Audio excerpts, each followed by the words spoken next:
Memoirs of and Amnesiac, the First 150 Years by Palmer A. Feltman. Dedication. This book is dedicated to everyone, living or dead, whose name appears in the following pages. Without each of you, I wouldn't be who or what I am today. So don't blame me. It's all your fault. Preface. May 12, 1990. Deborah and Donna, my twin daughters, have asked me to make some notes concerning the life and times of yours truly. They tell me, someday, they would like to share a few stories about their father with their children and grandchildren. At the moment, neither have any children, and as far as I know, neither is pregnant. Their someday is, therefore, rather nebulous. However, since I love Deborah and Donna, who insists on being called Diane, her middle name, and Angie, Angeline Mary, my oldest daughter, and Pete, my stepson, John Peter Edward Leopold Hellendorn Jr., since I love them all very much, what else can a father do? What else? Ignore their request, of course. I seriously doubt that the world would abruptly terminate all of its activities if their wishes remained unrealized. Of course, I could be wrong. It's best not to take chances. Seriously, why should I do it? Well, I have some free time, so why not? It will give me something to do and, hopefully, it will make Deborah and Donna happy. With a lot of luck, this will be completed in time for their birthday. The twins were born September 28, 1963. Happy birthday, Deborah and Diane. Happy birthday, Angie and Pete. Happy birthday to all, and to all a good life. Memoirs of an Amnesiac. Introduction. While browsing in a bookstore a number of years ago, the autobiography of Oscar Levant jumped out at me.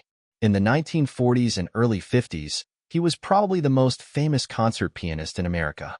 His repertoire consisted primarily of the compositions of George Gershwin, An American in Paris, Rhapsody in Blue, Slaughter on 10th Avenue, Porgy and Bess, etc. In the golden days of radio, many of its comedy stars had cultivated intentional character flaws with which the listeners could easily identify. Jack Benny was the tightwad, Phil Harris the drunk, and Gracie Allen, the scatterbrain. Oscar Levant was not only a great musician but also a very good comedian. To his credit, he developed not one, but two character flaws, hypochondria and egomania. In the movie, An American in Paris, there is a dream sequence in which he is playing the piano. The scene shifts. Oscar is the conductor. He is also every musician in the orchestra. When the recital is completed, Oscar, the pianist, takes a bow. Oscar, the conductor, and all the other Oscars in the orchestra applaud. The audience is giving him a standing ovation with shouts of "Bravo! Bravo! More! More!" The punchline to this well-crafted piece of farce is every member of the audience is also Oscar Levant. To me, that was great comedy. It should be obvious that I have always liked Oscar Levant. Therefore, when I saw his autobiography, Memoirs of an Amnesiac, I had to read it. One of the funniest lines in the book goes something like this. I once told someone that I was going to memorize his name, and then throw away my head. It is not my intention that this be an exposition of Oscar Levant's life. I just wanted to relate to you how and why I chose the title for this book. How did I choose it? I plagiarized it. Why? Because I feel like Oscar Levant probably did when he was writing his memoirs, An Amnesiac, and it's better than any title I can devise.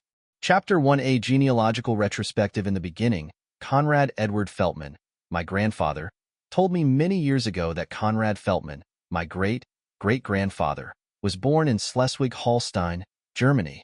This is the peninsula directly north of the city of Hamburg. The northern portion of the peninsula presently belongs to Denmark. The southern part belongs to West Germany. In those days, they didn't have radio, television, movies, or the National Football League champions, the 49ers. They therefore indulged in other types of recreation, such as killing people and burning buildings. Germany soon discovered that Denmark, being a small country with easy access, was the perfect place to rape, pillage, and plunder. Unfortunately, the country to the north didn't always take it lying down. At times the Danes got downright nasty and, to everyone's surprise, they actually killed some of the invading soldiers. With hurt feelings, because of their unfriendly reception, the Germans would go home, lick their wounds, regroup, and try again the following Sunday. This resulted in Schleswig-Holstein sometimes being a part of Germany, and other times, Denmark. Conrad was born in one of two countries. It depends upon who claimed possession of Schleswig-Holstein at the time of his birth. When was he born? Some documents state that Conrad was born in 1810, while others indicate 1820. Who controlled Schleswig-Holstein in 1810 or 1820? Was it Denmark or was it Germany? Since I don't have the answer to this burning question, nor the inclination to do the necessary research, I can't tell you if he was born a Dane or a Kraut. Ethnically, there is no question. Conrad was definitely German. Conrad's wife and family, according to documentation provided to me by Harry Feltman, my cousin. Conrad married Catherine Homan. Katie, I'm sure that is what she was called. Wasn't noted for always telling the truth, the whole truth, and nothing but the truth. She was born in either 1808 or 1820. If the census taker was suave, sophisticated, and good-looking, she was born in 1820. If he wasn't any of the above, she was born in 1808. An 1850 U.S. Census form tells us Conrad and Kate were the parents of 5 children, all born in Germany. Margaret, 1833, Madas, 1835, William, my great-grandfather, 1838, Catherine, 1844, and Michael minus 1846. On this form, Conrad was listed as being 40 years old and his wife, Catherine, was 42. By doing a little arithmetic, we can determine that Conrad was born in 1810 and Catherine in 1808. Evidently, they had a sweet-talking enumerator in 1860 because this census form lists both of them as being 40 years old. When did Conrad and family immigrate to America? I have no records which indicate the exact date. However, there is a clue.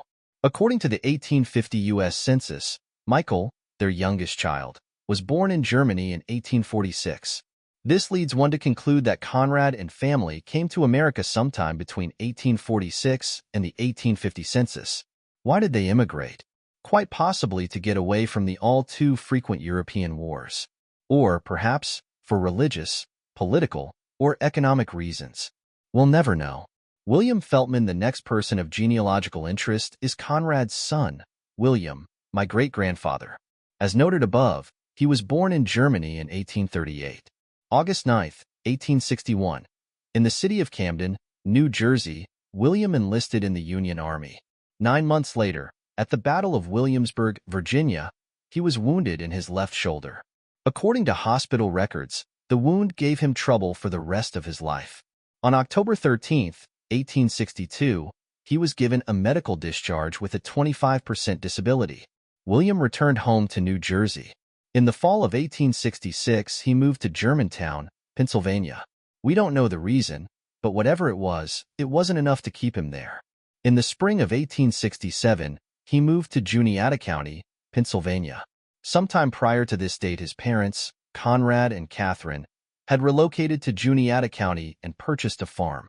This is where William lived for the next 3 years. November 1, 1870, William married Catherine Kaler. We can assume he knew her at least 2 months prior to their wedding. 6 months and 27 days later, May 28, 1871, Catherine gave birth to George, their eldest son. Louisa, their oldest daughter, was born on September 28, 1873.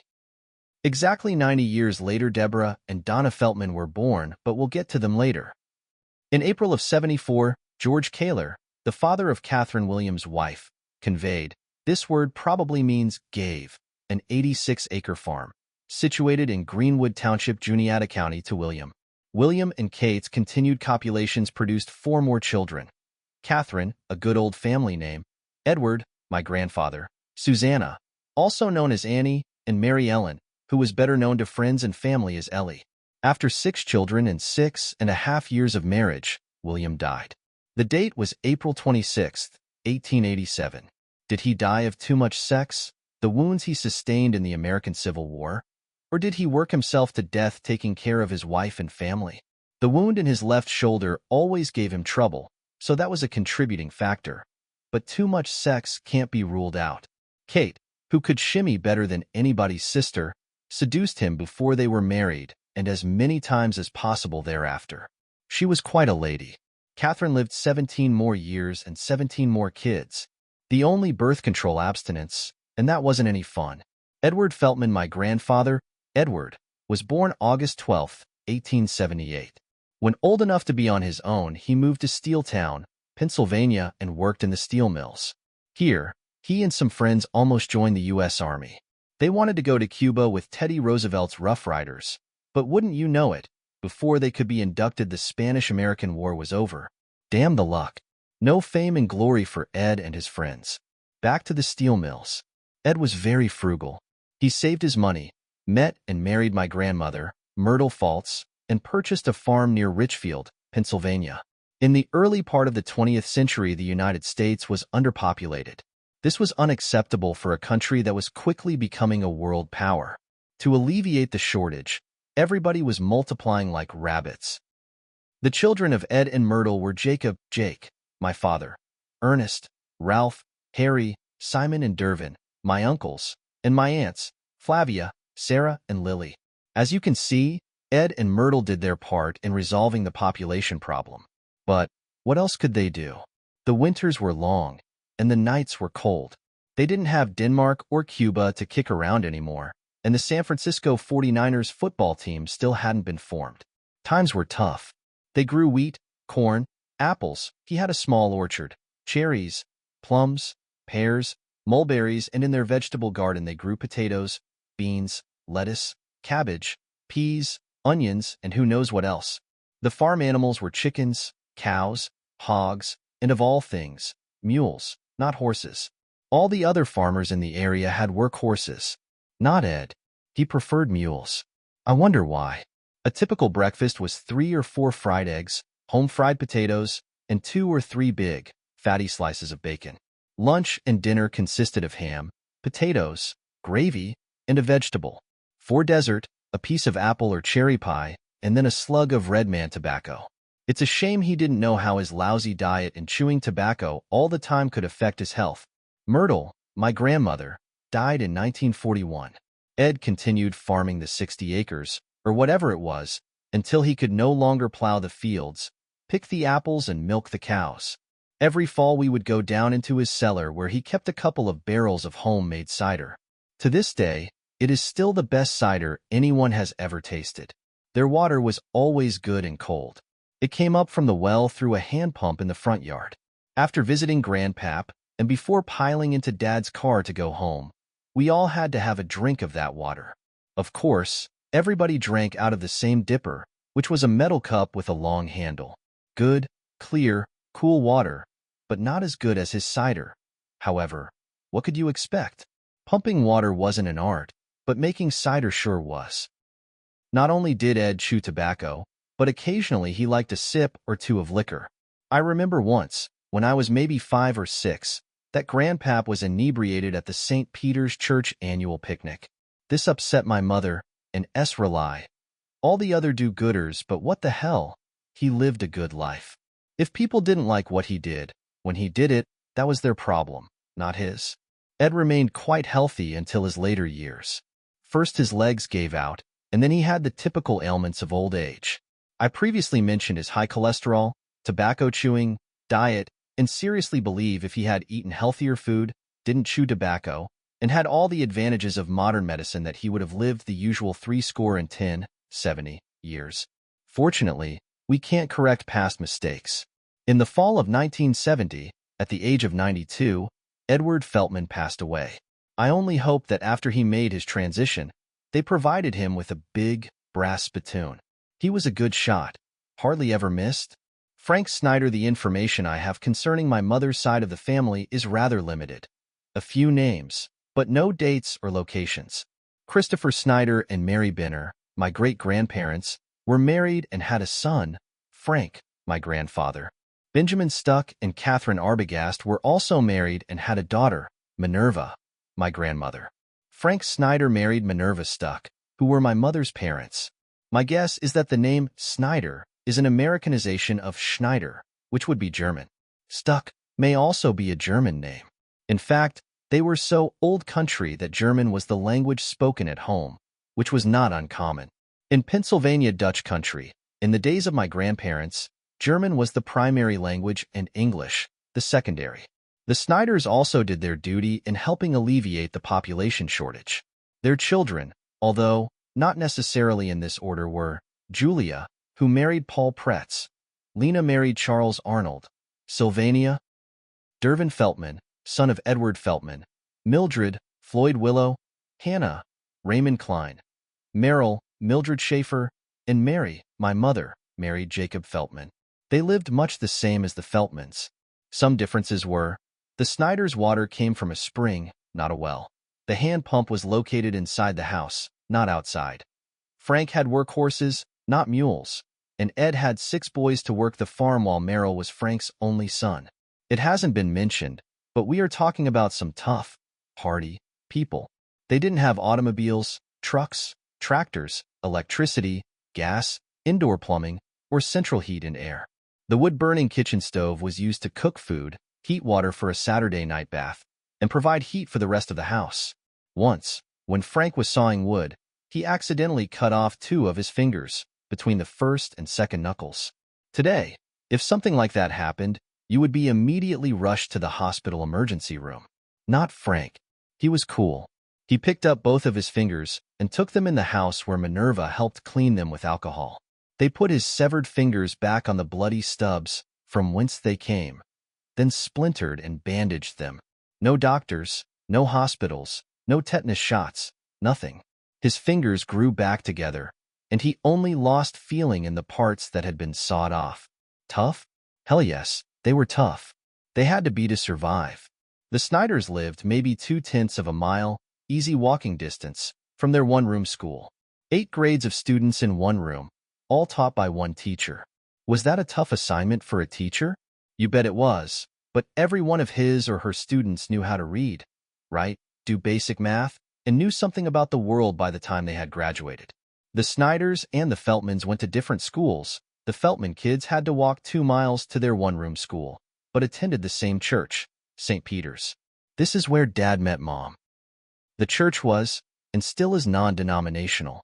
Sometime around the middle of the 20th century, small family farms became a losing proposition.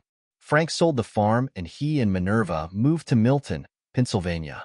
Here, he worked in the Chef Boyardee plant canning tomatoes and ravioli until he retired. If memory serves me correctly, it was February or March 1960 when Graham Snyder passed away. Then one of Frank's legs gave out on him, and he had to walk with a crutch. A few years later, he died of stomach cancer. Neither Frank or Minerva ever smoked cigarettes, chewed tobacco, or drank alcohol, and they very faithfully said their prayers before each meal. Both of them made their transition when they were in their 70s. Grandpap and Grandmem Snyder proved that if you do everything right, you will live your 70 years with, maybe, a few extra thrown in as a bonus. Jacob Feltman, born March 15, 1913, met Mary Snyder, born January 12, 1914. They were married in 1930. Soon after their wedding, Dad found a job in road construction. He started as a laborer, graduated to heavy equipment operator, and then job foreman. He drove and operated trucks, graders, steam shovels, steamrollers, bulldozers, and finishing machines. Dad became an expert in operating all the equipment, but the one he liked most was the bulldozer. The first highway that I remember he helped build was the Pennsylvania Turnpike. He worked on the section between Pittsburgh and Harrisburg. The first time I rode in a car on the turnpike was amazing. The road was so wide, a whole 4 lanes, and so very smooth. I thought it was the ultimate highway, and since it was the first superhighway in the United States, it really was the ultimate highway. During the Second World War, Dad built airport runways. He tried to enlist into the Seabees, an outfit that built roads and runways overseas in support of the war. It was decided that the work he was doing in the U.S. as a civilian was already war-related. He was, therefore, refused induction. In his later years, he helped build several golf courses, but most of his life, his main occupation was highway construction. There is a small section of highway, south of Duncannon, where almost 60 years ago, he poured the concrete. It is still in use today. Back then they made highways that would last. Unless the Department of Transportation in Harrisburg decides, for some idiot reason, to tear up that section of highway, it will serve the people of Pennsylvania another 60 years. One of the most beautiful highways in the United States runs between Amity Hall and Lewistown, Pennsylvania. Dad was in charge of tearing into a mountain and constructing several miles of U.S. Route 22. They did a great job. Mom traveled with Dad from job to job. On June 7, 1932, Carl, my older brother, was born. Thereafter, Mom stayed in Duncannon while Dad continued working away from home. Palmer Feltman then, sometime around 8 a.m., on the most eventful day of the century, September 5, 1934, I, Palmer Alvin Feltman, bless the people of Mother Earth, the people of the United States of America, especially the people of Duncannon, Pennsylvania, and particularly the Feltman household with my presence. 3 wise men claimed to have seen a bright star above our house the night before I was born. They probably did, but we can't be sure. It was rumored that the wise men finished off a gallon of Ed Feltman's year-old cider before they started seeing stars. It is all right if you want to believe unfounded rumors, but I must ask, how could you, in all honesty, question the integrity of the 3 wise guys? Think about it. Me and my sister Treva, born October 25, 1935, both entered the world in a house on Valley Street. 1 year later, in 1936, Dad purchased both sides of the duplex, located at 60 Fisher Street, for $600. That doesn't sound like a lot of money, but consider the circumstances. When you were only making $1 an hour and had a wife and 3 kids to raise, $600 cash wasn't exactly chicken feed.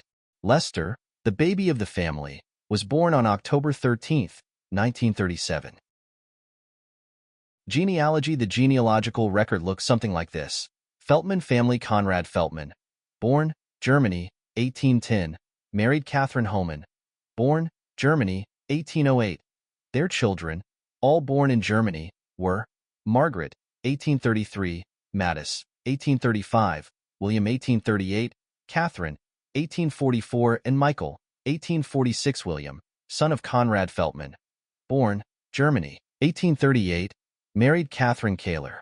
Their children were George, born May 28, 1871, Louisa, born September 28, 1873, Catherine, September 20, 1876, Edward, August 12, 1878, Susanna, May 11, 1883, Mary Ellen, December 14, 1885.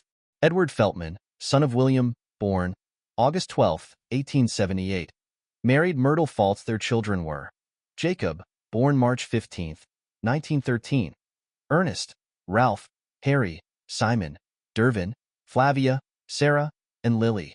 Snyder family. Christopher Snyder married Mary Benner. They had a son, Frank Snyder. Benjamin Stuck married Catherine Arbogast. They had a daughter, Minerva Stuck. Frank Snyder married Minerva Stuck. Their children were Julia Lena, Sylvania, Mildred, Hannah, Merrill, and Mary, born January 12, 1914. Feltman family. Jacob Feltman married Mary Snyder. Their children are Carl, born June 7, 1932, Palmer, born September 5, 1934, Treva, October 25, 1935, and Lester, October 13, 1937. Carl Feltman married Susie Culp. Their children are Stephen, Karen, Carla, and Linda. Treva Feltman married Leroy Beck. Their children are Leroy Jr., Pamela, Rudy, and Kenneth. Lester married Ruthie Rudy. Their children are Sharon and Mark. Palmer married Teresa Ragers, born September 12, 1931, Jakarta, Indonesia. Their children are John Helendorn Jr., born November 15, 1950, Jakarta, Indonesia. John Helendorn Jr. married Debbie. They have a son, John Jr. Angeline Mary, born April 8, 1960, Tacoma, Washington. Angeline married Brian Randalls. Their son, David, born January 12, 1986. Their daughter, Nicole, born October 14, 1991. Deborah Diane and Donna Diane, born September 28, 1963, Everett, Washington. Donna married David Cohen, September 14, 1986. Their son Jacob was born June 24, 1992. Deborah married Paul Hins, May 30, 1987. Their son Paul Michael was born July 3, 1993. Chapter 2, Snips and Snails and Puppy Dog Tales. Earliest recollections of Palmer. The infant. My first memories occurred in the house at 60 Fisher Street, Duncannon, Pennsylvania. The first room you entered was the shanty. This is where the larger part of the junk that should have been thrown away was stored. But they had to save it. You never know, you might need it someday. Of course, it was never needed. Everything in the shanty, and I do mean everything, except the icebox, should have been discarded. This is easy for me to say. However, we must remember, we are talking about the Depression years of the 1930s. Believe me, if anybody had anything, including a piece of string or a rusty old horseshoe, they saved it. The second room was the kitchen, and the third, the living room. Upstairs, there were 3 bedrooms, and in the backyard, the outhouse. Were we poor? I don't think so.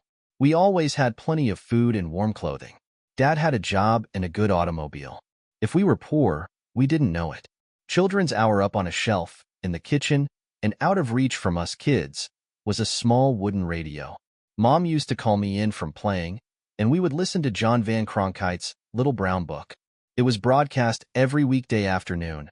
I don't know if Carl, Treva, or Lester listened to the children's stories, but Mom and I did. She knew that Cronkite had important things to tell us. Crisis in the sandbox one day. While playing outside in the sandbox, my sister, Treva, picked up a brick and hit me on top of my head. Was she trying to kill me? Was it because the curls in my hair were longer and prettier than hers? Or did she just want to see what would happen when that big brick came crashing down on my cute little skull? I went inside, bleeding and crying. Mom cleaned the wound with peroxide and then put a Band-Aid on it. It healed rather quickly, and I soon forgot about it. I can't remember if Treva was spanked for trying to bring about my early demise, but she should have been. Wild animals. Once I was playing ball with some friends. Someone hit the ball into the neighbor's yard where there were some geese. By this time, I had frequently visited my grandparents on their farms and had been around ducks, chickens, dogs, cats, cows, and horses. I knew some of these animals liked to make a lot of noise, but they weren't dangerous. So, fear not, fraidy cats, I'll get the ball. I climbed over the fence, and before I could retrieve it, the geese were attacking me. They were pulling the seat of my pants, and no matter how hard I tried, I couldn't climb back across the fence. I was crying, yelling, and screaming. Mom heard the noise I was making.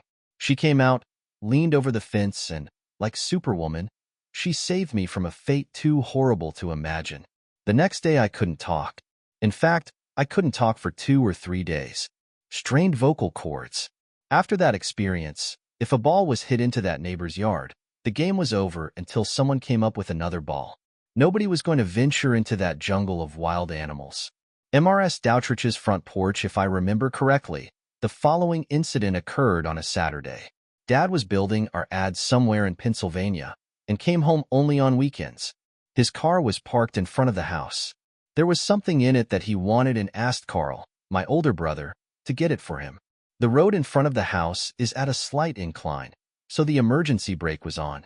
Carl got inside the car, sat behind the wheel, and released the emergency brake. The car drifted down across the street and smashed into Mrs. Doutrich's front porch.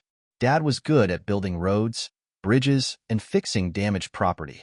He had the porch good as new in no time. 20 years later, Carl is married and now owns and lives in the same house. He sends his son, Steve, to get something out of his car. And guess what? The identical thing happens. The car smashed into the same post and did approximately the same amount of damage to Mrs. Doutrich's front porch. It shouldn't surprise you to learn that she was still living there. It occurred on a Saturday. Dad was home for the weekend. Once again, he had the porch good as new in no time. We don't expect another repetition of this incident. Steve and his family all live in Tucson, Arizona. Mrs. Doutrich is long departed, and Dad refuses to repair that porch one more time, regardless of who tries to demolish it. The wrestling match so far, I have told a story about Treva and Carl, and now one about Lester.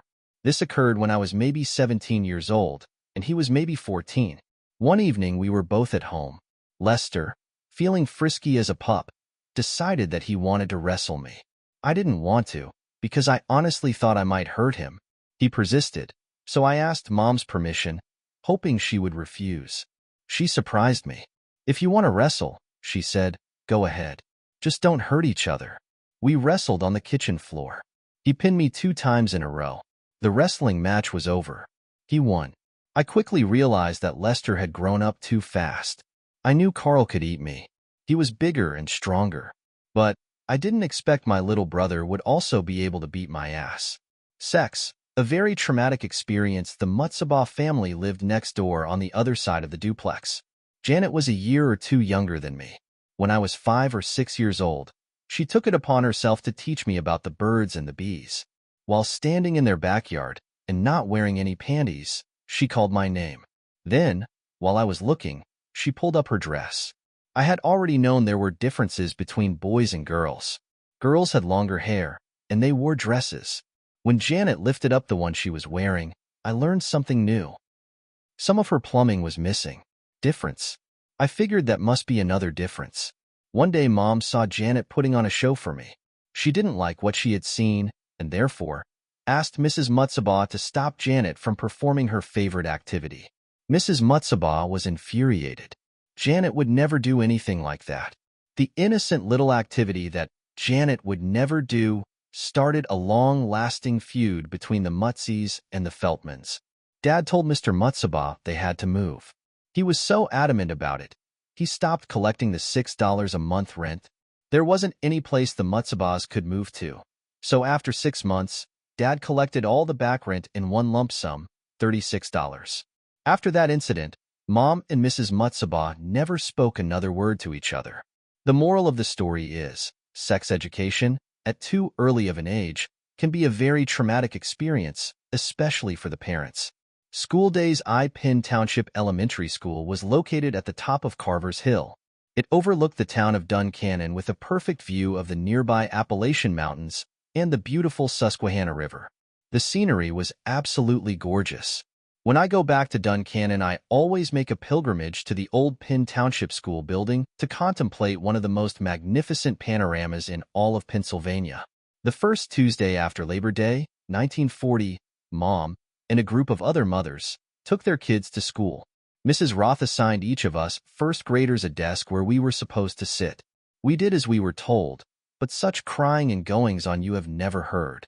You would think that every one of those kids was being hit over their heads with a brick, or worse than that, a flock of geese was chasing them. I didn't know what they were crying about. Their mothers hadn't deserted them. They were standing over there by the wall. I know, because that is where Mom was, and I could see her. The next day our mothers stayed home. The kids cried again. This time I understood. I'm all alone with a room full of strange, ugly, little kids. I almost cried too, but I didn't. It was highly unlikely that the world would end just because I was in school. The first play our class put on, for our parents and anybody else who liked to see nervous little kids do stupid little things, was A Tom Thumb Wedding. I was Tom Thumb, the groom, and Joyce Oxt was my bride. Joyce and I have remained in touch through the years. The last time I was in Pennsylvania, she, Paul Diamond, his wife, Claire, and I went to the Johnson Hotel, which is located on the Duncannon Square. For dinner, we had the specialty of the house, a big New Yorker steak. The dining room left something to be desired, but the steak and company were very good. The next play our class put on was Rip Van Winkle. As you recall, Rip slept 40 years. Most of the action in that play took place during his long slumber. I had the lead role and slept through most of the performance. Moses. One evening, in the summer of 1941, after we had all gone to bed, I looked out the window and saw a strange, gaseous-looking something coming out of the ground. It was there for a moment, then it disappeared.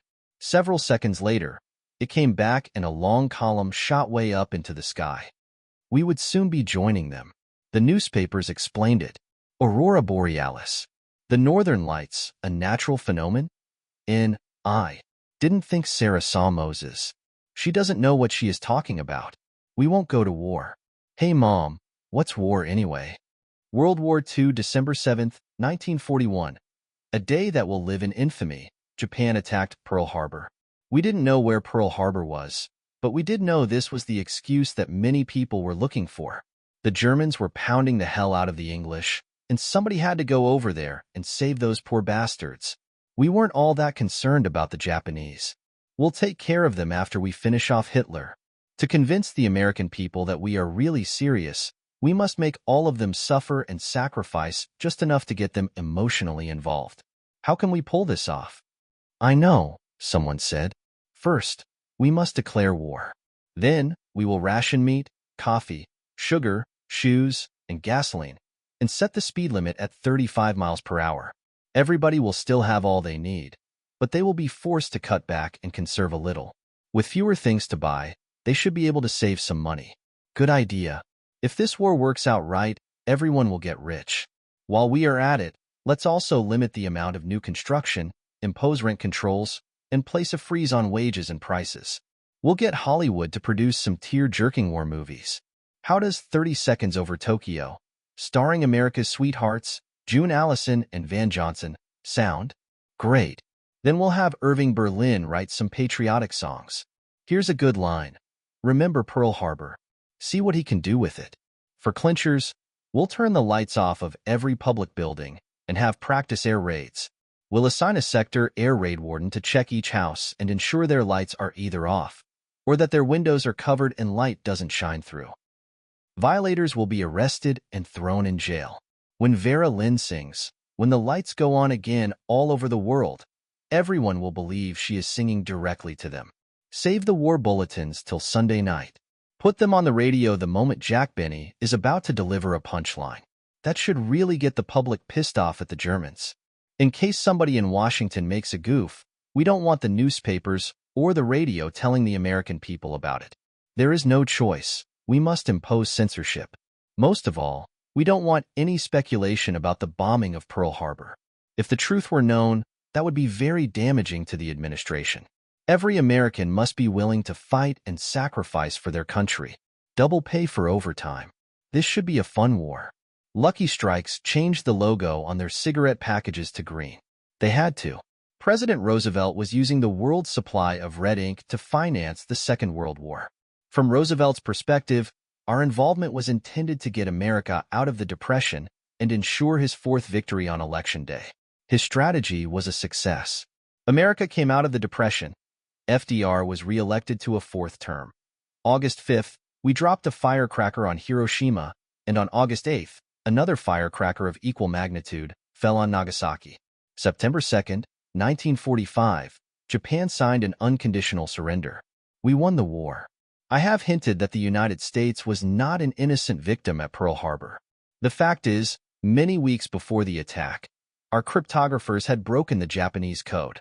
We had intercepted and translated some of their messages. President Roosevelt and a few others in Washington knew that Pearl Harbor was on their hit list. Roosevelt wanted to get us into the war because Germany and Japan were on the march all over the world. They were prepared to fight, but nobody else was. Therefore, their victories were many. The United States was the only country who could possibly stop the spread of fascism. If we didn't enter the conflict soon, it was inevitable that all of Europe and Asia would fall. After that, the Germans and Japanese would invade the United States. The war would then be fought on U.S. soil with, perhaps, millions of casualties. Under those circumstances, there was no guarantee of an American victory. That was the position of President Roosevelt and the other hawks. We had to get involved in the war against the fascists. The sooner, the better. The anti-war faction was in the majority and doing everything to keep us out of the war. If Europeans want to behave like Europeans, then let them fight their own stupid war. There is no reason to send American boys over there to get killed. China, Burma, Indonesia, and Southeast Asia were too far away for us to be concerned. We were Fortress America, protected by two large oceans. If we were attacked, of course, we must protect ourselves, but that was the only reason to get involved. President Roosevelt, the consummate politician, knew what he had to do. Provide the Japanese a flotilla of sitting ducks. Every vessel in the Pacific Fleet that could be spared was assembled and waiting for a surprise attack. It worked. Surprise. Surprise. Roosevelt's duplicity in the attack on Pearl Harbor was both treasonous and brilliant. I don't believe he had any other choice. ILLS and other adversities meanwhile, back at the Feltman household, family life was proceeding with a vengeance. In the summer of '42, the nation was experiencing a polio epidemic. I became terribly ill, excruciating head and stomach aches, and my neck was slowly becoming paralyzed. The family doctor was stymied. He was unable to properly diagnose the affliction, but he did know some of my symptoms were that of polio. He was about to call in a polio specialist to examine me, but before he could, I decided to get well. To this day, we don't know what my illness was. Since then, however, I have never had a headache. Whatever it was, it couldn't have been all bad. The following summer, while playing outside, I fell and broke my right arm. I don't know which hurt the most, when it broke or when the doctor set the fracture without even an aspirin or a local anesthetic. He told me it was going to hurt when he set the bone. The good doctor wasn't kidding. I had no idea anything could be so painful. That was worse than slamming the car door on my tender little fingers. The farm dad always thought he should own and live on a farm. His father and all of his sisters and brothers were farmers. He should be one too. Also, there was no better place to raise a family and teach the kids responsibility. In 1944, Dad purchased a 160-acre farm located about 3 miles south of Duncannon. Except for a few hills, the land was flat and perfect for cultivation. It had a big house and barn, chicken coop, and a pig pen. Almost everything needed to start farming. We started with a flock of chickens and 4 pigs. This didn't make us full-fledged farmers, but it was a beginning. Snakes. One day while Mom was working in the vegetable garden, I heard her yell, "Palmer, get something. There's a snake down here." I grabbed a shovel as quickly as I could, ran down into the garden, and whacked the snake's head off. When I got there, it was coiled and ready to strike my mother. I don't know why she didn't run. Was she too scared, or did she know what she was doing? After all, she had grown up on a farm and had been around snakes all of her life. My Uncle Merrill, Aunt Mildred, and Cousin Clayton lived on the adjacent farm. It was a hot Sunday afternoon when I decided to visit Clayton. While walking to their place, I remembered, there are snakes around these parts. Maybe I should have a stick in case one decides to introduce himself. There was a cherry tree growing beside the road. I could see that a long, thin branch had fallen from it. I reached down to pick it up as it slithered away, scaring the hell out of me. Dummy, you can't even tell a black snake from a tree branch. You'll be lucky if you survive till your next birthday. I was lucky. Smoked ham, they were cute little buggers when Dad first brought them home. I even volunteered to feed them every day and clean their pens. That couldn't be too hard to do. At first, they didn't give me any trouble. Then, as the pigs grew bigger, they objected more and more to my invading their domain to ensure they had a fit, clean place to live. In fact, there were times I had to protect myself from the filthy, ill-tempered beast. By the time they were ready to be butchered, we were no longer friends. I'll be glad when they are gone. On butchering day, Dad had a .22 caliber rifle. He shot the first pig in the head. It immediately fell to the ground. Uncle Merrill slit its throat with a big butcher knife. I didn't like that at all. The second one just didn't want to die. For shots in its brain before it fell. I felt so sorry for those pigs.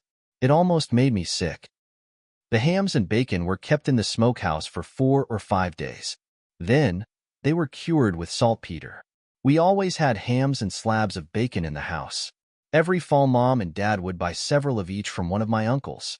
They tasted good, but not as good as the pigs I helped raise. Mean and ugly as they were still delicious.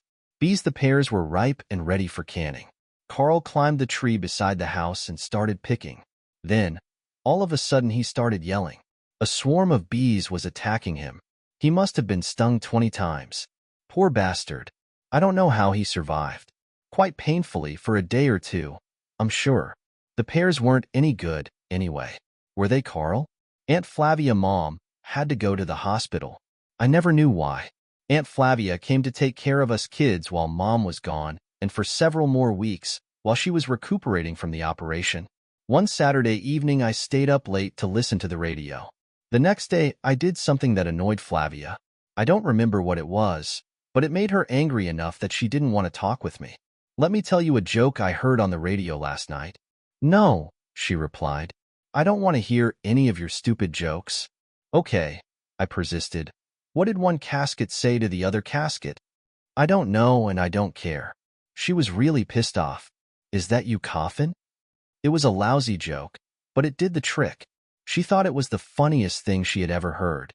Once again, we were good friends. All was forgiven. The news at 5 after school. There were several radio programs I always tried to listen to. Jack Armstrong, the All-American Boy, the Green Hornet, and one or two others. There was a 5-minute news summary at the top of each hour. It didn't mean anything to me, but it was only 5 minutes, so I listened. The first news report that ever interested me concerned Kenneth Arnold. He was an executive in a fire extinguisher company. While flying from Boise, Idaho to Seattle, Washington, he saw 6 or 7 strange-looking objects flying near Mt. Rainier. The press wanted Mr. Arnold to describe what he had seen. Well, he answered, they looked something like flying saucers. I wondered what those flying saucer things could be. Nobody that I knew seemed to care, so I assumed they weren't important.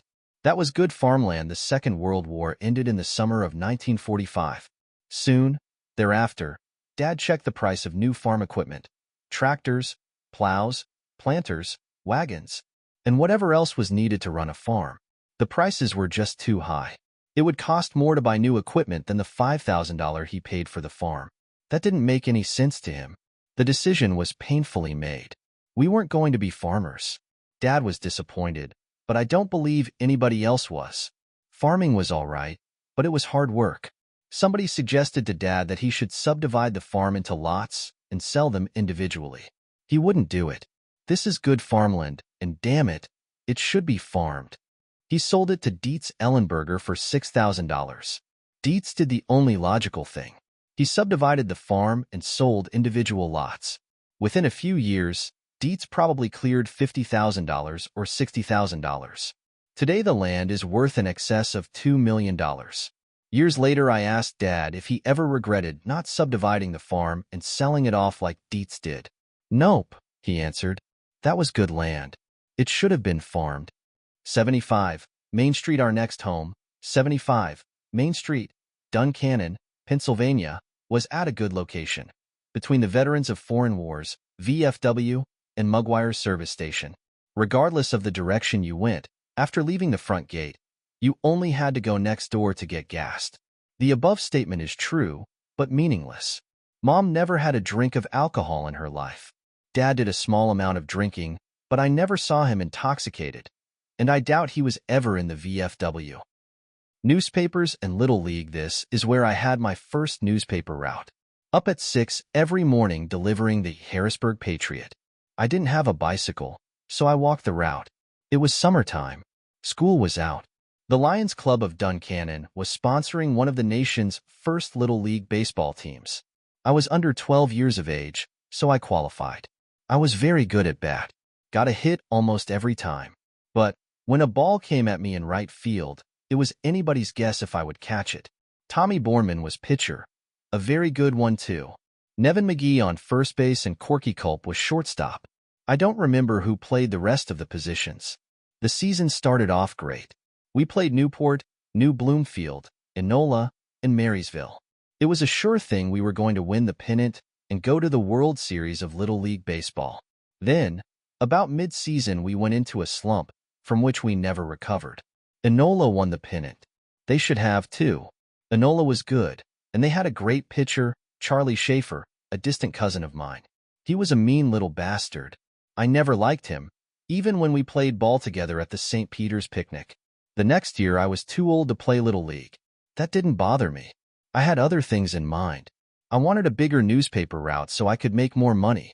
But before I could get a bigger route, I needed a bicycle. My cousin Clayton sold me his for $10. One day, while going down the wrong side of the road from Carver's Hill, I met a motorcycle coming up the right side. He zigged to miss me at the same time I zagged to miss him. All of this zigging and zagging ended in a collision. The newspapers and I survived without a scratch, but the bicycle was bent all out of shape. Down to the bicycle store for a new one. $40. Hey, this is getting to be a bit expensive. Be careful. School days. 2 impressions of grade school faculty. As mentioned earlier, my first grade teacher was Mrs. Roth. I thought she was a mean woman. Later I came to realize that she was a good disciplinarian and teacher. She insisted we be quiet, and that things be done her way. In retrospect, I realize her way, as a rule, was pretty good. By the end of our first year, We had all learned the alphabet and were able to do some reading and elementary arithmetic. In teaching, what we had to know in order to graduate into second grade, she did an excellent job. But I did have one complaint. Walter Mutsaba sat next to me. When Mrs. Roth walked by and saw him writing with his left instead of his right hand, she hit his fingers with the ruler she always carried. Then she forced him to write with his right hand. On the farm we rode the bus, and on Main Street, once again, we were walking to school. I only mention this to indicate the type of kids I grew up with. Carl Allendar went to Penn Township. Sometime in the early 1940s, he had polio, which left him with a crippled leg. He needed a brace in order to walk, but even with the brace, walking was very difficult. To get from the lower end of Duncannon to Penn Township, we walked up a rather steep hill. Without someone helping him, Carl would have never made it. I don't recall if the boys took turns helping Carl, or just how we did it. I do know, however, that there were many times when Carl put his arm around my shoulder and we both struggled to get him to school. He also needed someone to help him down the hill, which was a lot easier. It has often been said that kids can be very cruel. This may be true, but not us. Nobody gave two thoughts to the fact that Carl was crippled. He was somebody who needed help, and it was our responsibility to help him.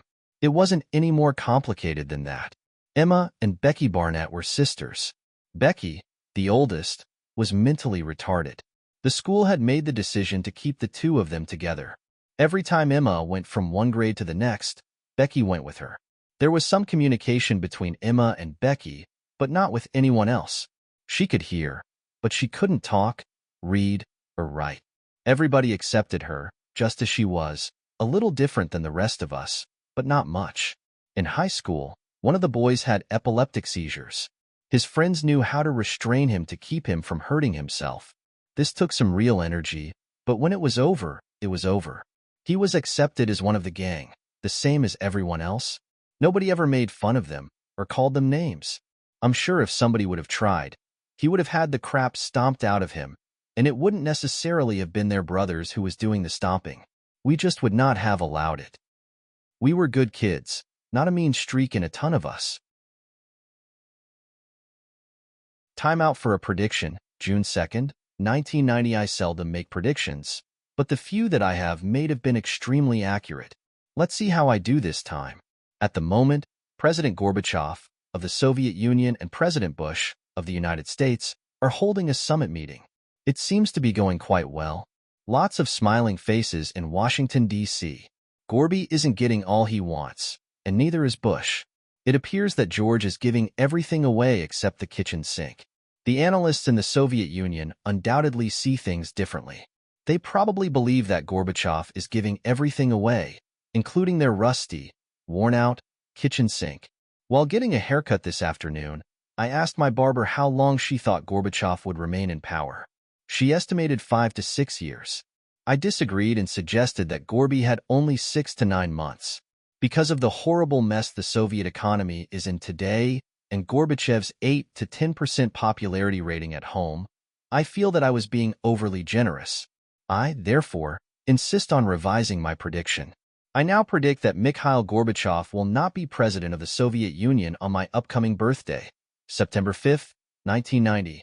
Boris Yeltsin is the most likely candidate to replace him, but it could be someone else. Perhaps a military general as a result of a coup. This is my prediction. It is a matter of record. We shall see what we shall see. Check one of the following. Ulmer's record remains amazingly accurate. How does he do it? Understand this time he goofed. I don't believe it. Chapter 3. The Golden Years of Youth. Music Maestro. Please, on any given Saturday or Sunday, we would pile into Dad's car and visit my grandparents. If it was a Saturday, we would visit Grandpap Feltman last. Before going home, we were sure to listen to the Grand Ole Opry out of Nashville, Tennessee. Grandpa Jones sang at least one song. The Duke of Paducah did a comedy routine. And Cousin Minnie Pearl came on near the end of the show. They knew what they were doing. Absolutely nobody would turn off their radio until she did her bit. How old is Minnie Pearl? I was 4 or 5 when I first became aware of her. That means she must be at least ancient, plus 5 years. Minnie is doing the same act today she did way back when. Good for her. The Grand Ole Opry was my first exposure to country music. I neither liked nor disliked it. I did know that Grandpa Jones knew how to pick a banjo, but I had no idea if he was any good. Sometime around 1940, I heard two entertainers who really impressed me. Ella Fitzgerald singing a tisket, a tasket, a brown and yellow basket. I believe that was her first big hit. I also heard Martyri and Flanagan, Jerry Gray, Mantovani, and there were others. All of them great. In my opinion, the best popular musical arrangement ever done was Artie Shaw, the clarinetist, with the Gordon Jenkins Orchestra, playing I'm Forever Blowing Bubbles. If you want to hear it, come on over. After many years of searching, I finally found a recording of it. It's on cassette tape. Not as good as a 33 1/3 RPM vinyl record, but better than nothing. Louis Armstrong could play a trumpet better than anyone who has ever lived. And sing? He had an unusual, throaty voice, one that you liked or hated. No one has ever been accused of being indifferent to Louis. Sometime in the early 1950s, Jack Rudy, Paul Diamond, and I saw Benny Goodman and Louis Armstrong live, in concert, in the State Theater in Harrisburg. They almost blew the roof off the place. The Benny Goodman Ensemble included Ziggy Elman on trumpet and Gene Krupa on drums. At least $50 million of talent on one stage. Entertainment-wise, it was the best $2 I ever spent. There were more vocalists than I'll ever remember. Let's start with Ella Fitzgerald. Her A Tisket, a Tasket probably appealed to me because it really was a song for children, but later, when I began to appreciate talent, I realized just how great that lady's vocal capabilities really were. This is strictly my opinion, but there are many who will agree. She was the greatest jazz singer of all time. Perfect pitch, tonal qualities, phrasing, and rhythm. I saw her live in concert in Portland, Oregon. A shopping mall was celebrating its second anniversary. She was hired to do two one-hour shows, one in the afternoon and one in the evening. Her afternoon performance was all right. Good enough, however, that I wanted more. I came back to see her again that evening. It was an outside concert. When she began, the temperature was cool and the sky was cloudy. She sang for an hour. The crowd was with her. She kept singing. An hour later, it started sprinkling. She kept singing. It started raining. She continued. It started pouring. The crowd ran for shelter. Ella was still on stage, no roof above her head, doing her last number for the evening, I'm Singing in the Rain, and she really was. They don't make entertainers like her anymore. There were other vocalists, such as Judy Garland, who, quite possibly, was the greatest female entertainer of all time. Her kid, Liza Minnelli, ain't too shabby either. Dearie, do you remember Peggy Lee, Patti Page, Bob Eberly, Helen O'Connell, Bing Crosby, Bob Crosby and the Bobcats, Al Jolson, Perry Como, Nat King Cole, Hamish Menzies, April Stevens, Joe Stafford, Rose Murphy, the Chi Chi Girl, Al Hibbler, the Ink Spots, the Mills Brothers, probably the greatest quartet ever assembled, the Andrew Sisters, the McGuire Sisters, the Cordettes, the Four Aces, Frank Sinatra. I didn't care much for him at the time, but the Bobby Soxers really did. They swooned all over him. Kate Smith, we wouldn't have made it through the Second World War without her rousing rendition of God Bless America. Vera Lynn, from England, also of World War II vintage. There, 11 bluebirds over the white cliffs of Dover. Tomorrow, you just wait and see. Doris Day, The Weavers, Good Night Irene, Good Night Irene. I'll see you in my dreams. That song was #1 on the hit parade, longer than any other song of the 1950s. Aren't you glad you're reading this?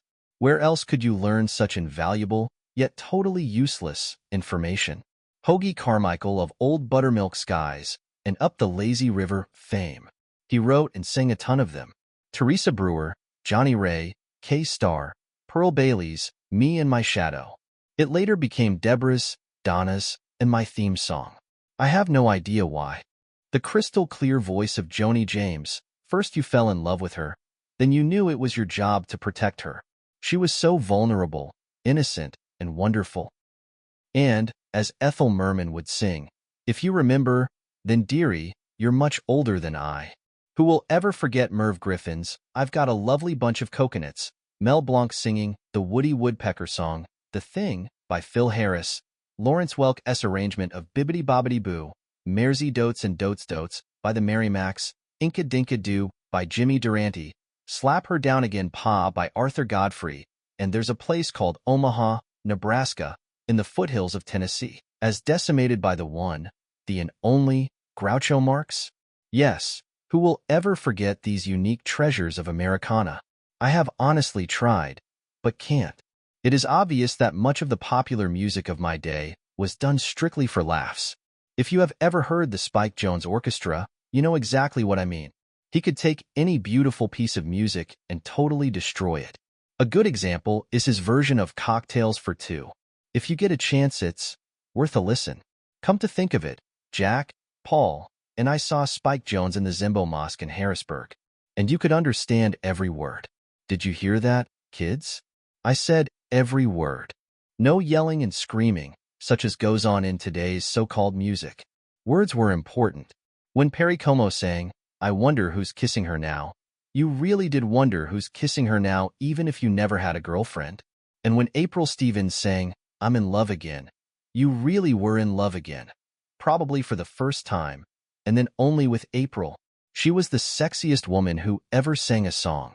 From high atop the Hotel Roosevelt in New York City, Guy Lombardo and his orchestra had the awesome responsibility of bringing in the new year.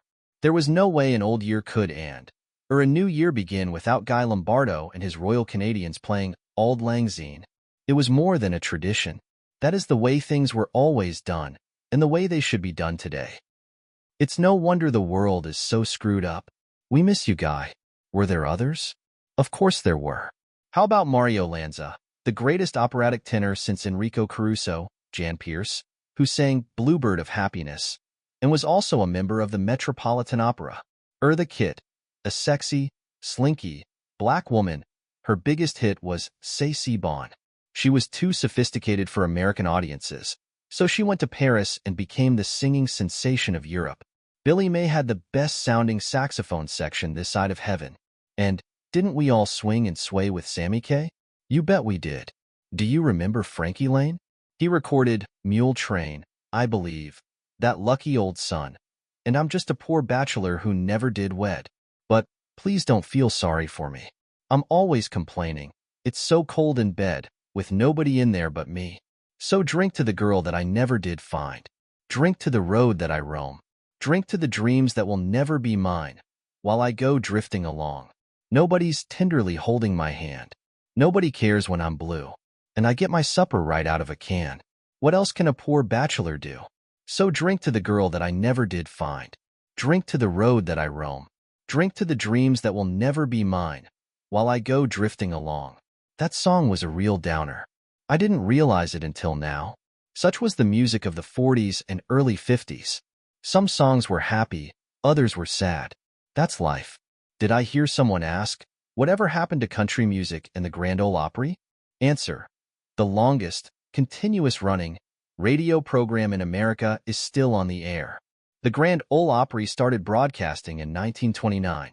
They still tell barnyard jokes, play the fiddle, stomp their feet, and sing the most god-awful songs ever written. Radio music came from the omnipresent jukebox and the radio. Some of the stations I listened to were WHB Harrisburg, WCMB, Lemoyne, and my favorite had music all the W.H. Lou from radio station WHLY in Carlisle. The news radio provided more than entertainment. It was a source of instant news. During the Second World War, the really important stuff came from overseas. Edward R. Morrow, stationed in London and working for CBS, had 5 or 10 minutes every day to tell us how the war was progressing. Most of the time we couldn't understand a word he was saying because of the static, but we listened anyway, just in case the radio signal cleared up. It never did. Lowell Thomas was also a news reporter, but I don't remember him as a war correspondent. He was a safari type of guy, usually reporting from Tibet, China, Burma, or someplace in darkest Africa. Without Mr. Thomas, the world probably would have never heard of Lawrence of Arabia. Lowell was writing and telling stories about him long before Hollywood made the movie. He hated television and, except for one time, he refused to appear on the boob tube. Lowell voluntarily made a guest appearance in a made-for-TV documentary of his friend, Lawrence of Arabia. In the early days of television, Ralph Edwards had a weekly show called This Is Your Life. They incorporated elaborate schemes to ensure the guest for the evening would be totally surprised when Ralph Edwards said, "Mr. Whoever you are, this is your life." One evening, they tricked Lowell Thomas into being part of the studio audience. The ruse they used to get him there was that a friend of his was going to be their surprise guest. It was Lowell's assignment to do whatever he had to do to get his friend into the TV studio. Of course, he was surprised when Ralph Edwards said, "Lowell Thomas, this is your life." But not as surprised as Ralph Edwards was when Mr. Thomas stood up and said, "On live TV, like hell it is?" Lowell, then, turned around and walked out of the studio. Like I said, he didn't like the boob tube, but he was one of the best news reporters radio ever had. I only remember Robert Trout and H.B. Kaltenborn reporting the news on election nights. If Harry Truman was here, he would tell us about the election of 1948. Harry said he went to bed listening to H.B. Kaltenborn saying, "Early returns from New York, Pennsylvania, and New Jersey indicate that Tom Dewey is sure to be the next president of the United States." Kaltenborn wasn't the only one who believed that Truman would be defeated. The next day, the Chicago Sun ran the headline, "Dewey wins." I don't remember a President Dewey, do ye? Another reporter I always liked was Hugh Downs. Yep, he got his start in radio. Not 2020. Some of you older folks might have thought that Hugh's first job was Jack Parr's sidekick on The Tonight Show. Wrong. He was a news reporter with one of the networks during the golden days of radio. There were others who spent their lives keeping us informed. Walter Winchell, Good Evening Mr. and Mrs. North America, and All the Ships at Sea. Let's go to the press. Gabriel Heater was always a lot of fun. More often than not, he started his program saying, "There's bad news tonight." Eric Severide. If there is a hot news story today, TV commentators still call on the Grandmaster to throw some light on the subject. Eric was doing radio news before today's anchormen and women were in knee pants or training bras. If we didn't know what was going on in the world, it wasn't their fault. They were some of the best the world has ever known. Morning shows radio provided us with more than music and news. Every morning, 5 days a week, Don McNeil's Breakfast Club came to you live from Chicago. Don's first words were always the same. "Good morning, breakfast lovers." I don't know if he made his studio audience get up and march around the breakfast table, but he tried to make you believe he did. Some of Don's guests were book authors, radio personalities, and people who were peddling their latest 78 or 45 RPM records. Later in the morning, you could listen to Arthur Godfrey and Friends from New York City. He also worked in front of a live audience. The show's cast consisted of Archie Blyer and his orchestra, Julius LaRosa, the male vocalist, Janet Blair, the female vocalist, and a few others. Godfrey's biggest sponsor was Chesterfield Cigarettes. They parted company when he developed the cough and bad-mouthed the cigarettes in the air. Art had a propensity for this type of activity. Julius LaRosa became almost as popular as Godfrey himself, and Godfrey knew it. He fired Julius during one of his broadcasts. Godfrey was a nice guy. Well, maybe not, but he sure was popular. Afternoon soaps in the afternoon, you could tune in to your favorite soap opera. Ma Perkins and Our Gal Sunday are two that come to mind. Soaps were the sponsors of the shows, hence the name soap opera. It was Oxydol's own Ma Perkins. Rinso, Ivory, and Palmolive were sponsors of other soaps. Do you remember Rinso White, Rinso Bright? Happy Little Wash Day song? If you remember, then, dearie, you were born many, many years before me. You are, therefore, much, much older than I. The younger crowd early evening was earmarked for the kids. Jack Armstrong, the Green Hornet, Superman, and Dick Tracy kept many a child occupied from the time school was out until supper was ready. They promised you a secret decoder ring if you sent in 2 Wheaties box tops and a quarter. I never sent for mine. How could I? We didn't eat Wheaties, the breakfast of champions. Master of the Medium, I didn't hear this program when it was first broadcast. If I had heard it then, I would have been too young to remember. The reason for telling this story is to illustrate the influence radio had on the lives of its listeners. In 1939, Orson Welles did a weekly dramatic show. One night it started with the playing of listenable, unobtrusive, quiet music. Then, we interrupt this program to bring you a special bulletin. Some towns in New Jersey were under siege. The announcer gave a few sketchy details. Then, more quiet, unobtrusive music. Before long, another bulletin with more details. We were at war. This wasn't difficult to believe. Germany had already invaded Poland and Czechoslovakia. War clouds were everywhere. See, Martha, I told you those bastards were going to attack. Put the kids in the car. We're going to Idaho.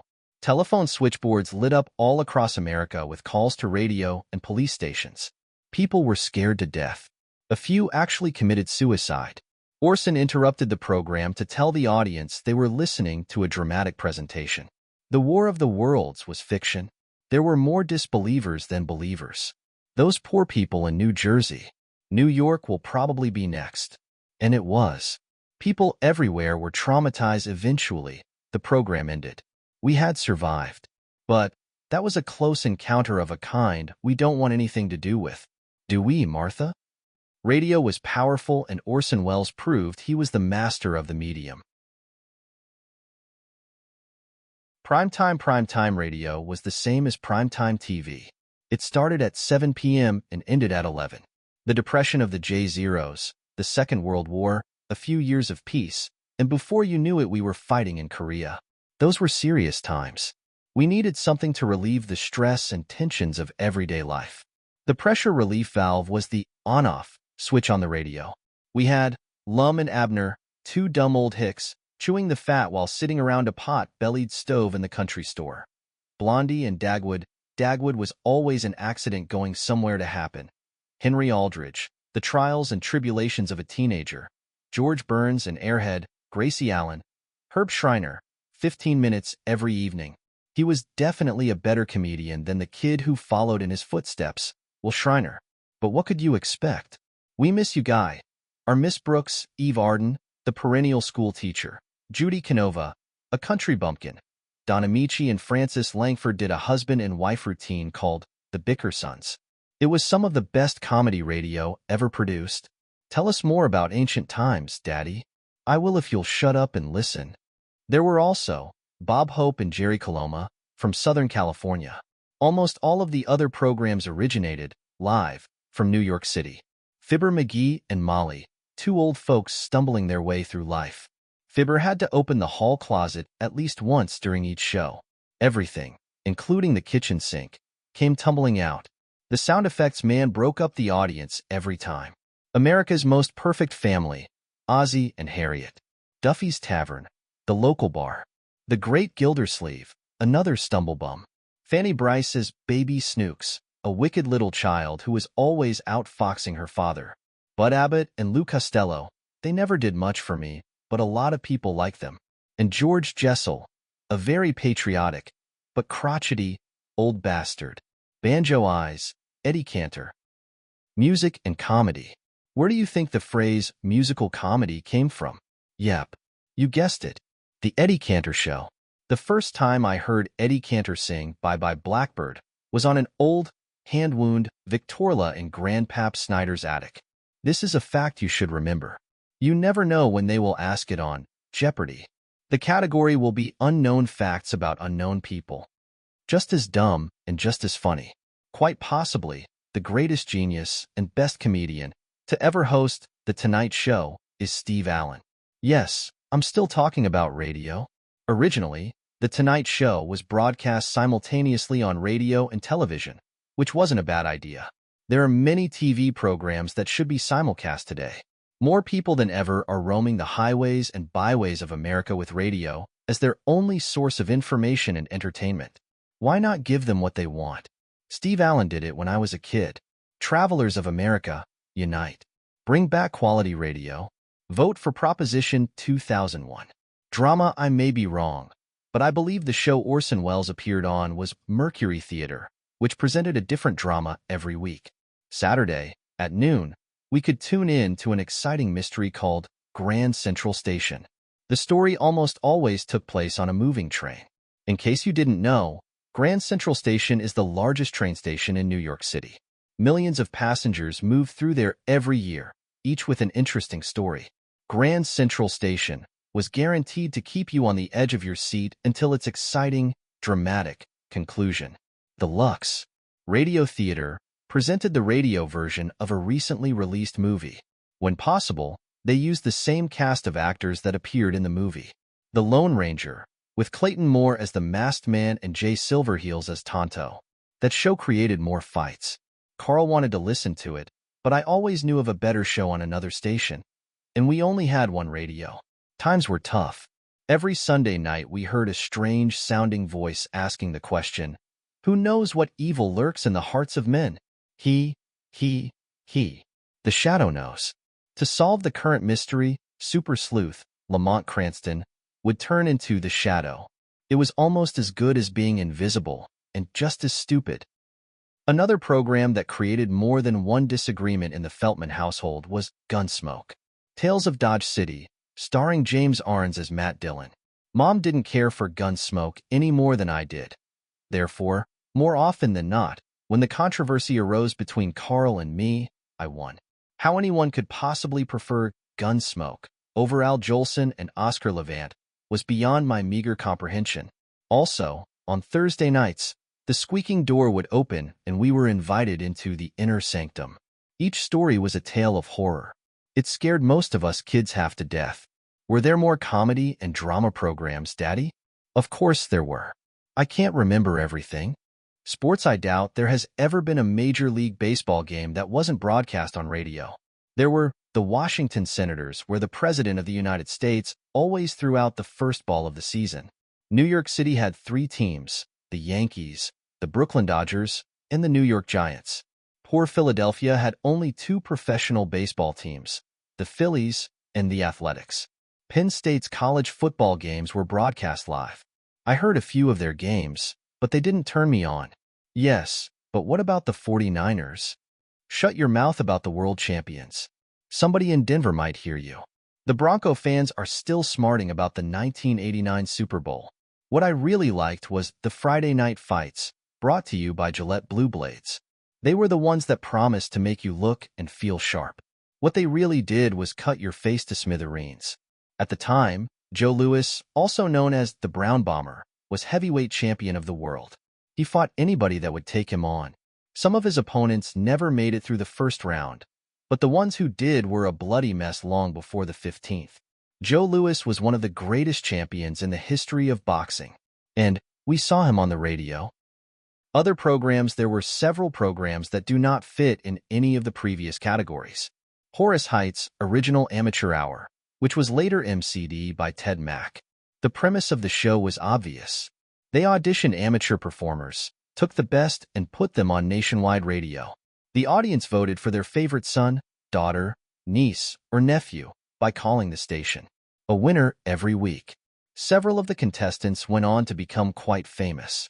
Arthur Godfrey's Talent Scouts had a similar format, except it featured professional entertainers who were just getting by. To enhance their careers, they needed national exposure, which Godfrey provided. Finally, we bring this dissertation on the golden days of radio to a conclusion. Since I was nothing more than a kid when I was listening to these programs, I can think of no better way to end this than with a mention of the Whiz Kids. Theirs was a question and answer show. Listeners sent in questions to try to stump the 10 to 16-year-olds on the panel. It seemed to me each of them had an IQ that exceeded infinity. I don't believe they were ever stumped. Other activities from what you have just read. You may conclude the only thing I ever did was listen to the radio. I admit to doing my fair share. But back in the olden days, believe it or not, we had other things to occupy our time. Such as, the movies. The first movies I ever saw were grade school nature films. More often than not, they were narrated by Lowell Thomas. In grade 6, 7, and 8, about once a month, they showed us real live movies. One, that I recall, was Blondie and Dagwood, starring Penny Singleton and Arthur Lake. I laughed so much my sides ached. I couldn't wait to get home and tell Mom about those idiots. Penn Township is where I first saw Oliver Hardy and Stanley Laurel, the best comedy team to ever come out of Hollywood. Then, there was a real tear-jerker. Four brothers had joined the U.S. Navy. They were assigned to the same ship. During the Second World War, it came under enemy fire and all of them died.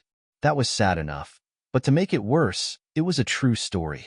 When I grew older, I went to the Saturday matinee in the Markin Theater. A dime for the movie and a nickel for a bag of popcorn. Not a bad deal. The stars of the silver screen were Gene Autry, Hopalong Cassidy, Roy Rogers, and Dale Evans. The only actors in that group who knew what they were doing were the horses. The people of Duncannon always liked a good fire, and we had one the night the Markin Theater burnt down. While we were without a theater, someone rented the auditorium of the high school and used it once a week to show movies. This is where I saw the scariest movie of my life, Tom Sawyer. When I went to bed that evening, I was afraid to look out of my bedroom window. I was absolutely sure Indian Joe would be out there ready to grab me. How he could do this, I really don't know. My bedroom was on the second floor. Duncannon didn't get really good movies until someone built the Cannon Theater, just up the street from Freddie Lauster's newsstand. I went to every musical that came to town, especially if it had Dan Daly and Betty Grable in it. They were good dancers. I also saw Fred Astaire and Ginger Rogers, a dance team with a sophistication seldom seen on the ballroom floor of the Duncannon American Legion. And then, there was the best, Gene Kelly. You never knew who was going to be his partner, but it didn't matter. Whoever he, she, or they were, it was guaranteed to be an evening of exceptional entertainment. Of its genre, the experts seemed to agree that Singing in the Rain, starring Gene Kelly, Donald O'Connor, and Debbie Reynolds, was the best movie ever made. I can think of no reason to disagree. The story was hokey, which wasn't unusual for a musical comedy, but the dancing was fabulous. The routine that dance lovers will always remember was a solo. Gene Kelly's Singing in the Rain. We will never forget it, will we, Ella? Musicals weren't the only movies I went to see. The one that left the biggest impression on me is Gone with the Wind, starring Clark Gable and Vivien Leigh. The first time I saw this classic, it was a very brutal Civil War movie. The second time, a love triangle. Rhett Butler was in love with Scarlett O'Hara, and Scarlett O'Hara was in love with Scarlett O'Hara. The next time I saw the movie, it was about real estate. The fourth and last time, I finally realized just how great of an acting job every one of them did. It's no wonder they won so many Academy Awards. In my opinion, Gone with the Wind is definitely the greatest movie ever made. None other has ever come close to being its equal. What's that you say? You think my opinion stinks? To paraphrase the suave and sophisticated Rhett Butler, frankly, my dear, I don't give a shit. Billiards no one was allowed in Alfie Miller's pool room until they were 16. Too much smoking, cussing, and swearing for tender little ears. The rule was not enforced, so by the time I was 15, several of us, Charlie Boorman, Jack Rudy, Paul Diamond, and myself were pretty good. About the only thing we needed more practice on was getting better position for the next shot, which is 9/10 of the game. We would play during the evenings, and many times we shot a round or two during school lunch hour. Football Nick Piccolo was an excellent football coach. Duncannon won most of its games, but so what? The only game we had to win, and usually did, was the Thanksgiving Day game against Newport. Basketball was very interesting even before I graduated from elementary school. I went to Duncannon High's basketball games. They were good. I would sit there, scream my lungs out, and fall in love with Susie Culp, a cheerleader. She was better looking than Betty Grable, and her legs were just as attractive. Carl must have thought so, too. He married her. Duncannon usually won. With Susie cheering them on, it was almost impossible to lose. Roller skating, someone said. Let's go roller skating. I said, tell me when and where. I'll be there. The fact that I didn't know how was no reason to decline the invitation. I knew that Zerfing's Hardware, located on the square, next to Liar Snavely's clothing store, sold sidewalk roller skates. The type that clamped onto your shoes and strapped around your ankles. I purchased a pair. In the rear of the house was a concrete walkway that may have been 20 feet long. It extended between the back porch and the tool shed. Above it was a clothesline. This is where I was going to learn to roller skate. I knew that when the wheels were about to go out from under me, I could reach up and grab the clothesline. More often than not, my plan worked. Occasionally I fell, but it wasn't often. Within a few days, I had taught myself the art of roller skating. Now for the big test. How would I do on an honest-to-goodness skating rink? You may know the one I am referring to, the Newport skating rink. It was located 7 or 8 miles past Amity Hall, just off the highway, and up the hill from the Juniata River. I was no whiz. The first time on the floor, I fell a few times, but not as much as I would have if I hadn't been practicing. After a while, Jack, Paul, Charlie, and myself were skating 1 or 2 times a week. We weren't great, but it was good, clean, healthy exercise, and a lot of fun. Breaking the ice about 3 blocks from the house is Sherman's Creek, and weather permitting, you fish and swim in it during the summer and skate on it in the winter. Many a hot summer day, I walked about a mile up the creek with my friends to go swimming at Goose Pond. I have no idea how it got its name. First of all, it isn't a pond. It's a picnic area. And secondly, there never were any geese within a mile of the place. The bottom of the creek was sandy, and it gradually got deeper the further you went from shore. A good place for a beginner. I tried. Heaven knows I tried, but I never did learn to swim. The lazy days of summer came and went. The mountains on either side of the creek exploded in their magnificent glory for the fall show they put on every year. The leaves fell. It was winter. Up to Zerfing's for a pair of ice skates. It seemed that all the girls in town wanted to help me learn. I wasn't aware of it happening until Carl told me, rather jealousy, that they didn't help him when he was learning. I don't know what I replied, except I am sure it was some smart-ass answer like, "Why don't you go home and listen to the Lone Ranger?" Most of our skating took place at night. There were no lights, but they weren't needed. We skated and sang our favorite songs. One of them was, "By the Light of the Silvery Moon." One night, there were 3 or 4 of us guys skating. We came upon some white ice. My friends told me to stay off of that funny-looking stuff. But would I listen? Of course not. Just as they figured, I went crashing through. One of them laid down on the thin ice, while the other 2 held his ankles and pulled me out. They took me home. I changed my clothes. We went up to Alfie Miller's and shot pool until midnight. The moral of the story is, Palmer, don't be such a smart ass. Listen to your friends. There are times they actually know what they're talking about. Ideas are like children. Your own are wonderful. Anonymous School Days 3 Impressions of High School Faculty. All of my high school teachers were very good. Then there was the principal, Wheeler Bell, a genuine basket case. It wasn't unusual for him to call an assembly of all the students, any time of the day, and stand up there and rant and rave about the injustices of the world, most of which we could do nothing. He told a story about the time he went to Madison Square Garden in New York City to see Joe Louis fight. Before round 1 had started, he went to the restroom. When Wheeler came back to his seat, the fight was over. The Brown Bomber had knocked out his opponent in the first round. Mr. Bell paid $35. He didn't see one blow. Life wasn't fair. So, what else is new? Mrs. Hamilton was our biology and chemistry teacher. The first chapter or 2 of our biology book was about evolution, dinosaurs, and all of that interesting stuff. She brought it to our attention and told us if we wanted to read those first chapters, we could.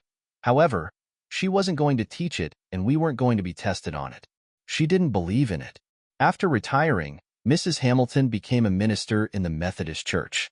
She was true to her faith, so I can't knock her, but wasn't there a small portion of my education ignored because of her religion? Which, by the way, was also mine. I became a member of the Methodist Church in 1946. Mrs. Hamilton could have easily taught evolution as an unproven scientific theory, but instead, she chose to completely avoid it. If I don't believe it, it can't possibly be true, and I'm not going to teach it. A rather closed mind for a science teacher, don't you think? Mr. Piccolo was probably my favorite teacher. In his geography and history classes, he preferred class discussion to lecturing. When he had to give a class in sex education, he came right out and told us he was a Catholic. Mr. Piccolo didn't believe in premarital sex and birth control. Learn to control yourself, he said. However, if you can't, this is what a condom is and how it is used. If you must screw around, use them for the prevention of disease, but not birth control. It was a tough assignment, but he did an excellent job. Expanding horizons, I don't understand it, but I will explain it to you, Edward Kellier. Freddie Lauster's newsstand was located on the square, next to the Duncannon National Bank. He sold newspapers, candy, cigarettes, cigars, paperback books, magazines, rubbers, 10-cent romance novels, and who knows what else? One day I was browsing through the magazine section when I found one with an artist's rendition of a flying saucer on the cover. I had been hearing about these things for several years, and would occasionally read a short article in the newspaper about a sighting. But I still didn't know what they were. It was time for me to learn. So, I purchased the first copy of Fate magazine that I had ever seen. I can't remember if it was 20 or 25 cents, but whatever it was, it opened up a whole new world for me. The world of psychic phenomena. I learned about the experiments Dr. Ryan was conducting at Duke University in North Carolina. He was working with telepathy, precognition, telekinesis, and all sorts of weird and wonderful things. The science of parapsychology. I wanted to learn more about this interesting subject. There must be other magazines and books that I could read. And there were. Why was another monthly publication? Its primary subjects were psychology and psychoanalysis. The editors took one case each month and explained a problem an individual was experiencing. The only one that I recall dealt with multiple personalities. Next, they went through the psychoanalytic regression of the patient until the root cause of the problem was uncovered. Then, as if by magic, the patient was supposed to be cured. Something was missing. They explained the mechanics of the process, how they did it, but not why it cured the patient. To me, knowing the cause of a problem is only the beginning of a solution, not the solution itself. This was a puzzle. The magazine cover promised to answer the question why. It never did. Let's see what Sigmund Freud had to say on the subject. I purchased a paperback edition of Freud's Analysis of Dreams. Again, I was disappointed. Sigmund said that every human problem had its basis in sex. I could understand that some problems were rooted in sex, that perhaps a lot of the world revolved around sex. But, come on, Siggy baby, who are you trying to kid? The world is more than sex, isn't it? Freddie Lauster also carried science fiction magazines. Jack Paul and I were reading Other Worlds, fantastic science fiction, Galaxy, analog, and astounding science fiction, to name a few. These magazines promised good, interesting, short stories. We were never disappointed.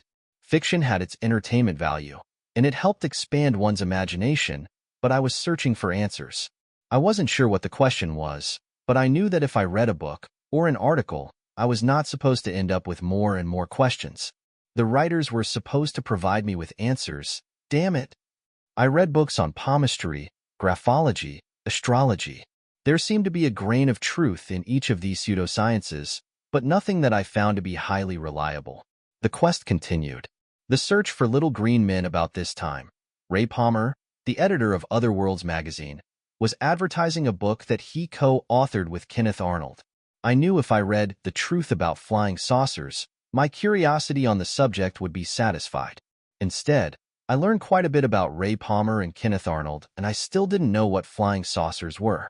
Then, somewhat later, Major Donald Kehoe wrote a book, Flying Saucers Are Real. I was convinced, if anybody knew what they were, retired USAF Major Kehoe knew.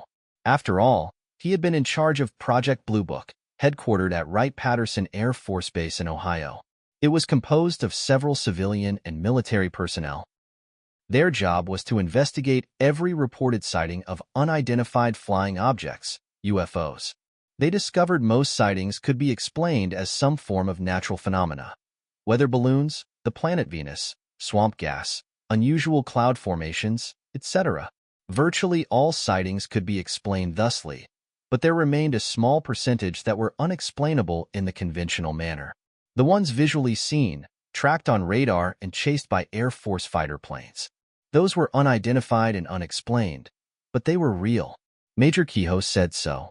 It seems as if UFOs have been around forever. You can read about them in the Bible. Ezekiel's wheel was an unidentified flying object. Or you can read the writings of Charles Fort. His books were originally published in 1900, plus or minus a few years. According to Fort, England experienced a rash of UFO sightings in the latter part of the 19th century. If those writings don't convince you, ask Susie Culp Feltman. On the road between Tucson and Bisbee, Arizona, she has been scared by flying saucers on more than one occasion. So, what are they? I still don't have the answer and wouldn't be surprised if I never learn what they are. I know some conventional and some rather bizarre theories, but that is all they are, theories. The most commonly held belief is UFOs are visitors from another planet in our universe, perhaps from our galaxy or from a much more distant galaxy. Others believe they are time travelers from planet Earth. In other words, we see them now, but they come from a future time. Maybe 500 or 1,000 years in the future. If you have seen Back to the Future 1, 2, or 3, then you know how it is done. Ha, ha. Sometime in the late 1940s, Richard Shaver wrote The Shaver Mystery. It was his theory that thousands of years ago the Earth was totally enveloped by clouds, 24 hours a day, 365 days a year. The cloud cover kept the sun's harmful radiation from penetrating to the Earth's surface. As a result, people lived for 1,000 years or more. Shades of Methuselah, they were a highly developed technological society. The next two areas of the world where there was a rash of sightings were New Jersey and India. If there were many sightings in Brazil within a reasonable period of time after his prediction, I never read about them. The question remains, was Orfeo Angelucci a bona fide fruitcake, or did he experience something real? Your guess is as good as mine. In the late 40s and early 50s, the most interesting flying saucer story came to be known as the Roswell incident. July 2nd, 1947, a saucer is supposed to have crash-landed near Roswell, New Mexico. 2 or 3 passengers, little green men, aboard the vehicle were killed. The U.S. Air Force became involved and covered up the story as much as they could. But to this day, the so-called incident keeps raising its ugly little head. You can read about it in the March 1988 issue of Fate magazine. What do I believe flying saucers are? I don't know much more about them today than I did 40 years ago. There definitely appears to be something to the enigma. Where they come from and why they are here is anybody's guess. I gave you several theories. Pick the one you like best. I personally do not have a favorite. Each theory is possible, and maybe every one of them is totally wrong. Would I like to know what they are and why they are here? You bet your life I would. Another Dimension, one of the monthly issues of Fate, carried an intriguing article about Ouija, pronounced Ouija, boards. Coincidentally, the magazine just happened to be advertising these devices in that issue. We collected $1 each, and Jack Rudy, Paul Diamond, Charlie Borman, or myself, I can't remember which, sent for one. Its dimensions were approximately 18 inches by 12 inches. Under a smooth, transparent surface was printed the letters of the alphabet, the numbers 0 through 9, the names of the months, the words yes and no, and a symbol for the sun and the moon. It came with a heart-shaped planchette, pointer, that was approximately 3 inches wide by 4 inches long. 1 or 2 people lightly placed their fingers on the pointer and asked a question. After waiting a short period of time, it was supposed to move to yes or no, or to the different letters and spell out the answer. The board was luminous. To charge it for several hours was a simple matter of holding it in front of the headlights of an automobile. We could sit in a car, in the middle of the night, ask any question, and easily read the answers the board was spelling. He works on the railroad in Enola. This information was unusual in that it predicted the death of someone, but it meant nothing to any of us. We were all busy doing other things that Thanksgiving Day, and none of us went to the game. The prediction was forgotten until the next day when we learned that a male spectator from Newport had dropped by before he went to work on the railroad in Enola and died of a heart attack while watching the game. All of the details were correct, except, perhaps, the name. I don't believe that any of us were shocked or surprised. Occasionally, it should get something right. How many miles? Another time, Jack Rudy, Paul Diamond, and Mary Bressler were sitting in a car in front of Mary's home in Perdix. Mary's father came home and parked his car across the street. As he walked by, he asked the kids what they were doing. They told him they were playing with a Ouija board. Mary's father laughed at them and said it was a bunch of bunk. One of them asked him to give it a try. Ask any question you like. His question was, what is the mileage on the odometer in my car? Jack mentally said to May January, or whoever the entity was supposed to be, this is an important test. Take your time. Go over and get the numbers from the odometer. The planchette paused for a moment, then it started pointing to a series of numbers. Jack wrote them down on a piece of paper. By this time, Mr. Bressler had gone to the car, read the indicated mileage, and returned. Jack gave him the paper with the numbers on it. Mr. Bressler looked at it and walked into the house without saying a word. Conceivably, one of the operators mentally received the numbers as Mr. Bressler was looking at them. Then they were unconsciously relayed, through his or her fingers, onto the board. Under this scenario, Since he was her father, Mary is the most likely person to have psychically received the numbers. Of the three, Jack, Paul, or Mary, she presumably had the strongest emotional ties to him. The above is strictly conjecture on my part, but not without foundation. The few times I have experienced telepathy, it has always been with someone with whom I was emotionally close. It is probably obvious that I prefer to believe the second explanation, but I readily admit I don't know if either is correct. Over the years, I have learned, when one is dealing with psychic phenomena, flying saucers, reincarnation, and yes, even psychology, there are always a myriad of possible explanations, none of which can be conclusively proven. It's alive one night Charlie Borman was babysitting at his brother's house. But, for the life of me, I can't believe any of us would have consciously, or subconsciously, concluded there was a live one in the kitchen sink. Spider in the hallway, I was alone at home. My friends came to visit. The tapping occurred when one of its raised legs came in contact with a solid object, such as a chair that one of us was sitting on. I had read of all four legs levitating above the floor, defying the law of gravity, and hoped it would happen for us, but it never did.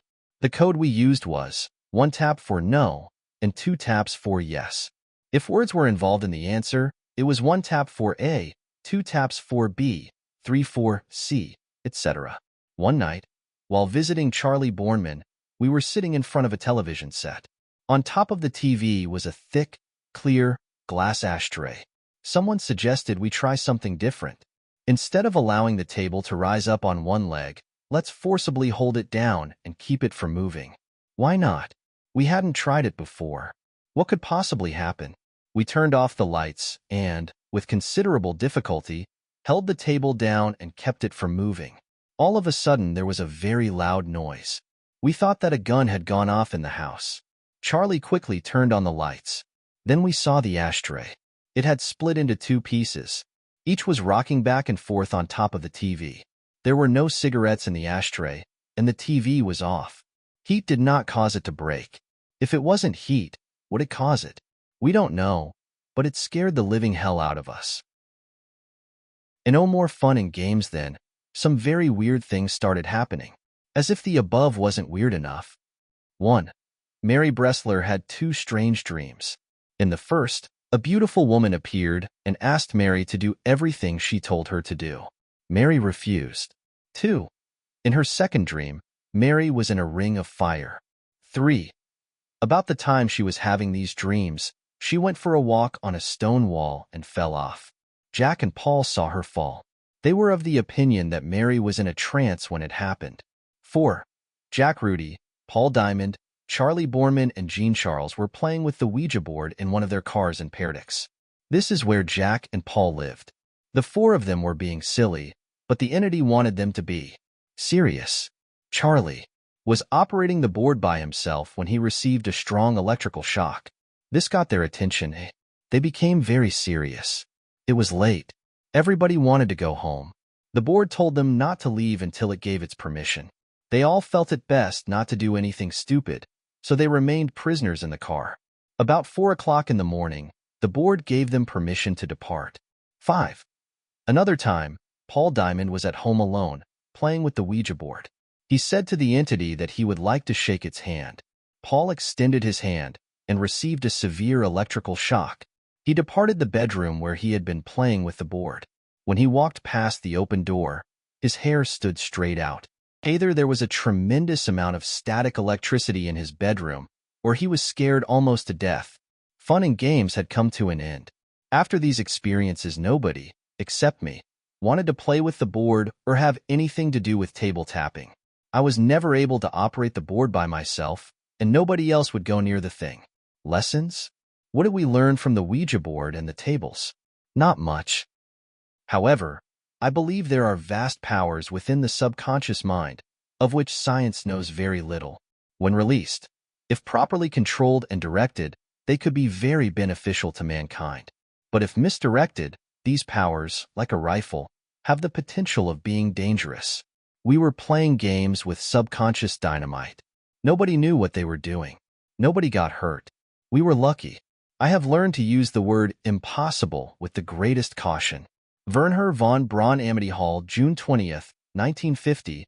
North Korea invaded South Korea. Although the United States was involved, it had next to nothing to do with me. So I thought. My priorities were the top 10 songs on the hit parade, the Thursday night wrestling match on TV, the movie being shown at the Cannon Theater, playing pool at Alfie Miller's, roller skating, the next issues of Fate and Other Worlds magazines, and hoping to see a flying saucer. The newspaper route was keeping me in pocket change and a few extra bucks in the bank. I knew it wouldn't be long before I wanted to buy a car and possibly go to college. Therefore, during the summer of 1950, I also worked as a dishwasher in Moyer's restaurant. It provided a few extra dollars, but I wanted a job where I could work after school and make some decent money. Amity Hall restaurant pays better than most. Let's see if they have an opening. Norman Presley interviewed me. I was hired and started working the first day of September, 1950. Amity Hall opened its doors to Stagecoach customers in 1767. Some years later, it became a scheduled stop for Erie Canal boat passengers. When railroads became the main mode of transportation, Amity closed its doors for 30 years. Then came the automobile. Situated at the junction of the North, South U.S. Highways 11 and 15, and the East, West U.S. Highway 22, it was ideally located, both as a restaurant and a refueling stop for the motoring public. By the time I started working at Amity Hall, the food was good, and the service was fast. Every 8 hours, truck and automobile drivers purchased between 4,000 and 8,000 gallons of gasoline. It was definitely a going, 24-hour-a-day business. I was hired as a gas attendant. Check the oil, wash the windshield, and fill her up. Yes, it was all one word. If memory serves me correctly, the pay was 85 cents an hour, $34 a week. Big bucks, and some cute-looking dough. One day I was in the restaurant waiting for a shift change. Mr. Presley was sweeping the dining room floor. I grabbed the broom from his hand and told him, "Let me do that. Managers should manage. You shouldn't be doing the work of a janitor." You could easily assume I was trying to score points with the boss, which would be incorrect. I honestly did not believe that this immaculately dressed gentleman, in perfectly creased brown slacks, highly polished shoes, and white shirt and tie, should be sweeping the floor. It just didn't look right. Sometime later, Mr. Presley asked me if I wanted to work inside. I told him, no. It will include a small pay raise. How much? 15 cents an hour. I'll think about it. When do you have to know? I then became the youngest shift supervisor Amity Hall ever had. My duties were scheduling the waitresses and gas attendants, working as cashier, making donuts and coffee, helping out on the pumps, and performing a lot of janitorial work.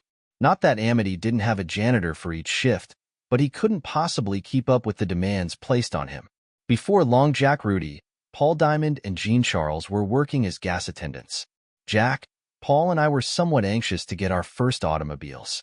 Since our expenses were almost nil, it was relatively easy to save most of our salaries. 1 or 2 months' work, then down to the used car lot. After we each purchased several different cars, I eventually ended up with a 1939 Dodge. A 1941 Plymouth for Jack, and Paul had a 1938 Packard. My most embarrassing moment: one evening, I was working the pumps when some gasoline accidentally spilled on my pants. I went inside to make change for a customer. At that moment, someone lit a cigarette. When I opened the door, it hit his hand and the burning match fell against the leg of my gasoline-soaked trousers. They caught fire. I tried to beat out the flames, but to no avail. I ran outside hoping to get to a small pile of snow where I intended to smother the flames. Before I could get there, the flames were burning my leg. I decided to take off my pants. When I did, my underwear also came down. Several people were watching, which was the least of my concerns. When I lowered my trousers, the flame was extinguished. I pulled up my shorts and pants and went back to work, none the worse for the excitement. The next morning, I went to work at 7 a.m. While standing on a stool, making 5 gallons of coffee, as I had done many times before, one of the waitresses who had worked the previous night and had observed more than my pants on fire came walking by and asked, "How are you doing? Hot pants." Her remark was actually quite funny, and I even appreciated the humor, but her blushed so much I could feel my face turning red. That was the most embarrassing moment of my life. Not when my pants and shorts came down for all the world to see. That didn't bother me. It was when Miss Cutie Face came whizzing by with her smart-ass remark, "How are you doing? Hot pants." It was a fun job, and I made many good friends. However, there were a few things that aggravated me. John Taylor, B-shift supervisor, complained about me to the other employees. He didn't like a young punk kid doing the same job he was doing and making the same money. He was probably 50 years old and I was only 16. And I quickly became very tired of the waitresses bitching to me about each other. Most of them did not complain, but there were a few who insisted on setting me buggy. In fact, I vowed when I quit working at Amity Hall that, if possible, I would never again work with a bunch of bitching, complaining women. However, some of them were very cute and very nice. For instance, Ruthie Whitmer from Newport. We went to Frankie Lane and Nat King Cole concerts and did some bowling. She was fun, good-looking, and always a perfect lady. There were other waitresses from Newport who were also fun. They helped steam up the rear windows of my car on more than one occasion. Amity Hall Inn was located about 200 yards from the restaurant. Each of the rooms had beds that were 150 to 200 years old. The food and service in the inn's dining room was several cuts above the hash served in the restaurant. In other words, it served a richer clientele. When she wasn't working in the office, Hazel Emmert was the inn's hostess. Although she was old enough to be my mother, we became very good friends. Often, at the end of the workday, we would sit on the swing, on the inn's front porch and have long conversations. We talked about everything in general and nothing in particular. I had been aware of her at church as a friend of my mother, but I didn't get to know Mrs. Emmert until we worked together at Amity. She was a refined lady whom I kept in contact with over the years. Every time I went back to Duncannon, I always made a point to visit her. She passed away several years ago, so I don't see her anymore. I guess the one I miss most from Amity Hall is Hazel Emmert. A very nice lady. Barbara, a large girl, who had a crush on me, worked in the office with Mr. Fox. If she could have gotten me where she wanted, I'm sure that I, too, would have been crushed. There were also Natalie and Mary, from the Ukraine and the USSR. Heavy accents and sometimes difficult to understand, but the nicest people in the world. After the restaurant closed its doors, sometime in the late 1950s, Natalie went to work in Mutsaba's grocery store. She is another lady I always look up when I am in town. Natalie is one of the most decent, friendliest, hard-working people you will ever meet.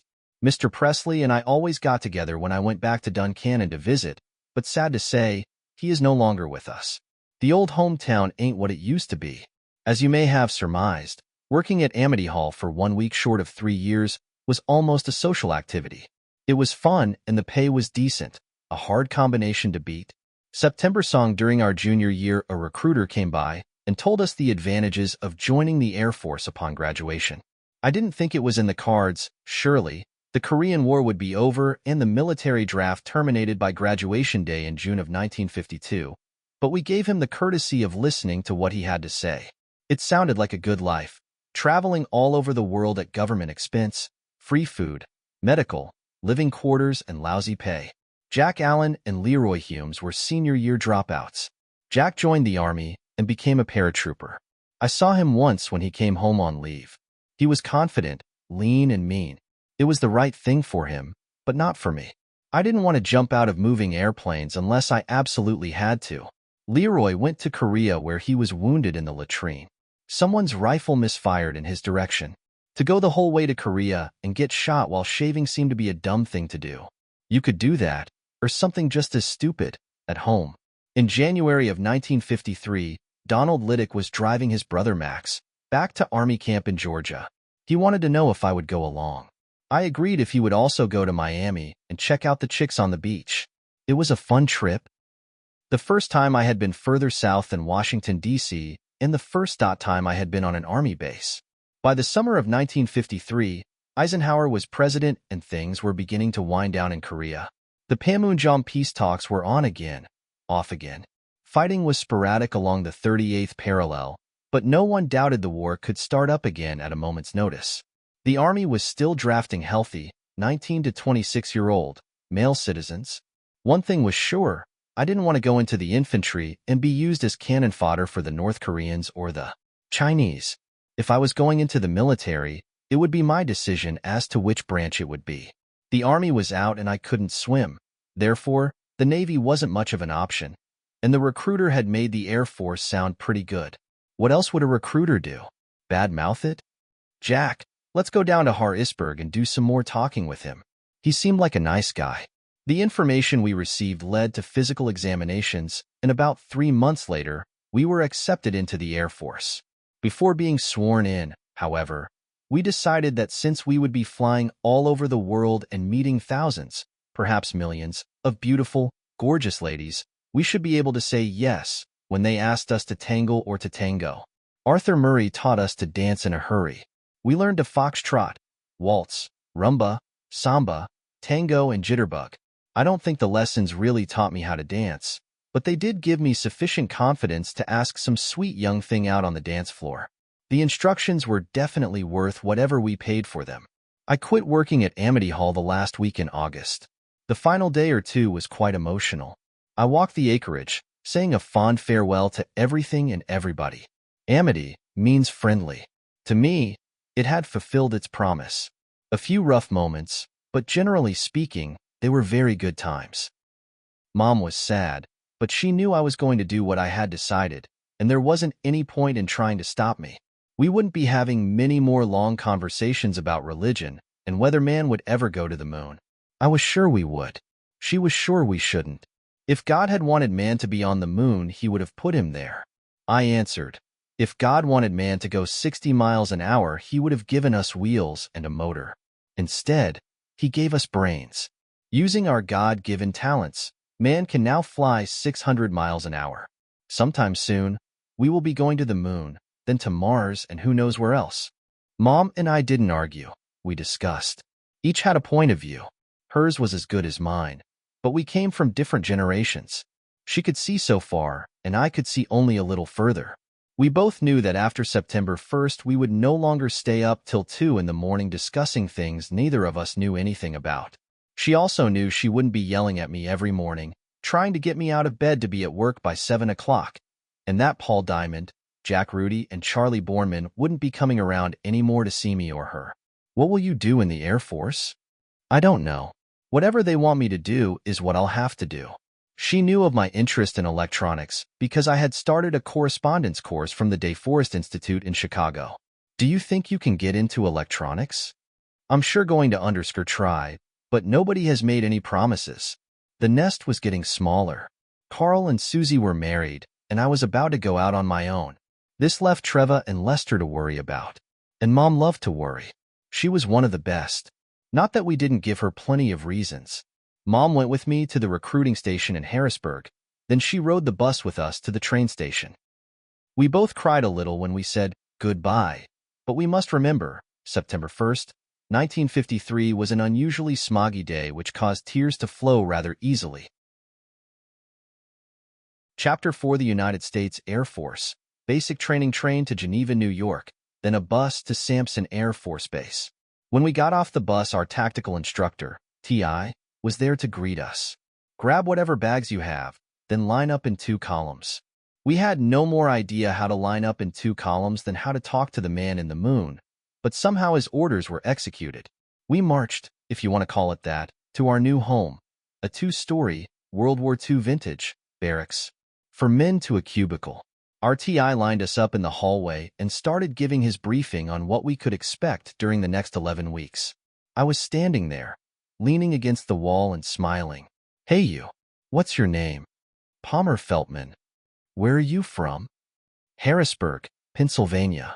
I knew that nobody had ever heard of Duncannon, so I told him a city he might recognize. What are you grinning about? Nothing. Then wipe that smile off your face.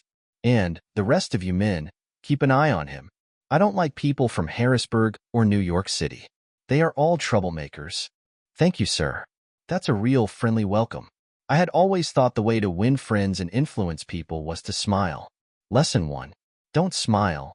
Be serious, even if the situation borders on being slightly ridiculous. Actually, I got along very well with everyone in basic training, including our TI. That first night he was trying to instill the fear of something in us, but he never succeeded. It was his job in 11 weeks to turn 30 scraggly civilians into something resembling United States airmen. If I must say so myself, He did a pretty good job. In bed at 10, up at 5. During the next few days, we learned how to get shots, ouch, and have our hair cut. Although mine was fairly long for the early 50s, losing it didn't bother me. In fact, I liked it short. It required almost no combing. There were some in our flight who griped about having their wool sheared, but why complain? It would grow back in a few weeks, and when it did, we visited the barber again. We also learned how to get into formation and march. Every place we went, we marched. We never ran. Sometimes we double-timed, which was a faster march, but it was lock-stepped all the way. Spit shining shoes to the #1 song on the hit parade, Tony Bennett's Stranger in Paradise. He had half of it right. Target practice, with a 30 caliber ML carbine. A few of the guys were so nervous that, when counting the holes in my target, I never knew if I put all of them there, or if someone else inadvertently assisted me by shooting at the wrong target. In the classroom, we learned military customs and courtesies, conservation of food, material, equipment, and energy, personal hygiene, accident prevention, first aid, military security, mathematics, psychological warfare, and atomic, biological, and chemical warfare, better known as ABC. Today, it is taught as nuclear, biological, and chemical warfare, NBC. The Department of Defense is mandated to play the equal opportunity game. Therefore, I would like to know why CBS and CNN have been exempted. There were 3 days of aptitude testing and career counseling. This theoretically determined which tech school you would go to after basic training. If the needs of the Air Force, your wishes, and aptitude all coincided, you were lucky. The Air Force needed electronic technicians. I had the aptitude and wanted to go to an electronics school. I lucked out. Some were not as lucky. Jack Rudy was sworn in about 10 days before me. He, too, had the aptitude and wanted to get into electronics. They made him a medic. Bivouac. The following is a quote from the Airman, October, November, 1953 edition. A 250-page book on basic training. The 4 days of field exercise are designed to familiarize trainees in field operations, culminating in instruction in airdrome defense and preparation and evacuation of the airdrome. Trainees learn how to eat chow in the field, pitch tents, use camouflage tactics, practice field sanitation procedures, see a munitions demonstration, learn scouting and patrolling tactics, and extended order drill procedures. In addition, all trainees receive instructions in identification of war gases and participate in gas mask drills that are climaxed by a jaunt through the gas chamber. He applies these lessons on the last day of field exercise when field maneuvers culminate in the evacuation of the airdrome drill and the chemical obstacle course. All in all, it's a rugged 4 days, but with many worthwhile lessons. End of quote. Eating chow in the field was somewhat different than in the opulent Air Force dining rooms of which we had become accustomed. Instead of mini-skirted waitresses taking our orders, they were in fatigues. The steak and lobster was of a somewhat higher quality, and in lieu of the usual decanter of French wine with our evening meal, we were served beer in a bottle. How gross can you get? But we were roughing it. What could you expect? We all thoroughly enjoyed our jaunt through the gas chamber. Continuing with the quote, the tear gas drill depicted on the following pages is part of the demonstration of the effectiveness of the gas mask in combating enemy chemical actions. The trainees are taken into a closed gas chamber which, while their masks are off, is filled with tear gas.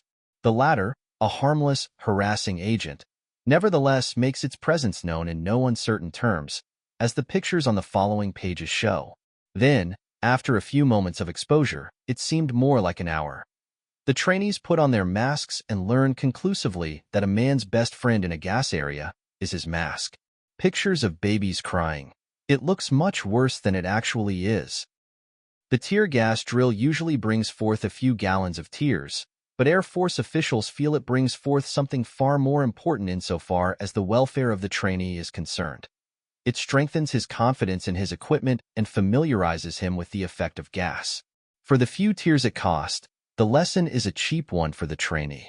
The above paragraph was written by a civilian who had never seen a gas mask and wouldn't know how to put one on if his life depended on it.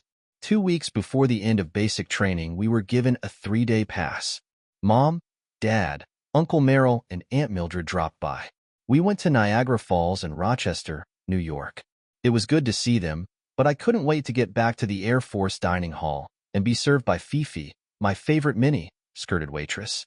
If you believe that one, I'd like to talk with you about leasing the Golden Gate Bridge for the next 200 years.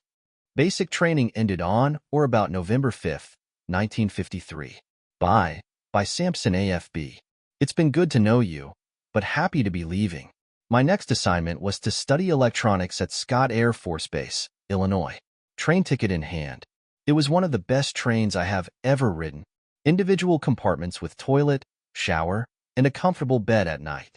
While observing the scenery, a conversation developed with a fellow passenger.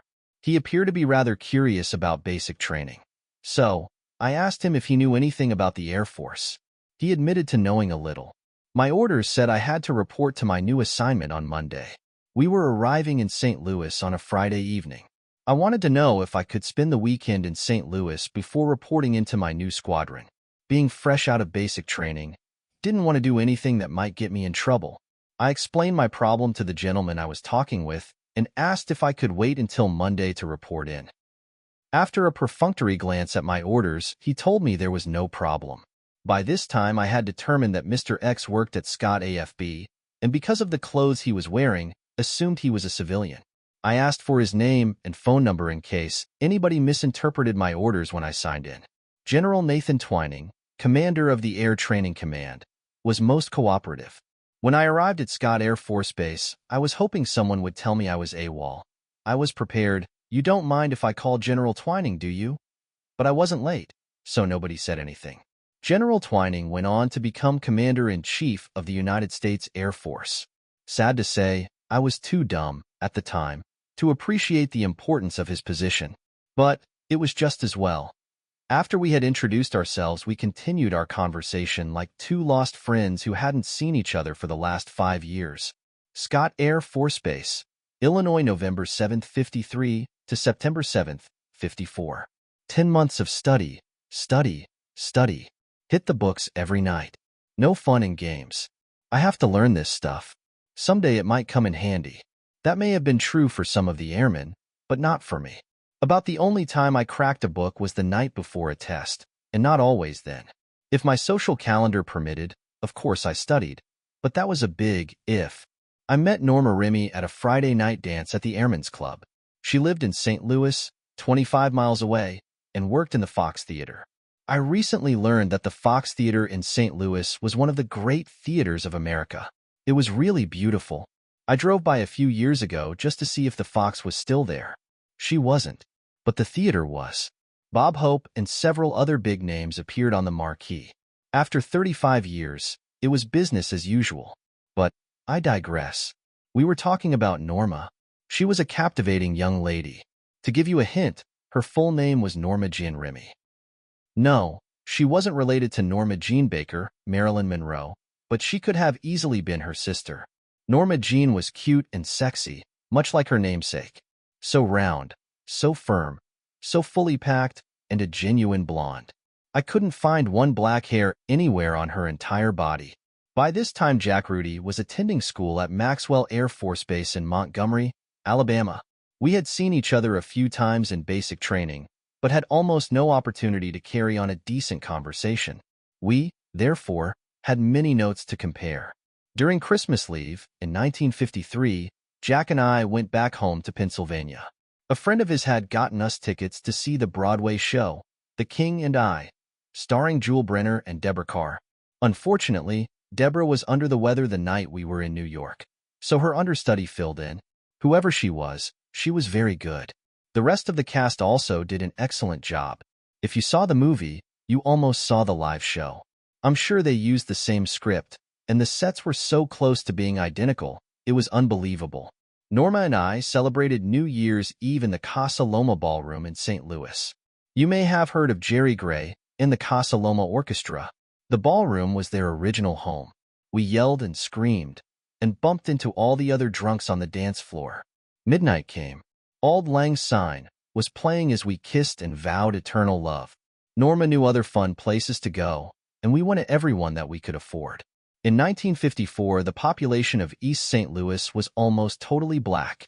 That meant, if you really wanted to party, You went to the clubs across the Mississippi River. New Orleans is noted for its Dixieland jazz, and I've been to the clubs on Bourbon Street, but I can honestly say I have never heard better Dixieland musicians than those in East St. Louis. Louis Armstrong would have been envious. Airman Art Grzinski married a friend of Norma's. It was a Polish wedding and a lot of fun. After the wedding, Norma frequently played, on her 45 RPM record player, two popular songs of the day, I'm Yours by Don Cornell and Dean Martin's That's Amora. I gave her a diamond, but wedding plans were not made and therefore were never executed. Before shipping out, I arranged a meeting with Jack in Memphis, Tennessee. It was a fun weekend, but I can't recall a thing that happened, which is not completely true. There were one or two interesting moments, but don't ask me what they were. You will never get me to besmirch the reputation of a beautiful lady. I thought we were supposed to depart the hotel for the train station at 4 o'clock, but instead, it was the train departing the station at 4. Our late arrival meant that other arrangements had to be made.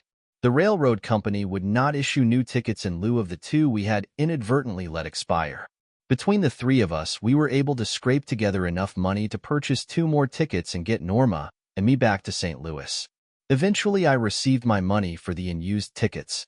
I had to fill out several stupid forms and then wait 6 weeks for a check to arrive. The forms were stupid, but missing our train was equally stupid. Algebraically, it was a perfect equation. Stupid equals stupid money seldom gave me a problem. However, in retrospect, I have no idea why this was true. When I enlisted in the Air Force, the pay was $78 a month. Upon completion of basic training, I was promoted to Airman 3rd Class. That gave me another $20 to play with, and my monthly salary was still under $100. When we factor in inflation, in today's dollars, I was making approximately $10,000 per month. Not bad for someone whose only talents were making coffee and pumping gasoline. Meanwhile, back at Scott Air Force Base, I was supposed to be studying electronics, receivers, transmitters, antennas, radio teletype equipment, and all that interesting stuff. I was keeping up with everyone else, but did have a tendency, as in high school, to occasionally doze off. I wonder if Norma and I staying out till 2 a.m., almost every night of the week, had anything to do with my drowsiness. Probably not. One day our instructor caught me with my eyes closed and my brain in a non-functioning mode. Airman Feltman, get up here and explain the superheterodyne circuit we just went over. And I did. Perfectly. As luck would have it, the previous day, when I was wide awake and paying attention, we had a substitute instructor who had taught us the secrets and the mysteries of the superheterodyne circuit. After that incident, the good sergeant never called on me again. Sometime in August 1954, I became a member of a very elite group. I was Figmo. Memory fails me concerning the first 2 letters of the acronym, but the last 3 letters meant, got my orders. A Figmo airman is even more lackadaisical than normal, especially if he is going to an English-speaking country whose attitudes and customs are much the same as those found in the good old US of A. My orders met most of the above criteria. English is spoken in England, isn't it? We'll soon find out. Goodbye, Scott Air Force Base. Goodbye, St. Louis. Goodbye, Norma Jean. The days were long and the nights were hot. It was a very good year. Leave. Thank you very much. After completing tech school, I was authorized 16 days leave before reporting to Camp Kilmer, New Jersey. My leave was spent visiting Mom and Dad, my grandparents, aunts, uncles, and my high school friends Paul Diamond and Charlie Borman. To help pass the time, I also worked several days at Amity Hall. Carl and Susie were living uptown. Lester and Ruthie Rudy were married and lived a few doors up the street. Treva and Leroy Beck had also said their vows and had taken up housekeeping in West Fairview. Mom was home alone and Dad was building highways somewhere in Pennsylvania. It was good to see all of them. However, I was anxious to get on with my next adventure. Lester drove Mom and me to Camp Kilmer. He was always a good chauffeur. I have no idea how many times Lester met me at the Harrisburg Airport or drove me to Washington, D.C., McGuire Air Force Base in New Jersey, or JFK Airport in New York City. Not that he ever had to do any of these things. Lester was, and still is, a hard-working, good-hearted son of a gun. I might add, he is also a very good brother and a great human being. They don't make them any better than him. Of course, There were times Lester couldn't drive me all over hell's creation, which, by definition, is any place east of the Mississippi River. On those rare occurrences, my good friend and compatriot, Paul Diamond, provided transportation. He drove me to Washington, D.C. on more than one occasion, and, if my memory circuits are functioning correctly, he also drove me to McGuire Air Force Base. As I have great admiration for Lester, I have equal respect for Paul. He is a very good friend, with an IQ that makes most Mensa members look like babbling idiots. A kindlier, gentler, more compassionate human being you will never find. In conclusion, I admit to understating my appreciation for both of them. While I'm at it, I must also thank Dad, Carl, and Leroy for going above and beyond the call of duty. Each of them have taken their turn at driving me to Harrisburg or to Andrews Air Force Base in Washington, D.C. Once Carl drove me from Las Vegas, Nevada to Duncannon. That was absolutely above and beyond the call. Duncannon. My thanks and appreciation to all of you. Back to the last week of September, 1954. Camp Kilmer, New Jersey. There were several days of processing before going overseas. As I learned, the word processing meant more shots. It didn't matter how many you already had or when your next was due, you always needed at least one more. My last night at Camp Kilmer, I saw the movie, The Caine Mutiny Court-Martial, starring Jose Ferrer, Van Johnson, I.D. Humphrey Bogart. A very interesting movie. If you have seen it, you will recall the storm. The ship was tossed like salad, up and down and all over the place. The USS General Patch. The next day, approximately 2,000 airmen went to the Brooklyn Naval Yards to board the USS General Patch. Most of them came from Camp Kilmer and probably had also seen the Caine Mutiny Court-Martial. Therefore, many quiet prayers were said, all asking for the same thing: a peaceful crossing of the North Atlantic. 7 beautiful, restful days at sea. Bunks were 5 or 6 deep. Quarters were cramped. And, it goes without saying, there was no privacy. None of these minor inconveniences, however, detracted from the fact that the seas were calm and the skies were blue from September 30th in Brooklyn to October 7th, when we docked at Southampton. Each of us was assigned a detail, and I had one of the best. At the end of every meal, it was my job to dispose of the VIP garbage. Of course, since I was working the VIP mess, I only ate VIP food. Pray tell, what else would an airman third-class sanitary engineer do? Dine with the enlisted men? Since no one cared how the garbage was deposited in the ocean, I took it to the rear, aft, of the ship and threw it overboard. You could stand there for hours and be almost hypnotized by the effortless flying of the sea gulls and the ship's wash. It extended as far as the eye could see. No cars, no buildings, no mountains, no land in any direction. Perfect solitude. Somehow, the constant, gentle swaying of the ship and the vibration of its engine added to the feeling of isolation. It was beautiful. This is not to suggest that everyone felt the same as I did. About half of the men became seasick. Vomit, almost everywhere. The stench, at times, made me slightly nauseous, which was the most discomfort I experienced on the whole trip. The wrong side of the street. We spent one night in Southampton. Then, the next day, a bus ride to Sculthorpe Air Force Base. This proved to be the scariest, most frightening journey of my life.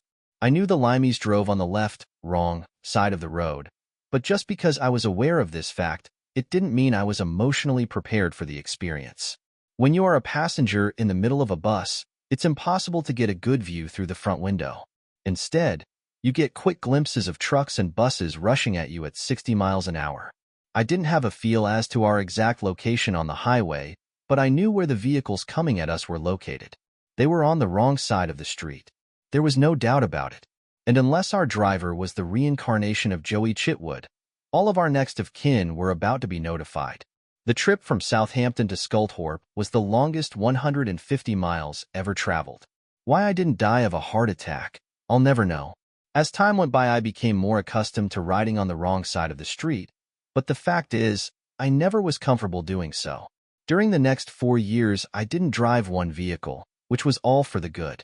I would have been a hazard, not only to myself, but to everyone on the highway. Welcome to Sculthorpe. The base commander was Major Jones. His official greeting went something like, "Welcome to this goddamned communist-infested rat hole of Norfolk County, England. He wasn't saying anything I wanted to hear, so I tuned him out. What's next on the agenda? Sign into the 3rd Communications Squadron. Our living quarters were 8-man, open bay, World War II vintage Quonset huts. For heat, it had a kerosene-burning stove in the middle of the floor. We took turns keeping the 50-gallon drum, outside the hut, filled. If the fire went out in the middle of the night, which it frequently did, someone wasn't doing their job. The latrine, bathroom, and shower was located about 100 yards from my Quonset hut. We were led to believe the hot water tank was also fueled by kerosene. Since it almost never worked, how would I know? Cold showers were the norm. Things were better in basic training than they were in this goddamned, communist-infested rat hole. Major Jones probably knew what he was talking about. We didn't expect that the Russians could do anything right, but surely the Americans and the English could do better than this. I was wrong. They couldn't. But I wasn't in England to bitch and complain. I was here to do a job. Let's get on with it. Airman 3rd Class Feltman, Filialt, Fellows, and Gilliam, meet your NCOIC, non-commissioned officer in charge, boss man, Tech Sergeant Harry Phillips, and another co-worker, Staff Sergeant Charlie House. It was our job to maintain several /GRC-26 Army/Navy ground radio communications vans. Each van contained a BC-610 radio transmitter capable of transmitting 1,000 watts of power, 2 or 3 28 radio receivers, 2 teletype machines, and the associated electronic teletype equipment. Initially, the vans were located on base, near the headquarters of the 47th Bombardment Wing. Within 6 months of our arrival, the equipment and our job was relocated 7 miles off base to the antenna farm. The receivers and teletype machines were moved from the vans to a building occupied by radio and teletype operators. They communicated mostly with SHAPE, Supreme Headquarters, Allied Powers, Europe, and Paris, France. There were 4 teletype machines, but usually only 2 of them were used for official business. We used the other 2 to pick up dispatches from the United Press, UP, the Associated Press, AP, Reuters, and occasionally we received signals from a Chinese news service. Continental leave. After completing tech school in Montgomery, Alabama, Jack Rudy was assigned to Lackland Air Force Base in San Antonio, Texas. Soon thereafter, he was reassigned to Lyon Air Force Base in Lyon, France. July 1955, I flew to Paris. He showed me the sights, the Arc de Triomphe, the Gall, the Sacré-Cœur and Notre Dame cathedrals, the Eiffel Tower, the Lido and Moulin Rouge nightclubs, and the Louvre Museum. We stayed in a hotel less than a block from the Champs-Élysées. $5 per night. There is no doubt, the same room today would cost $200 per night. Easily. A bottle of wine, French bread, moldy cheese, an outdoor cafe, of which Paris has thousands, and thou. Pretty girls are everywhere. Wait for me, and I'll be there. After we had our fill of Paris, which is impossible, we drove to Amsterdam, Holland in Jack's car to experience the canals, the bars, and the beautiful women. A sign posted on the outside of one of my favorite haunts read, "This is where you meet and make your friends." And there were many captivatingly beautiful ones to be made. Usually not more than 1 per night, however. Those were the days, my friend. We hoped they'd never end, but they did. We didn't get together for another year. August 1956, we visited Paris, Amsterdam, and Copenhagen, Denmark. Somewhere in Schleswig-Holstein, Germany, we picked up 3 Canadian girls who were hitchhiking through Europe. Nothing happened between Jack or me and the Canadian beauties. I guess they just didn't find us macho enough. Or was it not rich enough?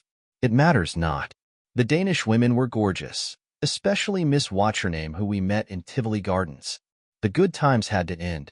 Hungary or Suez. In October 1956, President Jonas Kadar decided Hungary was a free and independent country.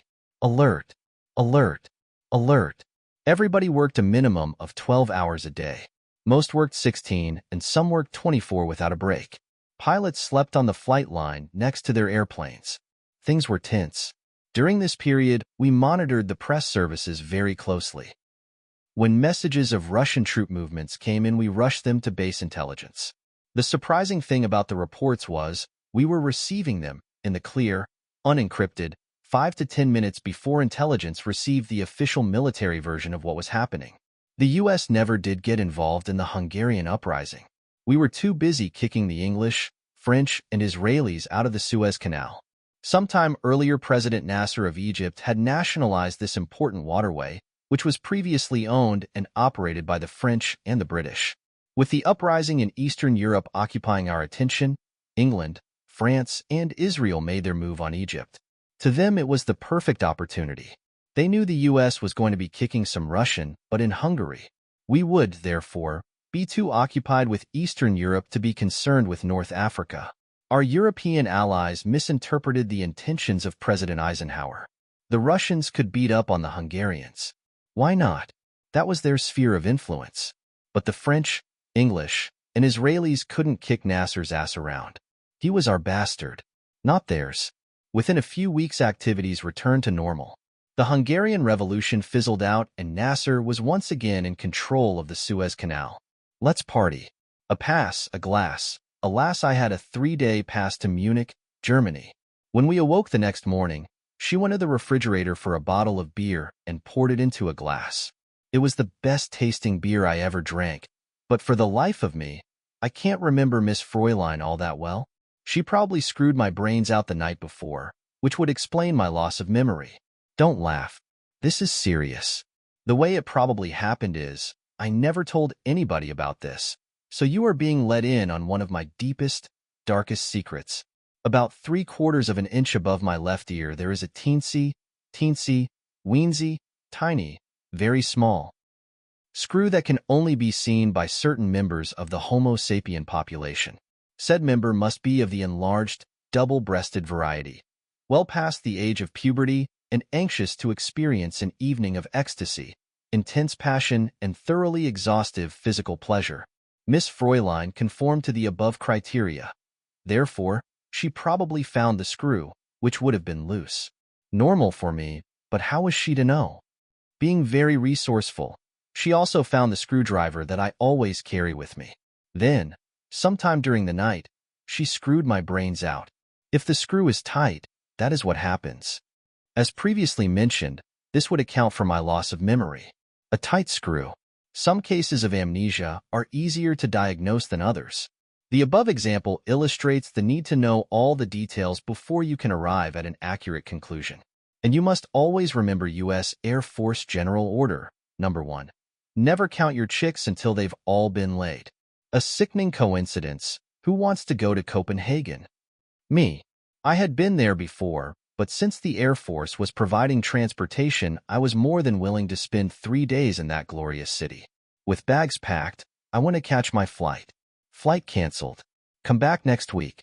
I almost froze my tail off in the Goonie Bird, but what the heck, it was for a good cause. R&R. When we disembarked from the plane, a cab driver was there. In which hotel are you staying? None of us had any idea, so we asked him to suggest one. He named 3. We agreed on the first one that he mentioned. We signed in, took a shower, with warm water, I might add, and proceeded down to the bar. Unbeknownst to me, Jack Rudy and a friend of his just happened to be on leave in Copenhagen, staying in the same hotel and drinking beer in the bar when I arrived. Later that evening, we went out to do the town. I ate something that disagreed with my system and became rather ill. They took me back to the hotel where I stayed for the next 2 days. When we were ready to go back to Sculthorpe, my illness had cleared up. Thanks a lot. London, not all my off-duty time was spent on the continent. A double-decker bus to King's Lynn, a couple of pounds and a few shillings for a train ticket, and you were in London. We could have stayed at the Douglas House, a U.S. military hotel, for a couple of dollars a night, but their rules and regulations weren't all that conducive to the sporting life pursued by most single GIs.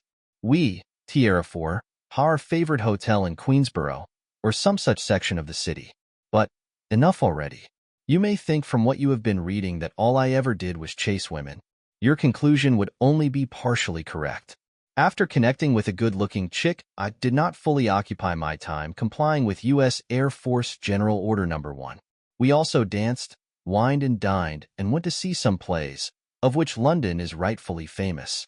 If it is still there, I'll bet that today I could take you to a certain Chinese restaurant just off Piccadilly Circus. Piccadilly Circus is an interesting name. Of course, it has absolutely nothing to do with a circus. If it were located in New York City or San Francisco, it would be called Piccadilly Square. Its centerpiece is a statue of Eros, Cupid, the god of love. The only place I know to compare it with is Times Square in New York City. Every New Year's Eve the place becomes packed, wall to wall, with tens of thousands of people. Then, at midnight, everybody goes crazy. When you are young and single, it's a great place to be. It rained December 31st, 1955, but did that put a damper on the activities in the streets? No, but hell no. Pretty girls were everywhere. I thought I had died and went a Playboy heaven. I asked Jack to come to London the following New Year's Eve. He came with 2 of his buddies. We ran into 4 English women, of which one was outstandingly beautiful. Of course, I had my eye on her, as did all the guys. I asked her name. She replied, Ruby Murray, which didn't mean anything to anybody except me. No, you're not the Ruby Murray, I replied. Yes, I am. Okay, let me hear you sing. She sounded exactly like her. In fact, at the time, Ruby Murray was my favorite English vocalist. Later, she admitted that Ruby Murray was not her real name. It was her professional name. She gave me her real name and phone number. The next day, we went to a record store, not to buy records, but to find a jacket with her photograph on it. We found one and I was totally confused. There was a great similarity between the beautiful young lady I was kissing at midnight and my favorite singer, Ruby Murray. I didn't know what to believe. I saw her, off and on, for about 6 months. During this time I learned she definitely was not Ruby Murray, but she could sure sing and was exceedingly good company. Since I can't remember her name, I'll call her Ruby. She could kiss better than anybody I've ever met. Sing, kiss, and You're going to love this guy. He's really great. He was an absolute flop. His personality just didn't come across on TV. Sorry about that, guys. What else can I say? The typewriter during this period I was keeping in touch with the home front by writing letters to Mom, Paul Diamond, and Norman Presley. In one of my communications to Mr. Presley I asked him to send me some prices for a typewriter. Instead of a price list, he sent me a gift, a rather expensive Smith Corona. When I received it, several of my barracks buddies and I decided to write a story. None of us knew anything about the art of writing, except an occasional letter to friends or family, but it sounded like fun. So, give me some ideas. I took notes as we developed an outline. They were occasionally dusted off, and in practically no time, 10 years later, I had a finished product. Since I sweated blood and tears trying to make it interesting, you are being treated to my first and only shot at fabricating a story. Never again. Thank you. It is rated R for risque. Therefore, if you are a total prude, you may want to turn to page 96 and skip. The tree, and so the train rolls. This is the night train. When he was stationed in Munich, Germany, every night, at 2,300 hours, Greenwich Mean Time, Private Nick Clooney opened his disc jockey program with Buddy Morrow's Night Train. And, as sure as there was revelry every morning, his show mentally took thousands of American GIs on a sentimental journey home. Occasionally, we all need a night train to transport us to a fantasy world that never existed, except perhaps in our dreams. So come with me, climb aboard the night train, and let us take a sentimental journey. Home, to where the grass is always greener, the skies are always bluer, where we know all the dogs in the neighborhood by their first names, and even the trees have personalities of their own. Home to Granton, PA. All aboard. The year is 1958. Coming home the last 4 years had been good to Joe. He knew it. They had given him time to live and time to forget. And now, it was time to come home. The Susquehanna River is always low in July. It always had been, and in all likelihood, always will be. This is good, Joe told himself. Some things should never change. Sharp, brown rocks penetrating above the quiet blue water. Soft, white, billowy clouds suspended in the sky. A masterpiece of serenity and tranquility. No, this should never change. A man should always be able to find peace someplace in this fucked up world. Home, Lord, I'm coming home. He remembered the words of a hymn he heard his mother sing many times when he was a child. Ye who art weary, come. You seem to be a million miles away. Gloria almost whispered, knowing she was interrupting his thoughts. No, not quite, he answered. I was just remembering a few of the things I did when I was a kid. Joe looked out the window. You see that tree on the very top of the mountain? When I was little and the family went for a drive, I would look at that tree and tell myself it was a tall, proud general. And as long as he was there, protecting his mountain, everything would be all right. You think I'm silly, don't you? No, not at all, Gloria assured him. You were telling me what you thought as a child, not what you think as a man. They met as they boarded the bus together in Harrisburg. Her soft, blonde hair and her full voluptuous body reminded him of Kim Novak, but Joe wasn't overly impressed.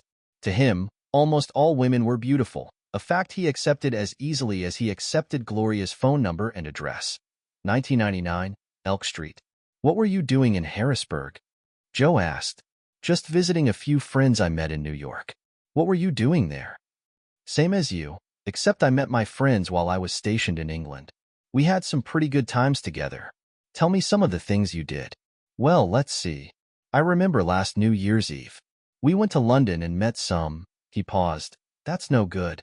Tell her something she would be interested in. Buckingham Palace, the Queen, the changing of the guard, or something like that. Not about the broad I shacked up with 6 months ago. No, that wouldn't interest you, he concluded. You may be wrong, she answered. Tell me, are the English girls as nice as American girls? Well, no, I wouldn't say that. They're just nice, friendly. I know. I can be friendly too, especially with a man who has been away for a while. How long were you in England? 3 years.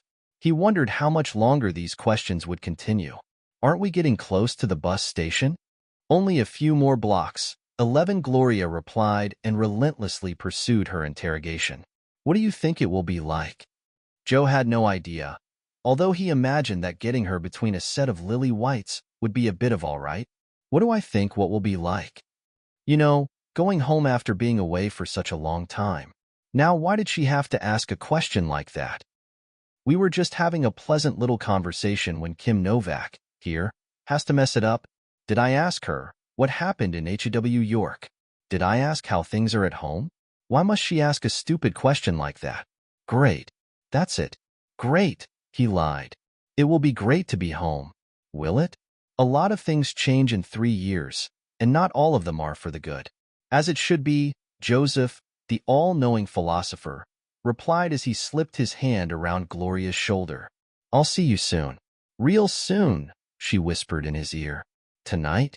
He didn't answer, but softly kissed her beautiful, full, red lips. The bus stopped. Joe stopped.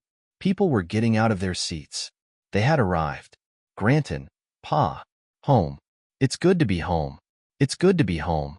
Not tonight, but soon, real soon. I'll call you in a day or two. As he stepped off the bus, the outside temperature felt like a blast furnace. Don't forget, Gloria reminded him. Call me tomorrow. Okay, tomorrow. I'll see you then. He squeezed her hand as they parted. Joe walked into the bus station to pick up his luggage, spotted a phone, decided not to call. It would be better to surprise them. He didn't want to hear his mother crying before he got home. Mothers always cry. She did when he went away. She would when he returned. It seemed to take forever, but it was only a few minutes until his bags arrived. Where to, soldier? The driver asked as Joe got into the cab. 1410, South 53rd Street. Home on leave. No, I was discharged yesterday. Where were you stationed? England. You're lucky. I've never been further away than Philly. How did you like England? It's all right if you like warm beer and rain 365 days a year. You were discharged? That's right. You should have stayed in. The Air Force is a good life for a youngster. I have a nephew stationed in Texas. Been in 10 years. Doing pretty good, too. Some people like it. Some don't. It's not for me. Too much regimentation. I'm out and I'm glad. They rode in silence for a few blocks, then, let me off here, he told the driver. Take my bags to the address I gave you, and tell them Joe will be home later. How much? $5. Of course, champagne. A celebration. My first day of freedom. Sure, why not, if you can afford it. Waiter, a bottle of your best champagne. I thought you wanted to go home? Vera asked with concern. Yes, but it can wait.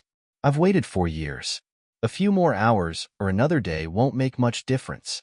She agreed. Pop. The champagne flowed. Getting it together, Joe could feel someone tapping his shoulder. Care for some coffee? I didn't order coffee. I know, but I thought you might like some anyway. Joe's mouth was dry. He felt rotten. Vera was right. He could use a good hot cup of coffee. She handed Joe his cup and climbed in beside him. How are you feeling? She asked. Not too bad. I'll be better in a few minutes. How about you? Oh, I never have a hangover. I'm all right. Joe put his arm around Vera and pulled her close. Yes, he replied. You're all right. He kissed her lips, her forehead, her neck, her breast, but she didn't need to be kissed. Her beautiful body ached for more. More, she prayed, just like last night. Joe gave her more and more. He satisfied her every need, until, at last, they were both exhausted. Be it ever so luxurious, there's no place like home, Joe thought to himself as he took a sip of cold coffee. Vera was as exciting as any woman he had ever known. She knew how to use what she had, and she had plenty. Every inch a woman. What are you thinking? Nothing, he answered. Were you thinking about Marie? Marie? Who told you about her? You called her name a couple of times last night while you were asleep. Is she a girlfriend? No, she's not a girlfriend. Just someone I knew. And yet, you dream about her? Vera asked with just a hint of jealousy. Joe could feel his heart pounding as he tried to control himself, but failed, and was almost shouting as he answered, Yes, I dream about her. Damn it. She was my sister. You don't have to yell, Joey. I didn't mean anything. Joe could feel a headache coming on. He didn't want to think about Marie. Not now. Not ever. He was visibly shaken as he lit 2 cigarettes and gave one to Vera. Nice place you have here. Yes, I like it, she answered as she realized she had hurt Joe, but she didn't know how. Marie was his sister, she thought to herself, then, my God, she's dead. Oh, Joe, I'm sorry, so very sorry, as she tenderly kissed his lips. It's all right, he answered while fondling one of her breasts. You didn't know. Tell me, Joe asked seriously, where did you get all of this? I don't know. They just developed. I don't do exercises or anything like that. No, I don't mean these, he answered, impatiently squeezing a handful. I mean the house, the car, everything. How did you get it all? Oh, that, she replied, as if it meant nothing. I was married to a lawyer. When we divorced, I got to keep the house, the car, and a decent alimony check. Not that it's any of my business, but if he could give you this, why did you get a divorce? Mutual incompatibility is what it's called. We were always fighting about something, one fight after another. So we shook hands and said goodbye before one of us got killed. Why? Does it bother you that I have all these things? No, I just wondered where it came from. Why do you work at Lindy's if you don't have to?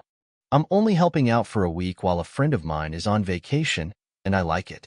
And that's why I'm here. Because you like it, he replied sarcastically. Please don't say that, Joey, she pleaded. You're here because I like you. You're different from anybody I've ever known. Really different. Wow. Others had told him the same thing, but they were all European women wanting a free ticket to the States. At least, that is what he had always assumed. I'm different? How am I different than anybody else? You believe in giving, not just taking, she answered. And you treat a woman like she wants to be treated. Would you believe I was a virgin until last night? No, he didn't believe what he had just heard. In fact, he found it to be quite amusing. Don't tell me that. I know a little about the facts of life. You a virgin, he laughed. That's funny. That's really funny. Please don't laugh at me, Joey. It's true. I've known my husband and maybe 1 or 2 other men, but you're the first one who ever made me feel like a real woman. I've heard about making love, but I never really knew what it was all about until last night. I thought that fireworks and lightning were things that only happened in the movies, but last night you made it happen for me for the very first time. Do you understand what I'm talking about? Joe understood. He maneuvered Vera on top of him. She didn't know what was happening, but was more than willing to obey her new instructor in the art of love. His every direction thrilled her. Every touch caused new sensations. Sensations that she had never experienced. Each feeling newer and better than the last. Their movements became faster and faster as an indescribable avalanche of pleasure penetrated every nerve and fiber of her being. Tears came to her eyes as they simultaneously erupted into uncontrolled convulsions of ecstasy. "Joey," she sobbed, "you're wonderful. So very, very wonderful." The end of forever, a feeling of exhilaration passed through them as the cool water splashed against their naked bodies. She had never dared do this with anyone, yet now it seemed to be the only way to take a shower. Water splashed their faces as they kissed. Vera sang Auf Wiedersehen for Joe, a song he had heard Vera Lynn sing while he was in England. They were happy, at least for the moment. This should last forever, she told herself as Joe embraced her. But forever was ending as he turned off the water with his left hand. The accident Joe couldn't eat. Between sips of coffee, he nervously drummed his fingers on the kitchen table. Vera could sense that he was disturbed. About what? She didn't know. They talked very little as Vera finished her bacon and eggs. "Ready to go?" she asked. "No, I'd like to sit a while longer and just look at you." "Thank you, Joey. I'm flattered. But there is something bothering you." "What is it?" "I've been trying to forget something that happened a long time ago, but I guess I never will. Anyway, it's my problem, not yours. Maybe you'd feel better if you talked about it. They say it helps if you talk about things that are bothering you. You could be right. I might feel better if I told someone who would at least try to understand." Joe told Vera about Marie, how intelligent and good-looking she was, and that she had been his father's favorite. "I thought a lot about her, too. In fact, everybody loved her because she was so considerate of everyone. There wasn't anything she wouldn't do for anybody. Dad loaned us the car to go to a dance.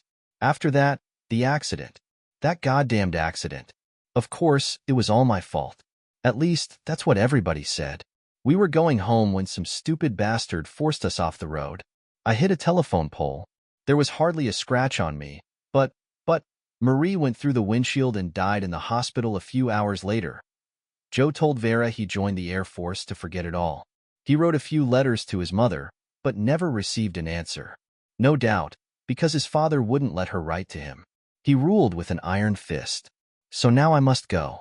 They know I'm coming because I sent my bags yesterday. How would you feel going home after all of that?" "It wouldn't be very nice," Vera assured him. "But you do want to see your mother, don't you?" "Yes, she understands what happened. She forgave me, but my father never did and never will." "Then, you go home and see your mother. She's probably worried about you. Time can change people, perhaps even your father." Maybe so, Joe answered. "Will you drive me?" "Of course, I don't have to be at work for more than an hour." In less than 15 minutes, they were on 53rd Street. "Park here. The house is about a block up the street. I think I'd like to walk." Vera parked at the curb and asked if she should wait. "Yes, if you would. Maybe 10 minutes. If I don't come out by then, you leave, because everything will be all right." Joe opened the door to get out, then remembered. "I don't have your address or phone number." Vera wrote it on a piece of paper and handed it to him. He glanced at it. 1997, Elk Street. Holy hell, he swore under his breath as he remembered Gloria. Next-door neighbors. "What's wrong?" she asked. "Nothing. I just thought of someone I probably won't be seeing for a while." He got out of the car, kissed her goodbye, and told Vera, "I'll be seeing you soon, real soon." "Promise?" she asked. "Promise." He kissed her again and started to walk up the street. "Hello, good BY. Auf Wiedersehen home. It's good to be home." His heart pounded harder and harder. Each step brought him closer to things he wanted to remember and things he wanted to forget. Sure seemed strange after 4 years. Maybe they moved. Oh, still the same drapes in the windows. Music came from inside. He remembered his mother always listening to her church music. Should I knock? Hell no, I'll just walk in and surprise them. I sure hope someone is glad to see me. Joe turned the knob. It was locked. Why? We never kept the door locked in the daytime. Joe knocked. Things can change in 4 years, and waited. A big heavy-set woman came to the door. "I'm sorry," Joe apologized. "I must have the wrong." "Oh, you're Joe, aren't you?" she interrupted. "Come in. We've been expecting you. I'll get your father." Joe entered the house for the first time in 4 years. The plants that his mother had carefully nursed were missing. The family picture was still on the wall. He studied it carefully. His mother, sister, father, and himself. Those were the days. We were happy once. Why must everything change? Why does life pick you up one day and kick you in the teeth the next? What a fucked up world. Oh well, I'm home. Things might be different. I hope so. I sure hope so. Joe's father entered the room. He hadn't changed much. Still the big, strong man he had always been. If anything, he looked a little younger. He embraced his son. "Joe, it's good to see you. It's really good to see you." He actually seemed to mean it. "You too, Dad," Joe answered with emotion. "Maybe things will be different. You're sure looking good. Why didn't you come home yesterday? We were worried about you." "I wanted to," Joe answered, "but you know how things were when I left. I just needed a little longer to settle down before coming home." "Where's Mom?" "Sit down, Joe, and relax." There was a hint of nervousness in his voice. "Martha, bring me and Joe some coffee." Joe had a feeling of uneasiness as he sat in a chair. Things change in 4 years. "Dad, I asked you a question. Where's Mom?" "I don't know how to tell you," his father answered as he started pacing the floor. "Martha, bring that coffee in here," he called out impatiently. "What's keeping you, anyway?" "It's coming, Will. It's coming." She brought them each a cup and went back into the kitchen. "How can I tell you, son? How can I?" He sat down and nervously took a sip of coffee. "Tell me what, Dad?" Joe's voice rose in anger. "What's wrong with Mom?" "Calm down, Joe, and I'll tell you. Soon after you went into the service, your mother became pregnant, and well, your mother and the baby both died." "Mom, dead?" Joe could hardly believe his ears. "Mom, dead? You bastard. You killed her." "Don't be saying things like that to me, Joe. The doctor said it would be all right." "What, at her age? She shouldn't have had any more kids, and you know it. She wanted another girl, and the doctor said it wouldn't hurt her. So, don't go blaming me for what happened. She wouldn't have wanted another baby if Marie was still alive. If Marie was still here, things would have been different." Tears came to Joe's eyes as he answered, "Yeah, things would have been different." He got up from his chair and started to walk away. "Where are you going?" his father asked. "To my room," Joe answered. "My bags are in there, aren't they?" "Yes, I put them in there yesterday." Joe lay sobbing on his bed for several minutes, then changed his clothes and started to leave. His father was still in the living room. "Going someplace?" "Sure, I can't stay here." "Where will you be going, son?" "I don't know." "Don't go. Maybe things will be better in a day or two." "No, Dad, things will never be better between us. You think I killed Marie, and then you said, if she was alive, Mom would still be here." "No, I can't stay. Not as long as you think I am responsible for everything." "Joe, wait. Martha's a good cook. You can at least have a good meal before you leave. She's almost as good as your mother was. We were married, you know." "No, I didn't know," Joe replied, not really caring. "Yes, about 6 months ago. We get along pretty good." "I'm glad, Dad. I'm happy for both of you. I must go now. Someone's waiting for me." "I'm really sorry you feel that way, but you do what you think is best. Is there anything I can do to help, like money or anything?" "No, I'll be all right." He reached out to shake his father's hand. "Goodbye, Dad. Take care of yourself." "You too, son. Goodbye." His father turned away as Joe walked out the door. Outside, Joe could hear his father quietly sobbing. He wanted to go back, but no, he couldn't return. Not now. Not ever. "Goodbye," he whispered as he walked slowly down the sidewalk. Joe looked to see if Vera was still waiting. He saw her car pull around the corner as he stepped onto the street. "Auf Wiedersehen, my beautiful virgin.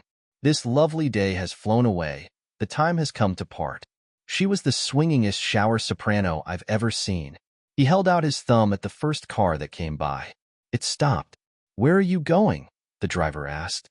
"To the Air Force recruiting office," Joe answered, surprising himself, because until now, he didn't have any idea where he was going. I'm going past there. Hop in. Starting over, no. I'm sorry, the sergeant said. Our quota is filled for July, unless you want to go to Harrisburg to re-enlist. They are having trouble getting enough men. If you want to go today, I'll give you a bus ticket. All sorts of things raced madly through his head as he looked out the window. Is this the right thing to do? Maybe things would work out if I gave them a chance. And maybe not. Hi. Joe turned to see who was sitting beside him. He was surprised to see Gloria, the girl he had met on the bus, only yesterday. HL yourself, he answered with a smile. Where are you going? Back to Harrisburg, Gloria replied. And you? Me too, back to Harrisburg. How are things at home? Just fine, she lied. Couldn't be better. How about you? Same here. Things couldn't be better. I was going to call you today, but I had some Air Force documents to sign. You know how it is. Yes, I know. As they passed the mountain, she pointed to his tree. Look, she said, your general's still there. Yeah, he's still there, but one of these days I'm going to climb to the top of the mountain and chop down that damned thing. He surprised himself. Why did I say that? Gloria understood. Things change in 4 years. For me, everything has changed in only 4 months. She held back a tear as she realized nothing will ever be the same. That tree is old, Joe continued. It's time the general retired. In the last few years, he hasn't been doing a very good job. She agreed, but didn't answer. Joe put his arm around Gloria. She snuggled close. The river was low. The water was blue. They didn't notice. In the United States Air Force, race relations. Although the United States Air Force was fully integrated in the 1950s, race relations could have been better. Airman Fred Williams, a brilliant black kid from New York City, and I were good friends. In a chess game, he could easily beat me with his eyes blindfolded. I kid you not. One day I was visiting Norwich, a city about 30 miles from Sculthorpe. Fred was there, and I offered to buy him a beer. He refused. The next day on base, he told me if I ever saw him in town again, I was supposed to ignore him. He knew our socializing together could create a racial incident. I didn't believe that it would, however. I was just a hick from the sticks and he was a streetwise kid from Brooklyn. Perhaps he knew what he was talking about. One evening a white friend of mine and I went to the Airmen's Club. We had a couple of beers, did a little fraternizing with the enlisted men, and departed. While walking back to our barracks, 3 big, tall, black GIs attacked my buddy, beat the crap out of him, and broke his jaw. The entire incident took less than 15 seconds. What my southern friend did or said in the club I have no idea, but something pissed them off. Fred Williams was not my only black friend. I had several others and I didn't treat them any differently than anybody else. Some were hard workers, some were lazy, some were intelligent and others were stupid, which is true about all races. This is not a commentary about blacks. It's about people. Everyone, red, white, black or blue, should be respected. But preferential treatment, based on skin color, is just as stupid as discriminating because of religion or country of origin. All human beings have something of value to contribute to the common good. It may be manual labor, leadership, or entertainment. Others can make moral, intellectual, or scientific contributions. Everyone must be encouraged and have the opportunity to develop to their maximum potential. Therefore, discrimination and prejudice must be eliminated. Mankind has no other choice. Anything less breeds discontent, disharmony, and the ayatollahs of the world. Enough about human frailties and moralizing. Instead, let's return to the life and times of the subject of this paper and see if there is any hope for his long-term survival. Every time I had the opportunity, one was on the move, and for purely glandular reasons, I was frequently being beckoned back to Amsterdam, Holland. The last day of one of my visits, I met a really cute little girl. I may be wrong, but I believe she was Dutch-Indonesian. 6 months later, I was back to visit her.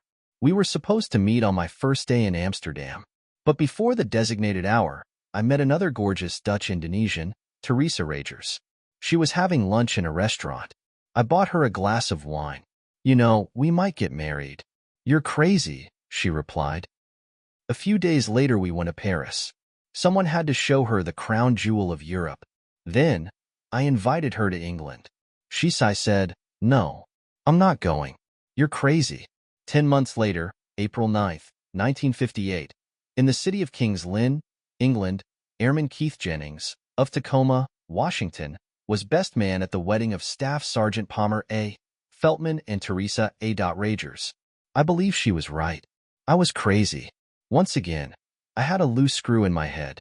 Our wedding was reported in several London newspapers and in at least one Dutch newspaper. The following story appeared in the Monday, April 21, 1958 edition of the Daily Mirror. Test of love: airman signs on for 6 more years to wed so that he could stay in England and wed the girl he loved. An American airman, due for demob, signed on for another 6 years. Yesterday, his bride of 3 days, Teresa Feltman, a 26-year-old Dutch-Indonesian, told of the 10-month ordeal they went through to marry.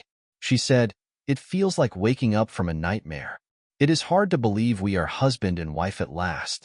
The romance began last June when Teresa, a refugee from Java, living in Amsterdam, met American Air Force Staff Sergeant Palmer Feltman. He was on a continental holiday from Sculthorpe Air Base, Norfolk. Palmer proposed and was accepted. They planned to marry in England before returning to America after Palmer's demob in July. "Then our troubles started," Teresa said yesterday at their home at St. John's Terrace, Kings Lynn, Norfolk. "All sorts of obstacles crop up with the documents necessary when an American serviceman wants to marry a non-American girl." Meanwhile, Palmer signed on for another 6 months so that he could stay in this country with Teresa. The months slipped by in a series of trips to American officials in London for interviews and document signing. After 6 months, only a medical stood between Teresa and wedding bells. Then came the final bombshell. Palmer said Teresa was suspected of TB. This meant she could not go to America. She was whipped into a hospital and kept there for 3 months. Then it was discovered she did not have it. Palmer added, "For the second time, I had to solve the problem of staying in England. There was only one way. I had to re-enlist for another 6 years." The American newspapers added a few more details. In an August 1959 edition of the Tacoma Sunday News, the story was reported as follows. Airman's love wins over malady. Red tape. It started out to be a simple love story. An American airman on leave in Holland met a Dutch beauty from Indonesia. It was love at sight with plans for marriage at first chance. But Air Force red tape, a strange malady, and a melodramatic doctor turned the short story of romance into a 10-month serial of forms, frustration, and a prediction of death. Although he finally won his wife, Palmer Feltman had to alter his life plans. He was transferred to McCord Air Force Base last month, where he works in radio maintenance as a staff sergeant. He lives with his attractive wife, Teresa, at 11,232 So. Steele St. certificate and story. In a small white leather book of Teresa S., there is the marriage certificate and the story of their serious comic romance that began 2 years ago. When Palmer met Teresa through friends, he was enchanted. "I don't know what happened," he remembers, "but the next day he told her we might get married." He was to be discharged and sent back to the United States in 1 month, where he planned to attend college. In a few days, both knew they were going to be married, so Palmer decided to extend his duty in England for 6 months to cover the required 90-day wait for such marriages, and then fulfill his plans. 6 months more. The regulations, he soon found, had been changed. The papers would have to be processed instead through the American embassy in Amsterdam, since Teresa was Dutch. Only now it would take 6 months. Palmer's service extension was running out. A sympathetic Air Force lieutenant listened to Palmer's plight and waived the waiting process. Then the X-rays for Teresa's physical examination were taken. Teresa said the best diagnosis the doctor was able to make was that I had goofy-looking X-rays. They took more X-rays and still didn't know what it was that I had, so they decided to throw me in the hospital. And no choice now. Palmer had no choice now. He either had to return to the United States alone or re-enlist in the Air Force. College was out of the picture now, so he signed for 6 years. For the next 3 months, he waited anxiously while the doctors probed Teresa's malady. "It's galloping tuberculosis," Teresa said. One doctor told her, "You're going to die in April." Teresa, who lived through the Japanese occupation of her homeland and the Indonesian Revolution, said that since she was young she has had a peculiar condition when nervous that causes her to laugh uncontrollably and sometimes has temperature readings of 105, but she is as healthy as a young pup. 93 penicillin shots, they never did find out what was wrong with me, but after 93 penicillin shots, I didn't want to stay there any longer. She claimed she knew what was wrong. English city dust. I was allergic to English city dust. The doctors, by now thoroughly confused, had to let her go. In a few days, Teresa married her career Air Force man. Although their plans have been changed, they still laugh about those months. It's easy enough for Teresa to do. After surviving years of pressure and brutality in her native East Java and then enduring that trying confusion in free Europe, Teresa has found an answer. A king dies and the country is still ruled. People die and the others keep on laughing. I intend to be among the laughing. Note: they got it right, except for one glaring error. Teresa was not allowed out of the TB hospital in King's Lynn until her lungs had completely cleared up. A conspiracy of monumental proportions. Something not mentioned in either newspaper article is the date she departed Indonesia, September 30th, 1954, the same day I departed the United States for England. Like it or not, for good or for ill, world history was conspiring with the fates to bring us together. What I mean by the above comment is very simple. Korea was divided at the end of the Second World War. 5 years later, this led to our involvement in the Korean conflict, which was my primary reason for enlisting in the United States Air Force. When she departed Indonesia, Teresa was fleeing a colonial revolution. Several hundred years previously, Holland had colonized Indonesia. Then came the Second World War. Japan invaded Indonesia and Germany invaded Holland. At the end of the war, the Dutch were devastated and too weak to maintain an empire. The natives took advantage of the situation and revolted. Thousands of Dutch citizens, including Teresa, fled their homeland. Indonesia had achieved its independence. History and fate had only one purpose when it concocted the Second World War, the Korean conflict and the Indonesian Revolution, to bring us together. The question is, why would the universe go to such outrageous lengths to introduce Teresa and me? There had to be a very good reason for all the bloodshed, suffering, and destruction of whole continents. And the answer is, because of our marriage, approximately 10 years from now, the San Francisco 49ers will be drafting their next Super Bowl-winning, super quarterback, John Hellendorn Jr. Teresa's son, John Hellendorn, was 7 years old when we were married. He came with us to the United States where I helped raise him until he left home. Several years later, in the city of Tacoma, Washington, he met and married Debbie Mawell. Approximately 3 years after their wedding, Debbie gave birth to John. He is a super kid whose favorite football team is the San Francisco 49ers. Therefore, his superstardom with the NFL superstars is inevitable. You can debate the mega theory outlined above, but you can't prove me wrong. All the world-shaking events leading up to our marriage occurred as described. A debate, therefore, would be totally unproductive, and any conclusions, other than those stated, would be incorrect. It was also our responsibility to bring into this world 3 beautiful human angels: Angie, Deborah, and Diane. And what is the purpose for their existence? The answer is very simple, but also very true. Beauty needs no explanation. It just is. Are you familiar with the word hyperbole? If not, look it up in your dictionary. It should be used somewhere in the foregoing discussion. That's my wife we're leering at. One day, several of us were returning from the antenna farm.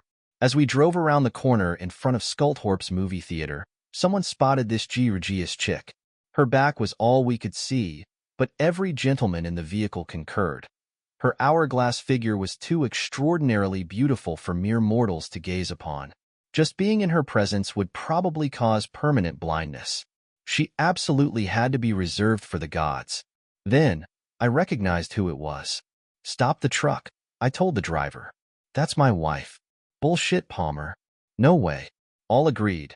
No woman as good-looking and obviously sophisticated as she would marry anybody as ugly as me.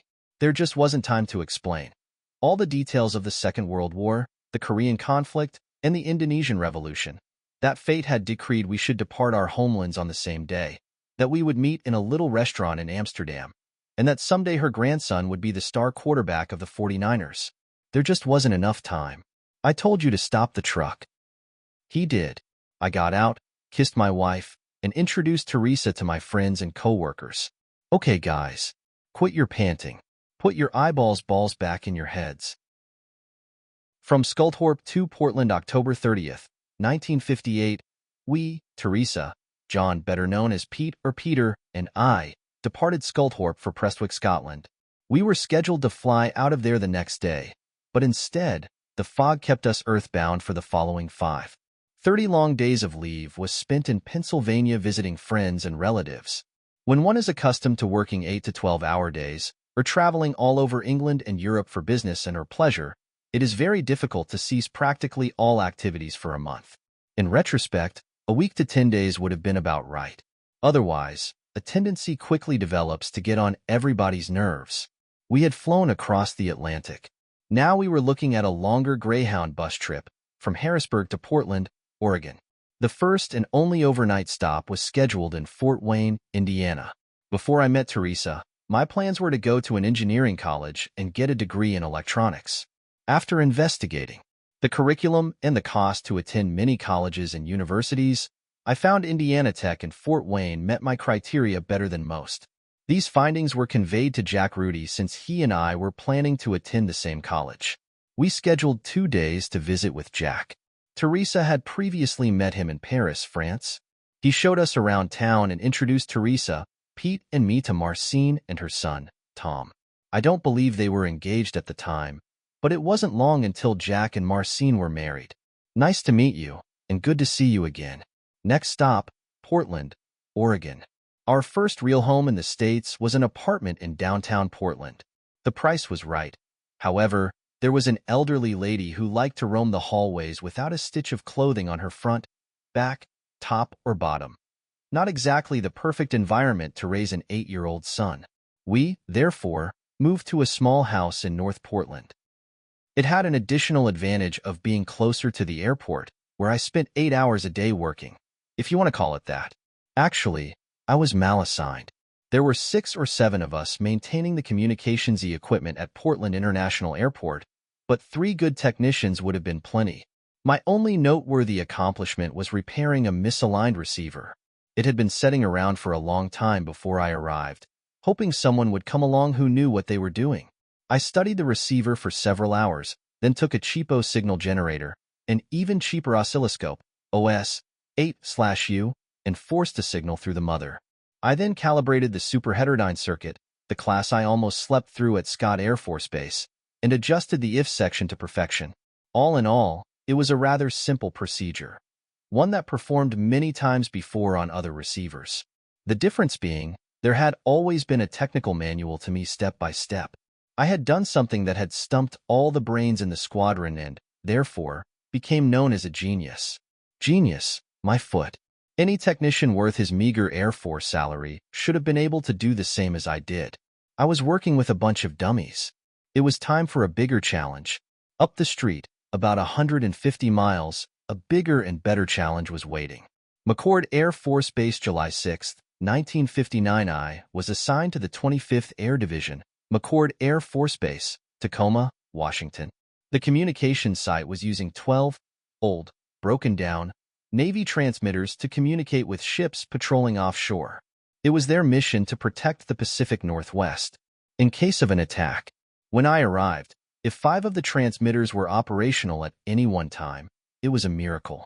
After a few weeks of work and familiarization, I was put in charge of the maintenance crew and told to get the damn things fixed, regardless of what it takes. What do you mean? I have never seen transmitters like these. A transmitter is a transmitter. You have 10 technicians. Fix the bastards. Yes, sir. What color, sir? There was a period when they really gave us trouble. No sooner did we get one fixed than another broke down. I worked 48 hours straight, trying to keep the minimum number on the air. After that little stint, I came home, sat down on the couch, closed my eyes and saw a pegging meter. I jumped up to correct the problem before it blew up. Then, I woke up and realized I was hallucinating in my living room. That's when I decided, if the Air Force was only going to give us junk, the hell with them. I would work 8, 10, maybe 12 hours a day, but no more. My vow didn't stop the phone from ringing off the hook at 2 o'clock in the morning, but I did cut down considerably on the hours I was putting in. Before being transferred to the receiver section, Most of the time we had 10 operational transmitters. The other 2 were constantly being cannibalized for parts. Receivers were a snap, especially if they had a super heterodyne circuit in them, which they all had. Angeline Mary Feltman was born at Madigan Army General Hospital, Tacoma, Washington, April 9, 1960, several months after my grandmother Snyder had died. At her birth, Angie was the spitting image of my grandmother. October 14, 1991, Nicole Randalls, the daughter of Angeline Feltman Randalls, was born in Tacoma, Washington. Angie tells me that Nicole looked exactly like my mother, Mary Snyder Feltman, Angie's grandmother, when she was born. Does this mean anything? Probably not, except that the Snyder genes seem to have been quite obvious at the time of each of their birth. Sometime in the early summer of 1960, I, along with 29 other NCOs, was ordered to take a test. We were not told what the test was about, but it was obvious that it had to do with radar since there were so many questions concerning multivibrators. I knew next to nothing about radar and wasn't terribly interested in learning. However, I did the best I could. If my well-thought-out answer to question 19 was correct, then the answer to 26 has to be D. And if 26 is correct, then the answer to 34 must be A. And so it went throughout the test. As in all Air Force tests, at the time, 70% was passing. I was confident that I had failed. Not that I hadn't given it my best shot, but there were just too many questions of which I was unsure. September 1960, I received orders to go to the Precision Measuring Equipment Technician course at Lowry AFB, Denver, Colorado. Since it was a prestigious school and known to be one of the most difficult courses in the Air Force, I asked how I qualified for this honor. I was told that the test I had taken in June was an entrance exam and that only 2 of us had qualified, TSGT William Palmer and SSGT Palmer Feltman. To pass that test, it helped if your first or last name was Palmer. Little did I know, as a result of passing the test, that my rank would be frozen for the next 11 years. Honors such as this I could do without. Upon completing the course, I was assigned to the McCord Precision Measuring Equipment Laboratory. It was temperature, humidity, and dust controlled. If any of these parameters exceeded specifications in the positive or negative direction, all work had to cease. These environmental conditions were not enforced in order to keep the enlisted men and officers happy. They were maintained to ensure stability and proper operation of the base electrical time and mechanical standards that we maintained. All test equipment on the base was calibrated against these standards. Except for the lack of promotions in the field, it was unquestionably the best thing the Air Force, or any of the other services, had going for them. The temperature in the PME lab was always 72 plus or minus 1 degree. The humidity never exceeded 50%, and the airlocks and air filtration system kept out dust particles that exceeded 10 microns. We wore clean, white smocks and shoe coverings every day. In some respects, we looked and acted like mad scientists. Teresa became a U.S. citizen. Shortly thereafter, we sponsored her brother, Ben Ragers, and his wife, Willie, to immigrate to America from Holland. They lived with us for several months, but he soon found employment and a house of their own. 10 more years. My next set of orders took me to Painfield, Everett, Washington. September 28, 1963, Deborah Dane and Donna Diane Feltman were born in Everett General Hospital. Twins. As happy and healthy as any kids you ever saw. To this day, all 4 of them, Peter, Angie, Deborah, and Donna, are as good-looking and as intelligent as any adults their age found anywhere on this planet. Of course, there is some fatherly pride contained in that last statement, but I guarantee that the statement contains more truth than exaggeration. May 15, 1965, I was assigned to Simbach Air Force Base, approximately 25 miles from Kaiserslautern, Germany, an accompanied tour. December 20th, 1966, I was reassigned on an unaccompanied tour to Sigli Air Force Base, Izmir, Turkey. General Charles de Gaulle, president of modern-day France, had kicked the American forces out of that country. The equipment from one of our French bases had been shipped to Sigli. It was my job to set up a new laboratory on the base. I was there for 7 months, during which time progress had been made, but we certainly did not have an operational facility by the time I departed. August 5, 1967, to MacDill Air Force Base, Tampa, Florida. Here we sponsored Teresa's sister Edith and her husband Robert Van Den Koch to immigrate to the United States. They lived with us for a few weeks, but soon moved to Tacoma, Washington to be with Ben and Willie Ragers. Peter, who was 16 years old, and having trouble with his mother, decided to go with them. Jack Rudy and his wife Marcine had previously moved to Sarasota, Florida. We occasionally visited each other. He had 3 kids of his own and a stepson. I had 3 kids and a stepson. Paul Diamond and his wife, Claire, in Pennsylvania, were foster parents of 3 children. It seems like good things happen in threes. Paul didn't have a stepson, but John, one of his foster children, is as much of a son as any child will ever be. Jack had gotten his electronics degree from Indiana Tech, had worked for Florida Power and Light for several years, and was now working as an engineer with EMR in Sarasota. January 1969, I was reassigned to the 3423rd Instructor Squadron, Lowry Air Force Base, Denver, Colorado. I had worked part-time at Tampa Technical Institute as an instructor, so felt this assignment was right up my alley. Tampa Tech students had put me through the ropes, but it was a job I had enjoyed. The technical instructor training course at Lowry was 3 months long, 6 hours a day and many hours of homework each night. When you graduate, you are not a world-class instructor, but you do know the fundamentals of teaching. It was a very good course. Parenthetically, I would like to add that every Air Force school I attended happened to be excellent. When and if one graduated, he or she had been as well trained in the fundamentals as any school could train anybody. When you are in the Air Force, you are always training and testing for something. It never stops, however. This continuous training produces a superior workforce. Everyone knows the objective and how to achieve it. To illustrate my point, I will let the collapse of the Soviet Union and Desert Storm speak for themselves. One might suggest that our experience in Vietnam is an exception to my thesis. That suggestion would be wrong. The lesson of Vietnam is, we should never let politicians try to run a war. They make political decisions which, on the battlefield, can only lead to disaster. The military, when given an objective, must be allowed to accomplish their objective by military means. And, of course, they must have the full support of the President, Congress, and the American people. It was the President, Congress, and the American people who lost the war in Vietnam, not the military. Give them an objective.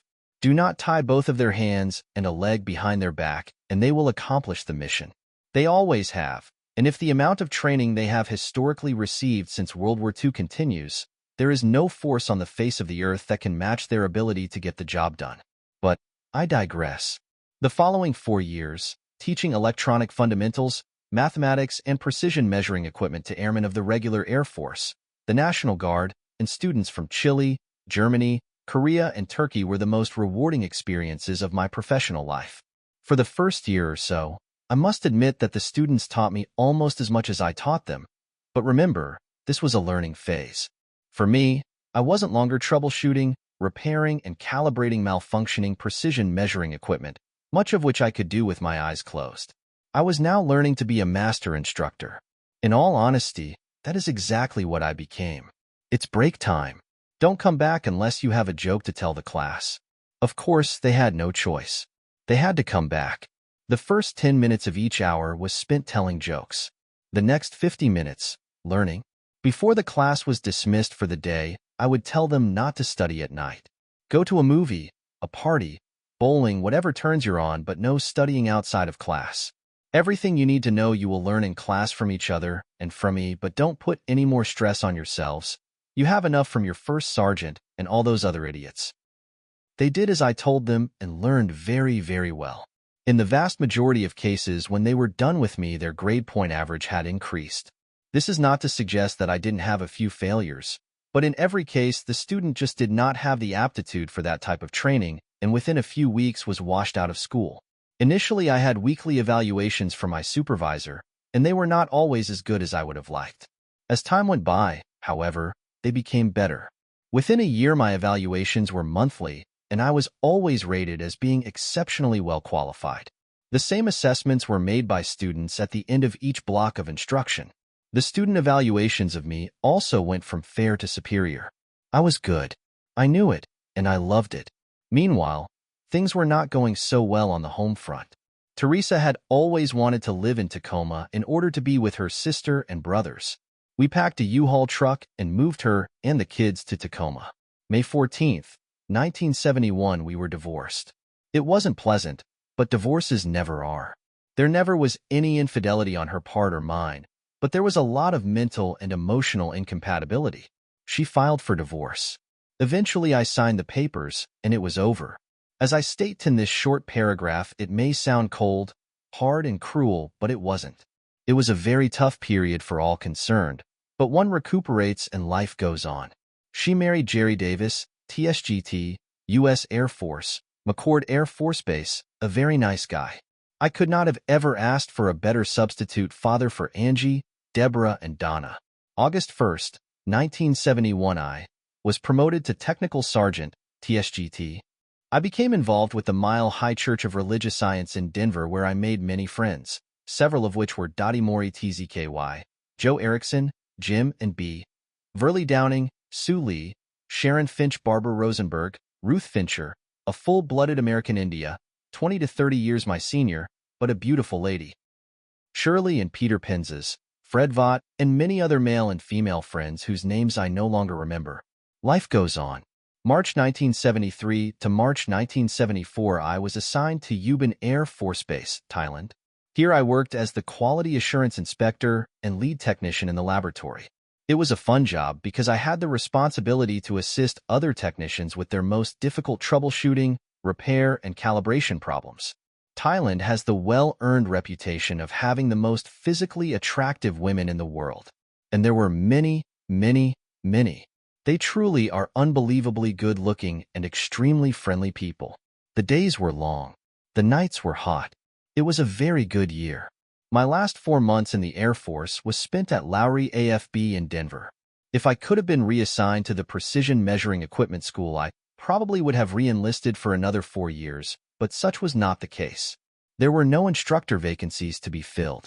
June 30th, 1974, I retired from the United States Air Force with no more fanfare the day of my retirement than the day I enlisted in Harrisburg, Pennsylvania. I could have requested an official ceremony, but military ceremony was never very high on my list of priorities. I had no complaints.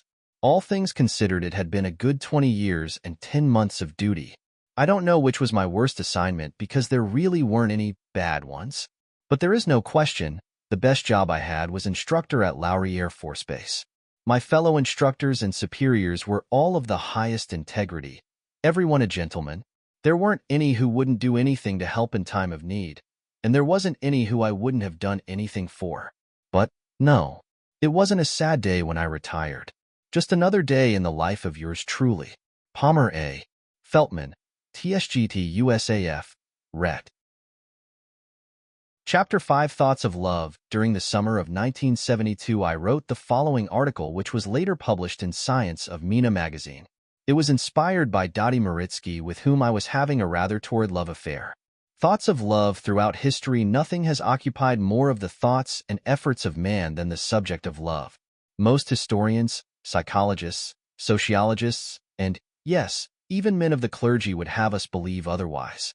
They have found man to be base, sinful, self-seeking, and warlike. These paragons of the intellect and spirit have looked for the worst, and they have found it. However, I feel that a more realistic appraisal of man's true nature will reveal his negative qualities have been overemphasized. More often than not, man's most positive and dynamic quality, love, has been ignored. It is obvious to me that history has been held together by the golden thread of love, nothing else. Without love, man would have surely eliminated himself from this planet by now.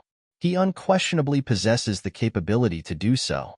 It has been love of self, love of others, and love for life in general which has kept mankind from total self-destruction. A study of the newspapers and magazines published during the last 30 years would lead one to conclude that mankind has been almost totally occupied with the conduct of war. However, the facts are completely contrary to this conclusion. At no single instant during this period have there been more than a few million people actively engaged in direct combat, or, therefore, the direct conduct of war. During the last 30 years, the Earth's population has been between 3 and 4 billion.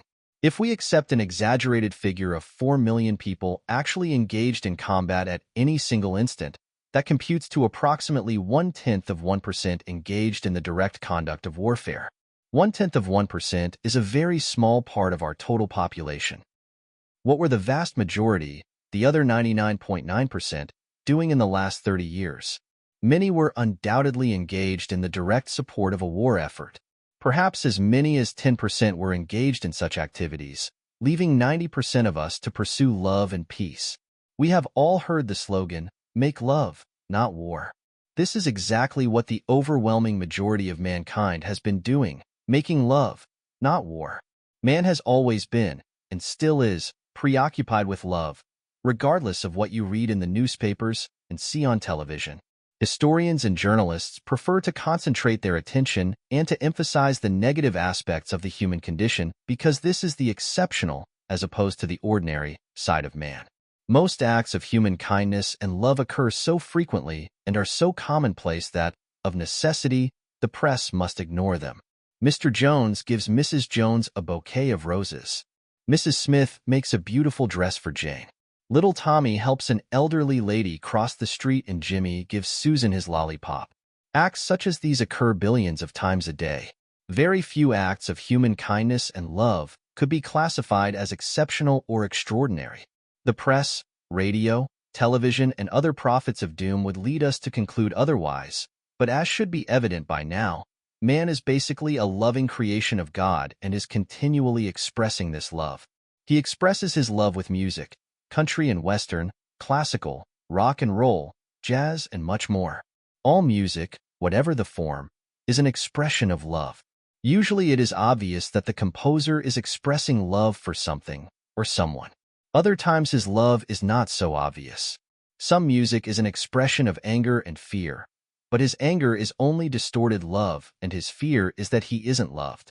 Except for religious music, which is an expression of love for God, the musician and the composer are continually pleading for an expression of human love. Even the drums of war are an expression of frustrated love.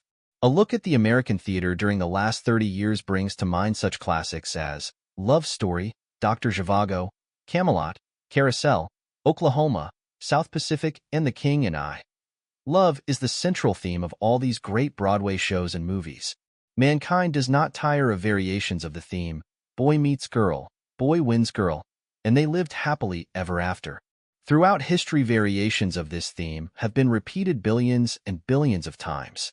We can say, almost without fear of contradiction, that all people everywhere have always sought love, and as long as human nature does not drastically change, they will continue to do so. As we have just seen, love is a general something that has been with us throughout the history of man. Love is also a specific something which is a specific part of you and me. Love is much more than a thought. We experience it in our lives as an emotion. But to maintain a degree of equilibrium and rationality in our lives, we think, contemplate, and meditate on that most wonderful of all feelings and emotions, love. In our contemplations we ask, what is love? Where does it come from? Why am I attracted to some people and not to others? Love, love, love. What is your secret? Why do you evade me? Why do I evade you? Our questions are many. More often than not, satisfactory answers are few. For some, the thirst for answers is unquenchable. It impels them to explore psychology, sociology, philosophy, religion, and even the natural sciences for answers. In our attempt to understand the meaning of love, we occasionally experience brief flashes of illumination. As we pursue the momentary flashes of the light of love, we may experience the pangs of hell or the ecstasy of heaven. Gibran stated it well when he said in The Prophet that love can crown you or crucify you. What is this motivating force that has inspired the best and sometimes the worst in man? What is it that impels men to willingly march through hell to achieve their objective? What is it that attracts people together with the force of the strongest magnet? To sum all these questions into one, what is this thing called love? Since no two people have had exactly the same background, the same education, or the same experience with love, then no two people will define it exactly the same way. Therefore, what love is to me may or may not be what love is to you. My education experience, feelings, and thoughts have led me to conclude that love is God recognizing the God in each other. The recognition of God, or the good, in each other is usually accompanied by an overwhelming desire for union. A union of mind, body, and soul, plus a willingness to give and surrender your all for your beloved. You wish to share your time, your talents, your pleasures and your sorrows, the good times and the bad. A couple truly in love wishes to give and to share everything. Nothing is too much. Nothing too little. Life is full of golden sunsets, beautiful rainbows, a song on your lips and a heart bubbling over with joy. When we truly love, we experience the kingdom of heaven. We find that the kingdom is not only within but also without. Everything and everybody is more beautiful and more loving. We more clearly perceive the perfection of our world and the universe. Love, then, is the recognition of God, the good, in each other, the desire for complete and total union, and the desire to give and to share all with your beloved. And love is more, much, much more. To place limits on love would be to place limits on God. True, complete, and total love can no more be measured than the infinite can be measured. Yet, who among us expresses total infinite love? If our love is not infinite, is not perfect, then it can be measured. We can measure the imperfect but not the perfect, the finite but not the infinite. How then shall we measure love? To be sure, not very accurately, but even an approximation is often better than no measure at all. The only measure we have for our loved ones is our desire and willingness to give and to share our all with each other. If you say, "I'll give this much and no more," you are limiting your love. By how much? By the amount that you refuse to give or to share. Your measure of love is the amount you allow in your life, no more and no less. We must learn to accept dandelions from our children as we accept roses from a lover. A birthday card from a friend can be more valuable than a diamond when it is received with love. Many people would have us believe that what the world needs is more and more love. They believe that when we have more love, all our problems, personal, national, and international, will be resolved. The fact is, there is already more than enough love for all. It is we, ourselves, who have impeded the flow of love in our lives, either through our limited giving or through our limited receiving. Love is all around us, patiently awaiting our acceptance. When we learn to stop limiting the flow of love, then, and only then, will all of our problems disappear. Love and only love. All else is futility. The man who possesses all the riches in the world and has not love possesses nothing of value. His life is an empty shell. The man who is poor in the ways of the world, but whose heart is possessed by love, possesses the treasures of heaven and earth. The Bible admonishes us to seek ye first the kingdom of heaven, which is the kingdom of love, and all these things shall be added unto you. This is not an empty promise because love is everything. Anything other than love is futility. The N.P.S. It took a real lady to inspire those thoughts. Dottie was, and still is, a real lady. Chapter 6. Life goes on. Before retiring from the Air Force, I completed a 9-month professional sales course at Sales Training Institute in Denver. Sales looked like a field that I would enjoy, so I gave it a try. Worked a few months selling campground advertisements for a company out of Fort Lauderdale, Florida. I made a few sales but wasn't able to handle the press. In fact, I quit this job the same day President Nixon resigned from office. Things were tough for everybody. The next job was with CW Electronics in Denver during the boom years of the CB radio. Also lots of pressure. Radio Shack. I did pretty good until an ex-employee told Jim, my boss, how much better he was than me. I was dismissed in order to give the ex-employee a job. Jim was sorry he took him on, but it was too late. I wasn't going back.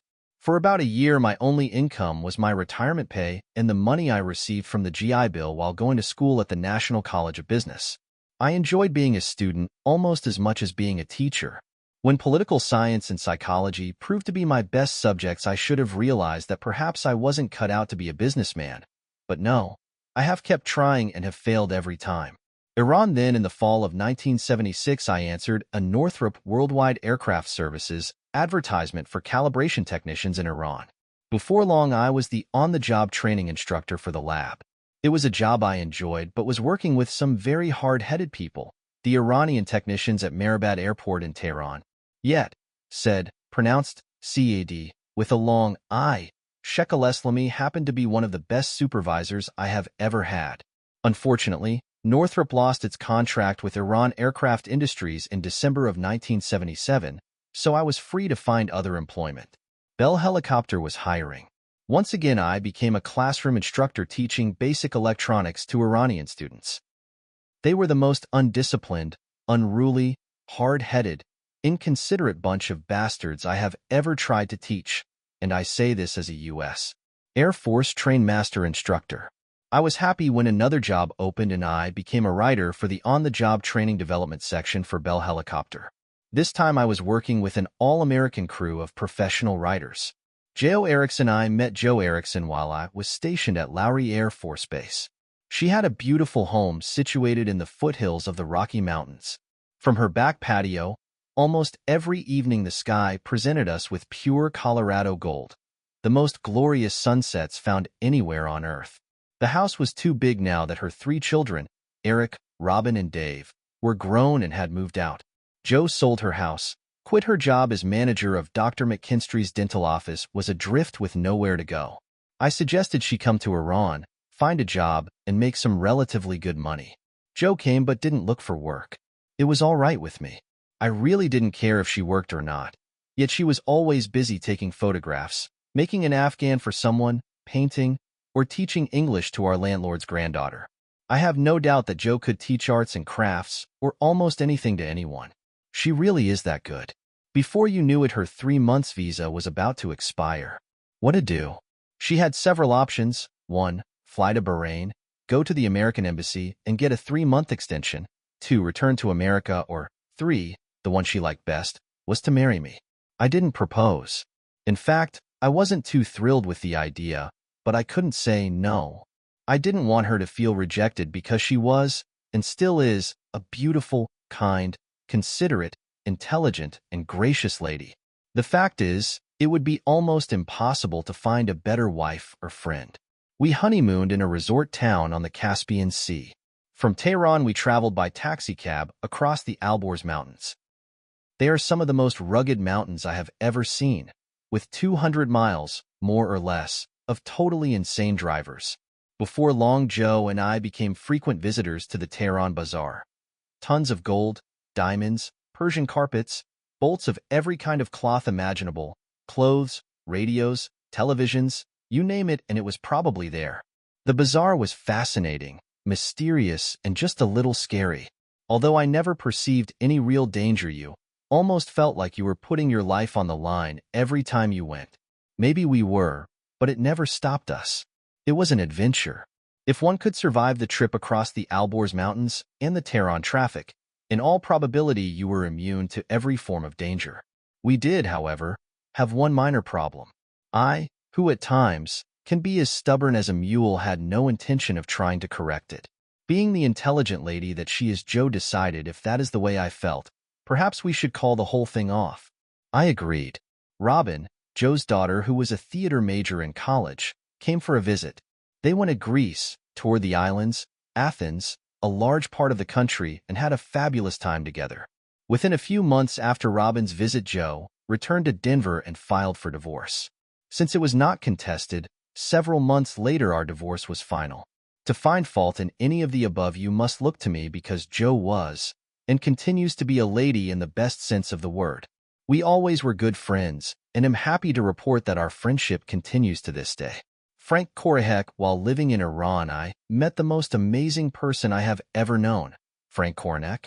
He and I, plus 2 other Americans and a Yugoslavian, shared an apartment. Frank was a fugitive from Czechoslovakia. He had supported the 1968 revolution against the communists and was a personal friend of Alexander Dubček, the president of the country and leader of the opposition against the USSR. When the attempted revolution failed, Frank and his family fled the country. Otherwise, he would have gone to prison, or maybe executed. Frank was a medical doctor and psychiatrist working for the International Labor Organization, a branch of the United Nations. One of his favorite expressions was, "In spite of the best medical care, the patient lived." He was fluent in 5 or 6 languages: English, French, Polish, Russian, Czechoslovakian, and maybe 1 or 2 others. One night I was watching the news on the international channel. Jimmy Carter had just assumed the office of President of the United States, and Secretary of Treasury Lance was already screwing up. I made some comments about Vance getting in trouble again. Frank corrected me. "Palmer, you dumb shit. You don't even know the difference between your Secretary of the Treasury and your Secretary of State." Frank was right. I was a dumb shit. Oftentimes at night, an American friend and I would sit at the dining room table and work on a crossword puzzle. In no time flat, we would be stumped. "Hey, Frank, what's a 6-letter word for?" "Let's see. The root word is Latin, Greek, German, or whatever." He would think a little and then say, "How about?" He would give us a word and was right every time. No exceptions. There wasn't a woman who ever met him that didn't fall under his spell. He was both a woman's man and a man's man. No question. He possessed charisma. Sometime later, we moved to our separate apartments. He would read every issue of Time, Newsweek, and the International Herald Tribune that he could get his hands on, and had read more American novels than I ever had or ever will. Frank had also been a discus thrower in one of the International Olympics. Was there anything this amazing gentleman didn't know or couldn't do? If there was, I have no idea what. Once he hung a Christmas tree ornament from a light fixture, and during a party he told a Polish doctor that it was a government listening device. Party over. I have no idea whatever happened to Frank. He had 2 children living in Paris, France, so I suspect that he eventually reunited with them. He was still in Tehran the day I departed, which was 2 days after the Ayatollah had landed and assumed power. If his health held out, he would down a 5th of scotch almost every evening, and you never knew he'd been drinking, but I am sure that much alcohol must have taken its toll. Anyway, I would hope he is still alive and is living comfortably in his native land of Czechoslovakia. You're a good man, Frank Koronek. Never forget it. Angie graduated from high school with honors. Now, her only ambition was to marry Brian Randalls. I had never met this young gentleman, so had no opinion about him, but still, I had better talk to that child of mine. A phone call or a letter wouldn't be enough. Where to meet her? Because of the revolution, you could only go to Mehrabad if you had tickets to fly out, but not to meet arriving passengers. Okay, Angie, I'll meet you in Athens. After a few days in Greece, we will fly to Tehran together. You'll enjoy it, and maybe I'll be able to talk some sense into that head of yours that seems to be full of mush. We toured the Greek islands. Joe had told me that Angie and I would enjoy the cruise, but she missed Brian. Brian this and Brian that. I was sick of hearing about him. A week later, we flew to Tehran, where we purchased a diamond ring for Brian and saw as much of the city as possible. One day we were out walking and passed some Iranian soldier with guns. Angie told me to be careful. I believe they have real bullets. I told her, I hope so. They are here to protect me from people who aren't too friendly towards Americans. It didn't alleviate her fears, but then, what did an 18-year-old whose only thoughts were about lover boy Brian know about revolutions? In December 1978, I flew back to Tacoma to be at her wedding. She made a very good choice. Brian is one of the best. The revolution. After visiting Joe in Denver, I flew to Pennsylvania to spend a few days with my parents.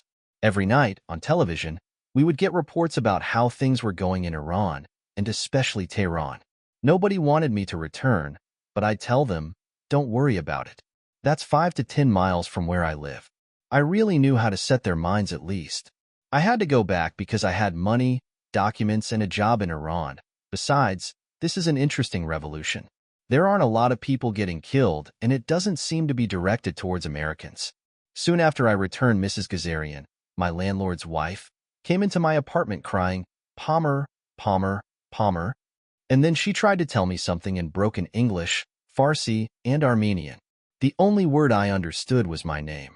I asked her to sit down, compose herself, and try to explain what was wrong. She took me down to her apartment. It was a disaster. Clothes, blankets, sheets, and kitchenware all over the place. One of her airhead daughters came for a visit. We discussed what probably happened, but neither of us knew for sure. Then, she was going to leave her mother with that mess. I told her she wasn't leaving until everything was cleaned up. Hearing about it would be more than enough for him. She agreed. Within an hour or so, they had everything back in place. When Mr. Gazarian returned, you couldn't tell anything had happened. It was my theory that since they were Armenian Christians, and not Muslims, the revolution had struck home. Mr. Gazarian didn't think so. Mrs. Gazarian had a group of ladies in at least once a week to play poker. The previous week, she had won a lot of money from her friends. They discovered the next day that a key to their apartment was missing, and he believed that one or more of Mrs. Gazarian's lady friends came in while nobody was there and ransacked the place. Mr. Gazarian was sure he was correct since there was only a few $100s of money and some jewelry that was missing.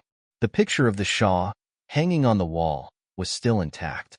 Curfew was between 9 p.m. and 5 a.m.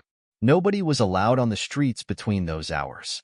One evening, right after 9 o'clock, I went out on my balcony and heard tanks and trucks a few blocks from where I lived. Then I heard automatic weapons fire and people screaming. It went on for several hours.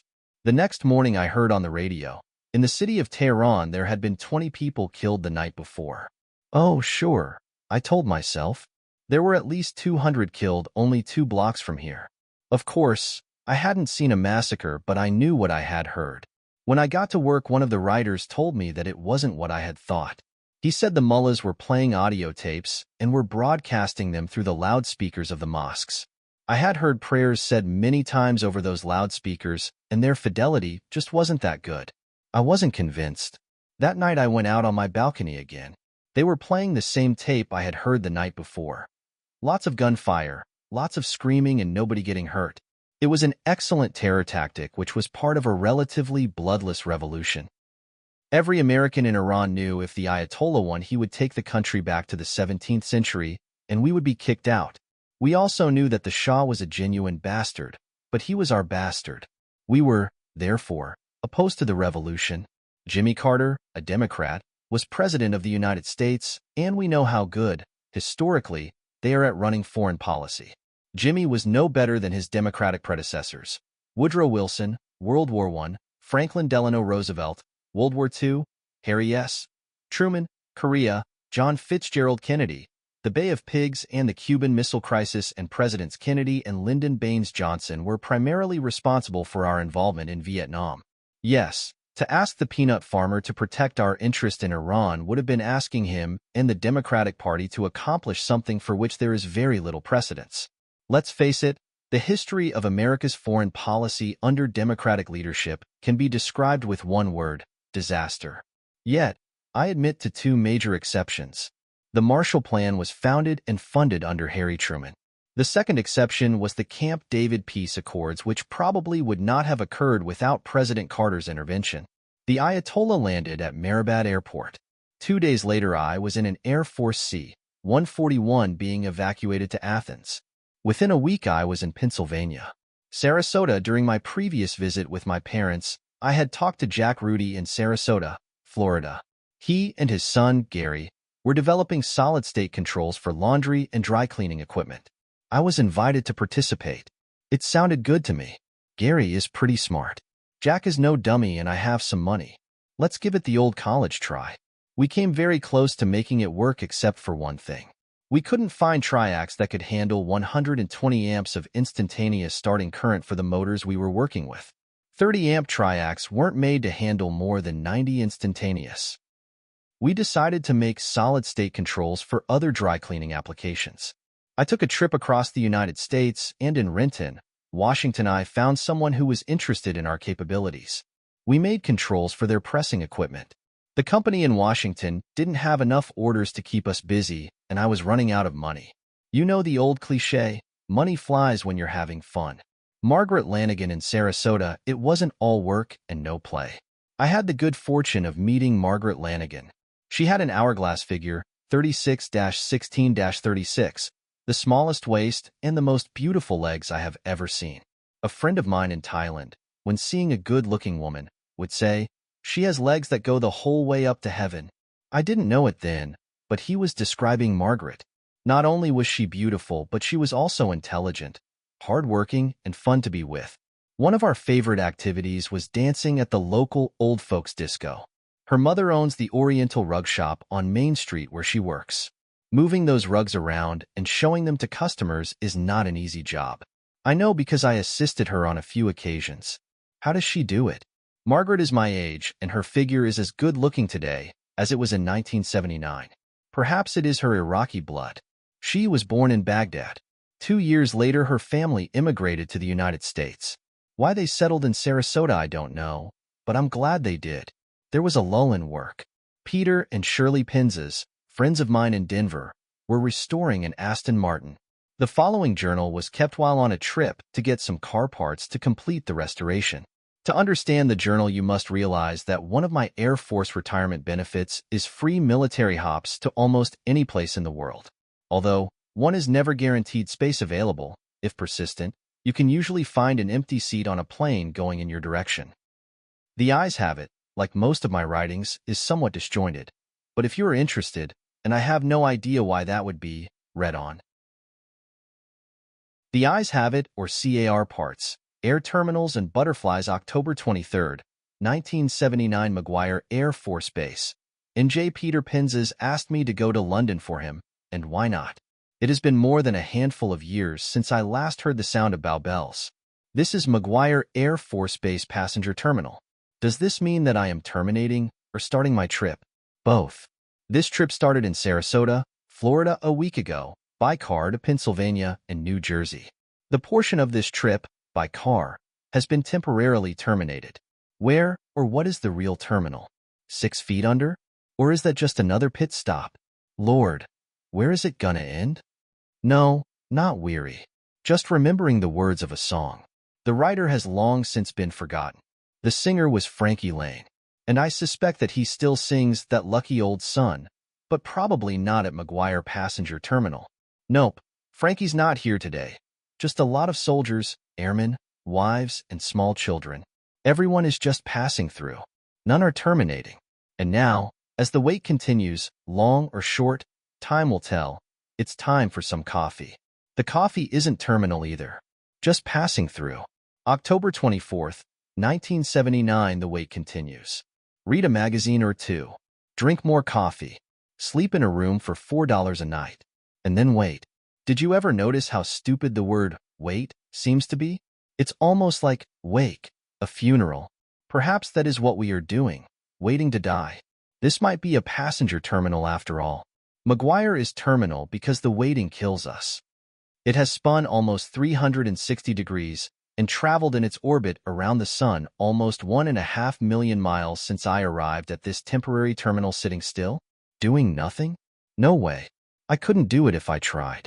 October 25th, 1979, Dover Air Force Base, Delaware. Would you believe Dover Air Force Base? Late last night, it became evident that getting a hop out of McGuire was going to be impossible. Then, after a phone call or two, Dover seemed to be the place to be. While at McGuire, I was trying to get a hop to Frankfurt, Germany, then visit some old friends in Sembach Air Force Base if they are still around, more truthfully, if she is still around. It was 1967 when I last saw Jessela, a beautiful Fräulein. I doubt that she is still working at Sembach and CO Club, but then, you never know. Somehow, I feel sure that I'll see her again. And with her, it will be almost as if time had stood still. There are a few people in my life like that: my mother, Jack Rudy, and Shirley Pinzes. There are times when years go by without seeing them, but in every case, it's as if I hadn't been away. Sue Lee is another of these people who seem to never change, and for some reason I suspect the same for Jessela. When I started this trip, 9 days ago, I was not anticipating it in the least. I was doing a favor for a friend by going to London and picking up some car parts for his Aston Martin. Since then I have decided to touch base at a few old ports of call: Jessela and Sembach, the Maxwells in Minehead, England, the Pinzes and Sue Lee in Denver, and my kids in Sacramento, California. At least one side trip has already been added to this journey: the Skyline Drive in Virginia. When I drove through, the leaves on the trees were at the peak of their autumn glory. It was so majestic and overwhelming that it was like driving through a 100-mile cathedral.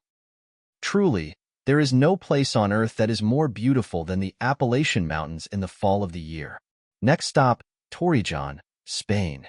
I should be blasting off in 2 hours in the largest plane in the Air Force inventory. Actually, it is the largest plane in the world. A CSA.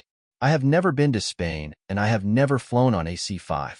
This trip is beginning to perk my interest. And so the boredom that I experienced at McGuire has been completely dissipated. Actually, any hint of boredom disappeared the moment I decided to go to Sembach, Germany. It is strange how one person, who may not even be there, can change my attitude from boredom to anxious anticipation. For a fulfilled and interesting life, it is essential to maintain a positive attitude. I've known this for years, but am I smart enough to always act upon what I know? Is anyone? Still, in all, I'm happy. Happy, 'cause you see, once in a while, along the way, love's been good to me. October 27th, 1979, somewhere between Spain and Italy in AC 1:30 on my way to Aviano, Italy.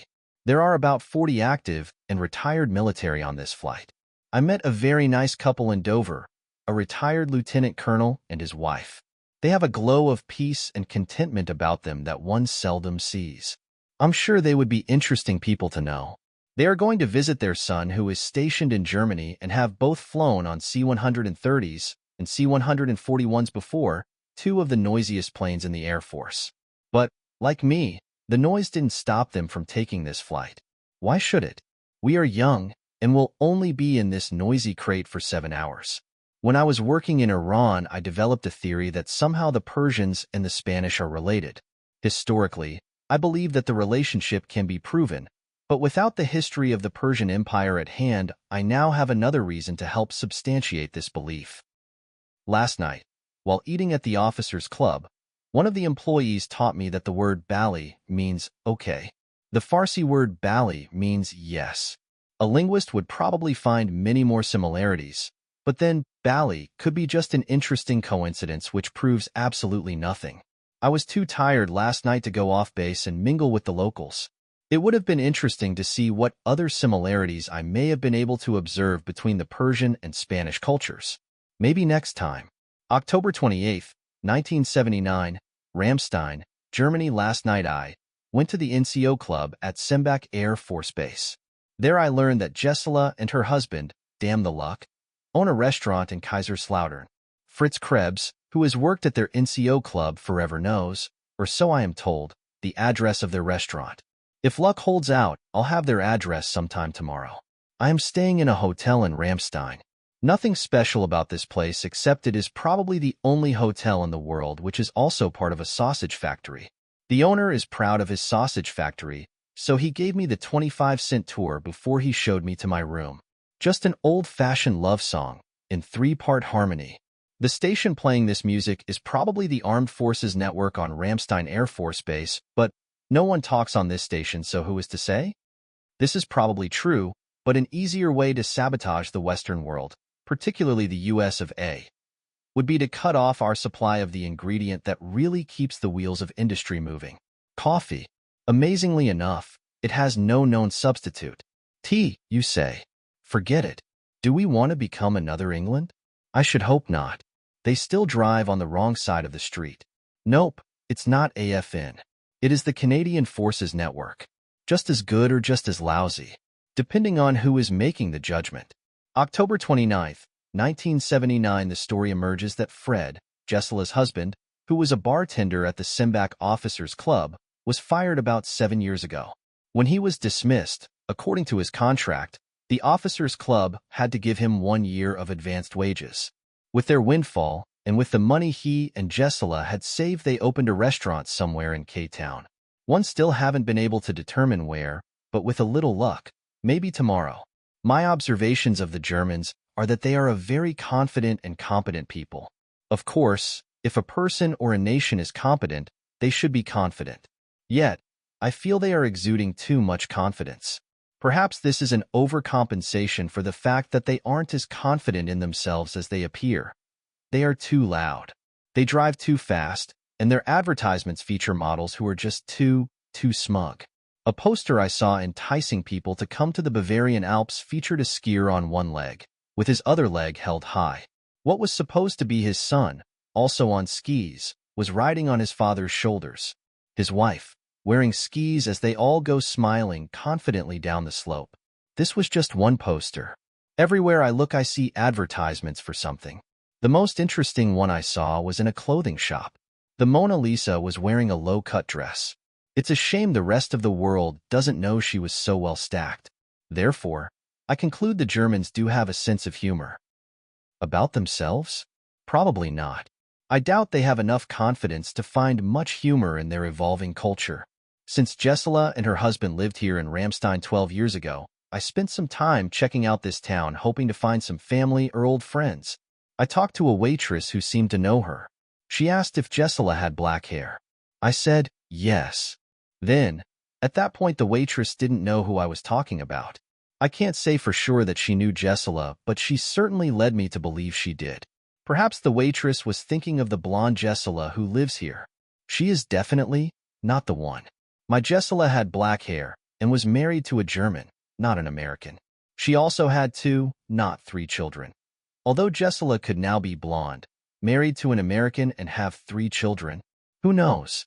Fritz Krebs, you're the only person who knows Jessela's address, and you're on vacation. Fine friend you turned out to be. I really did know Fritz when I was stationed at Sembach. October 30th, 1979, 2 flights leaving for Mildenhall, England tonight. The people at passenger service tell me I should be able to get on one of them. I've heard rumors that it is difficult to find good fish and chips in Limeland today. 20 years ago, good fish and chips were everywhere, but their coffee was atrocious. If I can drink their coffee, the hell with their fish and chips. Some of these mysteries of the universe should be resolved by this time tomorrow. An interesting tidbit in today's Stars and Stripes states that the license plates in New Hampshire bear the Revolutionary War hero, General John Stark's phrase, "Live free or die." The plates are made by the convicts in the state prison. General Starks was also a realist.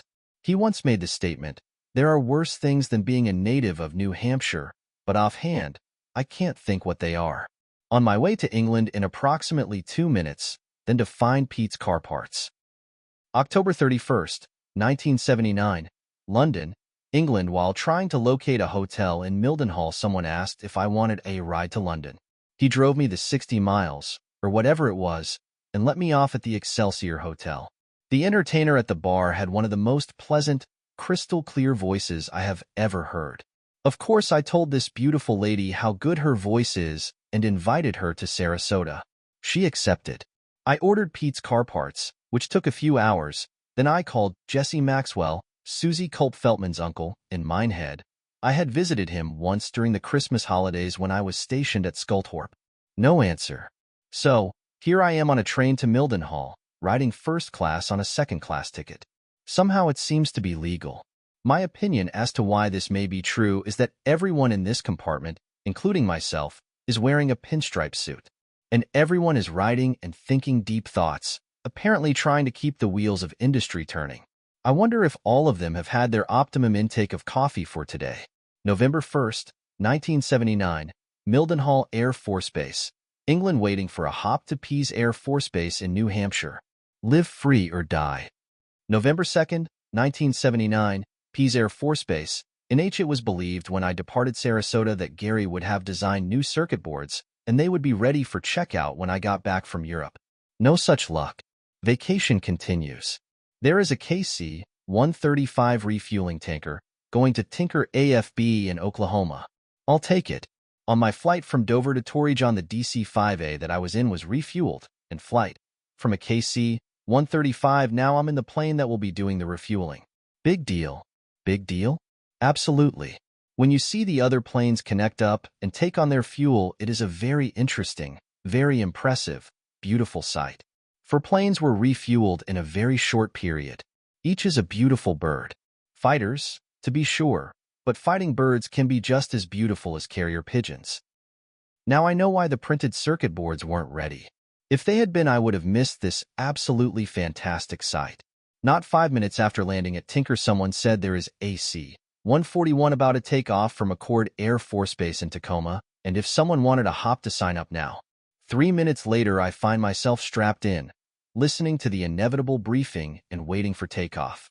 3 hours to McCord, and then a few days visit with Peter and Angie. November 7th, 1979, somewhere between Tacoma and San Francisco. It was a good visit with Angie and Brian.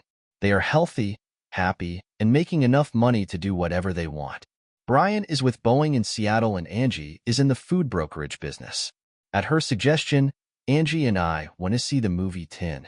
Because of the nudity and sex in it, she was rather embarrassed sitting in the theater beside her father, but I don't believe it hurt her any. Pete, Debbie and John are all doing well. John is a beautiful, healthy, happy, contented 8 months old baby but looks more like 14 or 15. A good 25 pounds and strong as a bull. Debbie is a good mother and Pete, a good father. It was a good visit. I enjoyed it and believe they did too. Now for a week in Sacramento with Debbie and Donna.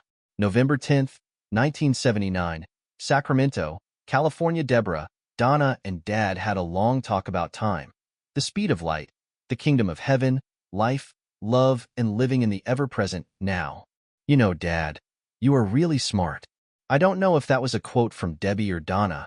It's difficult to remember when you were talking with identical beauties who are also identical twins. It could have been either of them. How do you spell Donna? With love, joy, and tenderness. How do you spell sparkling eyes and the most beautiful smile ever? With a D and O, a double N, and an A. How do you describe the indescribable? With a D, as in Deborah. I thought the purpose of this trip was to get some car parts for Peter Penzas. They were only an incident. The most significant thing happening on this journey is getting to know my kids. They are really smart, good-looking, and sensitive. Perfect in every sense of the word. November 14th, 1979. Somewhere over the Rocky Mountains. I wonder what's the newest and latest in Denver. Someone is always into something. TM, Primal Scream, EST. Whatever happens to be the latest hocus pocus, you can be sure that Denver is experiencing it.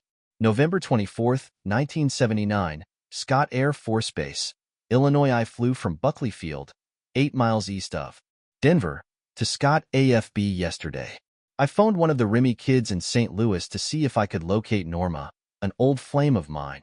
He told me that his aunt lives somewhere in California and wanted to know if I wanted her address. Why I refused, I don't know. However, that is the way it went. I am now waiting to go to Andrew's AFB in Washington, D.C., then to Dover to get my car, and should be in Pennsylvania with my parents before the day is over. It was a good visit with Pete and Shirley in Denver. I also visited Joe Erickson, Sue Lee, who is getting married, and Beverly Downing, who is getting a divorce. Lakewood, a suburb of Denver and the home of Peter and Shirley Penzas, had about 29 inches of snow Tuesday and Wednesday, so I was snowbound and spent Thanksgiving Day with the Penzas. Shirley had cooked her first pumpkin pie and her first turkey for the feast. Both were delicious. Somewhere along the way I was thinking about Beverly Downing and decided if I were to ever marry again that it would have to be someone exactly like her. Not her, because she is married, but now I learned she is about to be unmarried. During our visit she asked if I would ever remarry. I told her that she was the only person I would even consider. Beverly was both surprised and flattered. When I look into her eyes I see the essence of life, love, and joy. She is truly a beautiful person. One of the most beautiful women I have ever known. I went to Denver to help Pete get his car parts. After a few phone calls to London, we learned they should arrive in a week to 10 days. There may have been another equally important reason for my Denver visit. Perhaps a Beverly reason. Time will tell. How are Jessela and Beverly alike? They both have eyes like pools of crystal clear blue water that makes me want to jump in and swim. And I still don't know how to swim. Yes, the eyes have it. A Mutual Admiration Society. Graduation day in June of 1982. Deborah and Donna graduated from Hiram Johnson High School in Sacramento, California. Sometime during the year they had decided between the two of them that Donna should be class president. This was no easy feat since there were several hundred students in their class. However, whatever they decided to do, they usually found a way. Utilizing her organizational skills, charisma, and enthusiasm, Donna became class president. While sitting in the audience, all three of us, Jerry, Teresa, and myself, were very proud of our children's accomplishments and of the speech Donna gave to the graduating class. Deborah had only 1 or 2 classes a day during her senior year. The remainder of her class time was spent at Rope, where she was preparing to work for the airlines. Rope was a program sponsored by the state of California. I have no idea what the acronym meant. She also worked 4 hours a day at the Sacramento airport, a very busy little girl. I don't know where she found time to put together her speech or why she was chosen as the only student to address her Rope class. There is no question that intelligence, good looks, and an effervescent personality were all factors. In front of an audience of 1,000 or more people, Deborah gave one of the best graduation speeches you have ever heard. One of the best, certainly, but no better than Donna's presidential speech to her graduating high school class. Both of them were terrific. A mutual admiration society. I would also like to note that over the years I have tried to visit Peter, Angie, Deborah, and Donna 1 of 2 weeks every year. Our time together was as close to quality time as you can get. We once took a trip through the Olympic National Park in Washington State. On another trip, we visited Joe Erickson in Denver and my family in Pennsylvania. During each of our visits, we usually went to at least one movie. In Denver, we saw Ode to Billy Joe. A year later, it was Superman I, the next, Superman 2, and the following year it was Somewhere in Time. And there were always long conversations that we enjoyed with each other. Since more of my time was spent with Deborah and Donna than with Angie and Pete, who were both married, a mutual admiration society developed between Deborah, Donna, and Dad. I can report, without hesitation, that our admiration and respect for each other exists to this day. Why I have been blessed with such perfect children, all 4 of them, I'll never know. But I do acknowledge, because of them I am one of the luckiest men alive. I always knew how fortunate I was to have these perfectly wonderful human beings as part of my life. Over the years, different people had told me that I was paying too much child support and that I should get it reduced. I disagreed. If anything, it wasn't enough. When my pay increased, I automatically increased my monthly payments to them, not by court order, but because it was the right thing to do. If circumstances allowed, I also sent an extra $50 or $100 to buy school clothes or whatever. There were those who considered this to be a sacrifice on my part. They were wrong. When you are working for and helping people you love, there are no sacrifices. There is nothing noble about doing what you want to do. When they were born, I had automatically volunteered to be the best father that I could possibly be. If you accept additional responsibilities, don't talk to me about sacrifice. Shut your mouth and get on with it. Chapter 7, East of Suez. Introduction. 444 days is how long 52 Americans were held hostage in Iran. It is also the length of time covered in this journal. To some degree, we are all hostage to our needs and desires. My need, during this period, was to earn a living. I was hostage to the dollar. But being hostage is not always as bad as the word implies. During those 444 days, there were plenty of good times. And as is true during any similar period, there were times that weren't so good. I have tried to detail some of each. Don't read this journal hoping to be better informed or educated as a result. Read it because the TV is broken, there are no good movies to be seen. Your car is in the garage being repaired, and there just isn't anything better to do. Now that I have disclaimed all responsibility as to what you can expect if you turn the page, you may proceed. And, for heaven's sake, get your TV fixed as soon as possible. You can't get there from here. June 30th, 1982, Sarasota, Florida. Good morning, ladies and gentlemen, and welcome aboard Eastern Airlines Flight 356 to Tampa. Flight time will be 15 minutes. Tampa, Florida. Tampa International Airport, the world's most modern and beautiful. Next stop, Dallas, Fort Worth, then on to Greenville, Texas. This is the first leg of a journey that could take me to the Sinai Desert to work as a policies and procedures writer for E-Systems. Why the Sinai? It has been decided by the powers that be and were Jimmy Carter, Anwar Sadat, Menachem Begin, Ronnie Reagan, Alex Haig, et al., that henceforth and forevermore the Bedouin of the Sinai shall live in peace. As a result of the Camp David Accords, a multinational peace force was established to ensure this revolutionary idea takes roots. Where there is a peace force, we, the people of the United States, and perhaps a few others, are willing to go and observe the peace. Someone must build facilities. Others write policies and procedures for maintaining and operating these facilities. That will be my job. So far, I have met one person from E-Systems, Ken Burke. He is a voice that comes out of a phone. A voice. No body, no face, and no age. A male voice that said, "Come to Greenville, Palmer. You'll like the Sinai. Every month we will transfer big bucks to your bank account." What's that? Qualify? Of course you qualify. Your body is warm, and you are still breathing. You will be perfect for the job. The journey to the Middle East is underway. Let's grab the Tampa Tribune and see which gang of terrorists is doing the killing today. Ramada Inn, Greenville, Texas. The Avis rent-a-car clerk at Dallas Fort Worth Airport asked if a new Buick would be regal enough for you, sir. It was. Checked into room 227. It has an amazing resemblance to other motels in this price range. Now to read my MFO package and see what kind of crazies E-Systems has in store for me. July 2nd, 1982, 3 p.m., Dallas, Fort Worth Airport, almost as if someone knew what was going on and had it all planned. An advertisement in a Tampa newspaper said to send a resume to Greenville. Then 2 or 3 phone calls later I find myself on a plane going to Dallas.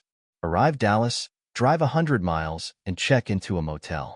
Next day, I will talk to a few people, take a physical exam, let a nurse shoot me a few times, sign some papers, grab a night's sleep, and before you know it I am here at DFW waiting to go to Atlanta. Someone along the way said that if I wanted to go to the Sinai, they would pay for the trip. Good people, E-Systems. They might even know what they are doing.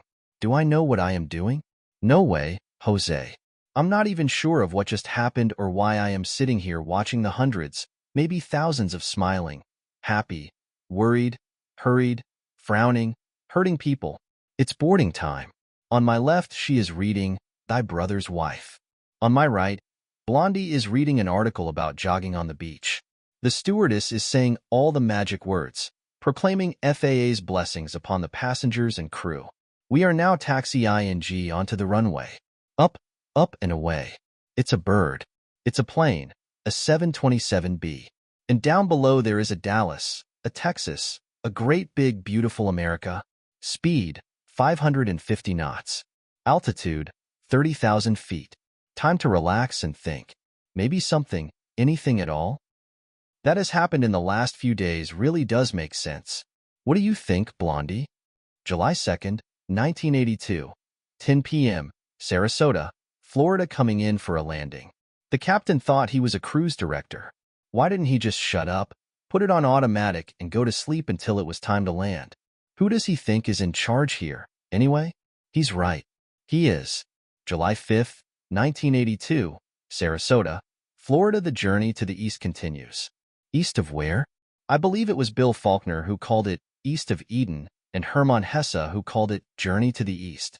Strange book, that one. Strange and difficult to comprehend, just like most of Hesse's books. In March 1973, I was flying to Bangkok and read it on the plane. All I recall about Journey to the East is that it was confusing. The pieces didn't seem to fit. Maybe Hesse was right. That may be why we go to the East. Along the way the pieces don't fit, but once we get there, somehow, it's all together. He was writing about the East when he wrote Siddhartha. In this book, the pieces did fit, as everything seemed to come together for me when I was in Thailand. East of where? Every place is east of someplace, and just about all of us are east of Eden, the garden thereof. Sometimes a few of us realize that we are there, but most of the time we are north, east, west, or south of Eden. East of where? East of Suez, dummy. July 7th, 1982, Sarasota, Florida. Before going to the Sinai, my teeth must be in good condition. Sarasota Dental Center says it will cost $1,300 to whip my rotten mouth into shape. A second opinion seems to be in order. This afternoon, the good people at the Sarasota Dental Clinic will get a chance to poke, probe, and opine.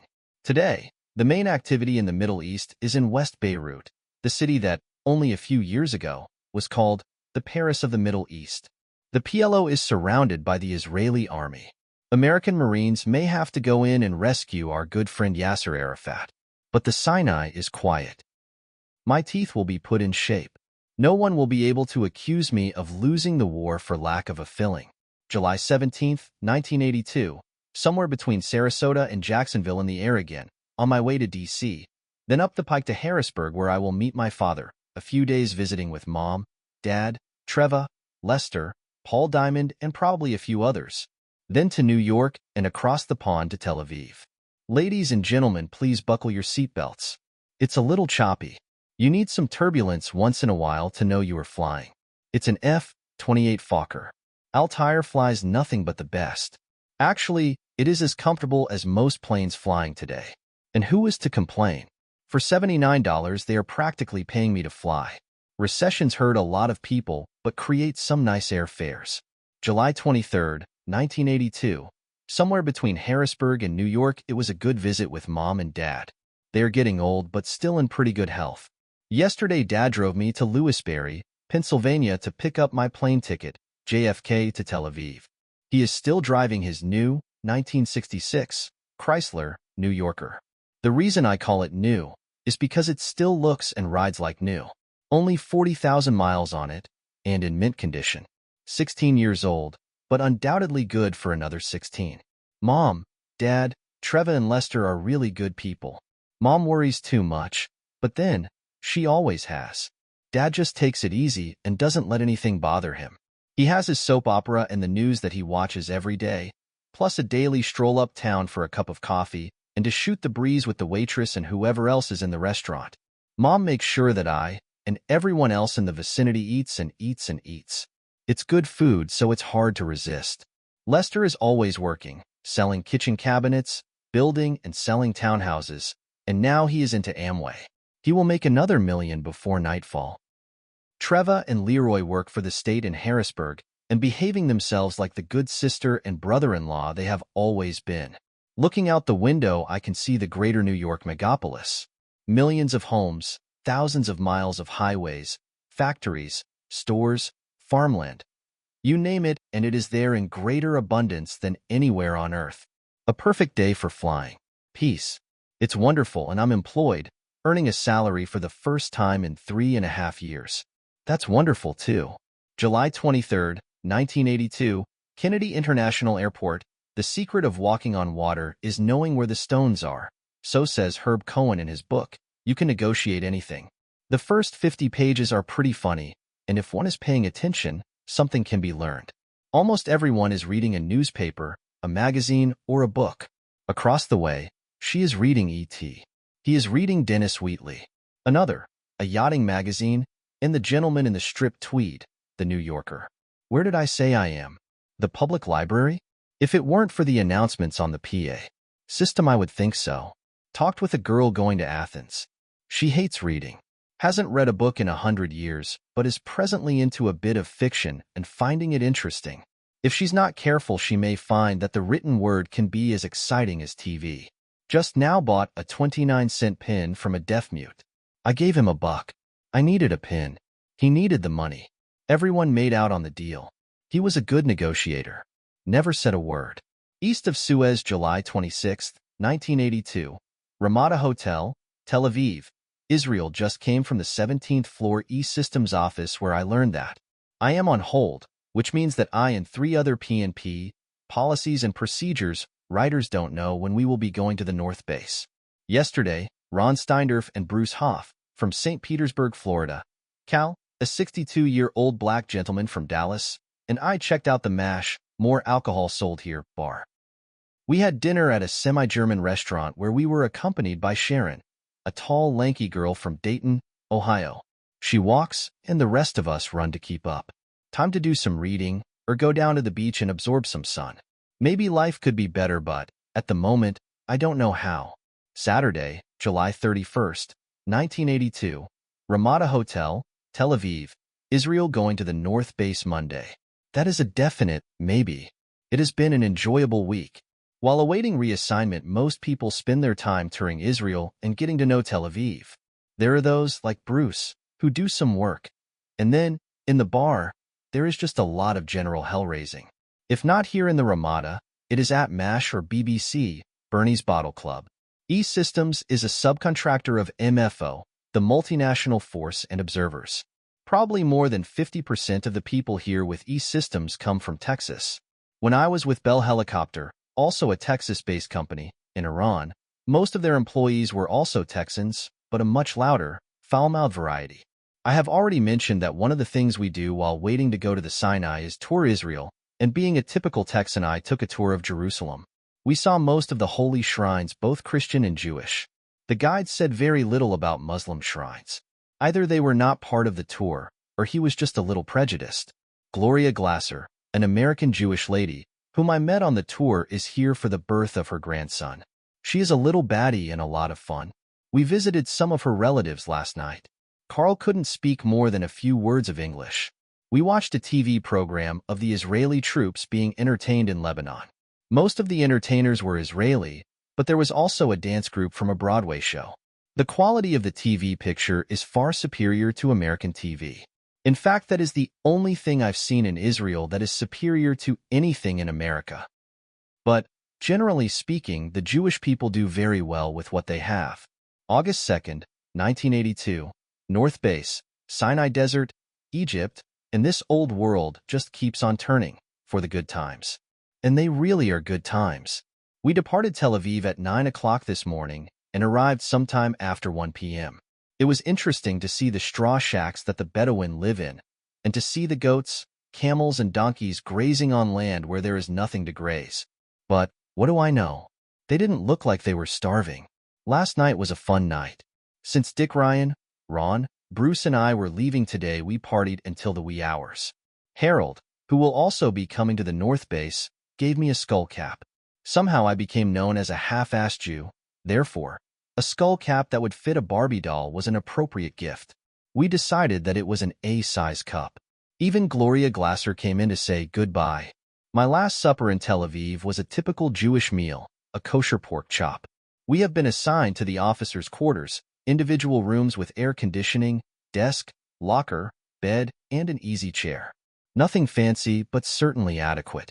Located directly across the street is the dining hall. Lasagna for lunch, steak for dinner, and all the extras that anyone could want. The food is really good. E-System cooks. It should be. Kitty, the base librarian, and I have a date to do some pub hopping tomorrow night. It's been a good day. Ron Steindorf is so optimistic, and Dick Ryan is so funny that it can't help but be good. It's midnight in the Sinai. Time to get some sleep. August 3rd, 1982 this evening, we had a party at the NCO Club which was closed to everyone except E-Systems personnel. A good time was had by all, especially Inez, an admin secretary. She danced with everyone who wasn't too drunk to stand. At 10 p.m., everyone broke out in unison yelling, "Bullshit," protesting the club's closing. Not to be deterred, the club steward closed the place and everyone went home. August 4th, 1982, a meeting scheduled for 8 a.m. to establish writing priorities was rescheduled for tomorrow morning. We then went to the admin building to pick up our ration cards for the PX. Come back tomorrow. Didn't I just hear that from someone else? Next we went to supply to get our clothing issue. At least they were original. Could you come back Friday? A knock on the door to advise us that it was shot time. One in each cheek. You'll have to walk around for about an hour to keep your muscles from getting sore. Thanks a lot. We then proceeded to check out the new laundry that should be opening in 3 weeks, more or less. Quite an impressive facility. Then we moved on to see what was new in the PX. Nothing. But, be here at 6:11. Chuck Rector, the PX manager, told us. A new shipment of radios has just arrived. They will do everything except your laundry.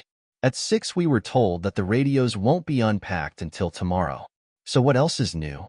To see a movie, you go to the dining hall, check out a chair, carry it across the street, set it on the ground, and watch the film on the outside wall of the fire station. Tonight's movie, The Passage, starred Anthony Quinn, James Mason, and Patricia Neal. The cast couldn't have been better. So tell me, why was it such a lousy movie? There is a full moon, not a cloud in the sky, and it's bedtime. To quote the famous Scarlett O'Hara, tomorrow will be another day. August 5th, 1.982, and another day it was. The meeting scheduled for yesterday was rescheduled for 7:30 this morning. Bobby Davis, the base manager, did not disappoint us. He showed up at 8:30 sharp. Priorities for procedures that need to be written were established. 1. R&R, get the rest and relaxation procedure written as soon as possible. The Greenville guidelines do not cover all contingencies. 2. Medical. 3. Laundry. The Thais are leaving. Get laundry procedures written as soon as possible. It will be opening soon. 4. Warehousing. 5. Vehicle maintenance. 6. PX operations. Ron has been assigned the R&R procedure, Bruce, vehicle maintenance, and I have the laundry and PX procedures to write. Chuck Rector had already written much of the PX procedures before leaving Greenville. It appears to be in reasonably good order. Of course, it needs polishing, but that should be relatively easy. Even if you don't know what you are doing, you have to have confidence that you can do it. The laundry procedures may be a little more difficult. Curtis Williams, the laundry supervisor, is not a writer. Tammy, his secretary, has some information typed that Kurt had written, so I will have something to work from. Gordon Sims and Clyde Rains, two new P&P writers, arrived today. Did I get a radio? Maybe next week, next month, or next year. I won't believe it until I see it, and maybe not then. There is moonlight on the Ganges. Sack time. August 6, 1982. If you don't take your own share and the dining hall is depleted of its supply, you might be able to watch another of the world's worst movies while sitting on the hood of an ambulance. The dispensary is next door to the fire station. But not to despair. A movie theater is being constructed with real seats. Soon we will have all the comforts of downtown Bombay. For sure, this time for sure, radio's in the PX tomorrow. Be there at 11 o'clock, an hour before the PX opens to the public. Chuck will fix us up. How many times have I heard that one? As Dick Ryan told me today, make haste slowly, a hidden message there that I didn't quite understand. When Louis Armstrong was blowing his horn, like nobody had ever done before or since, he recorded, "When it's sleepy time down south." This is the North Base, but it's still sleepy time down south. Good night, Mrs. Calabash, wherever you are. August 7th, 1982, we toured the base today in Bobby Davis's car. While Ron was driving, the windows stopped working. The battery discharge light came on and the car was difficult to start. We did, however, have it washed for him. Will Mr. Davis loan it to us again? Will anyone have the nerve to ask? Ah, yes. The PX received a shipment of Sony's today. Cassette tapes, that is. I have finished my first procedure. The subject is how to deliver and pick up clothes at the laundry. It hasn't been typed or approved, but it will be. How long will it take to get it approved? It will take just about as long as it takes. Maybe longer. Make haste slowly. The synopsis of The Final Countdown, starring Burt Lancaster, made it sound better than the recent trash I've been seeing. Or will Hollywood sock it to me again? It was the best I've seen lately. I recommend it. The work week came to an end this evening, Saturday, at 5 o'clock. The big problem will be what to do with tomorrow. It will probably take care of itself.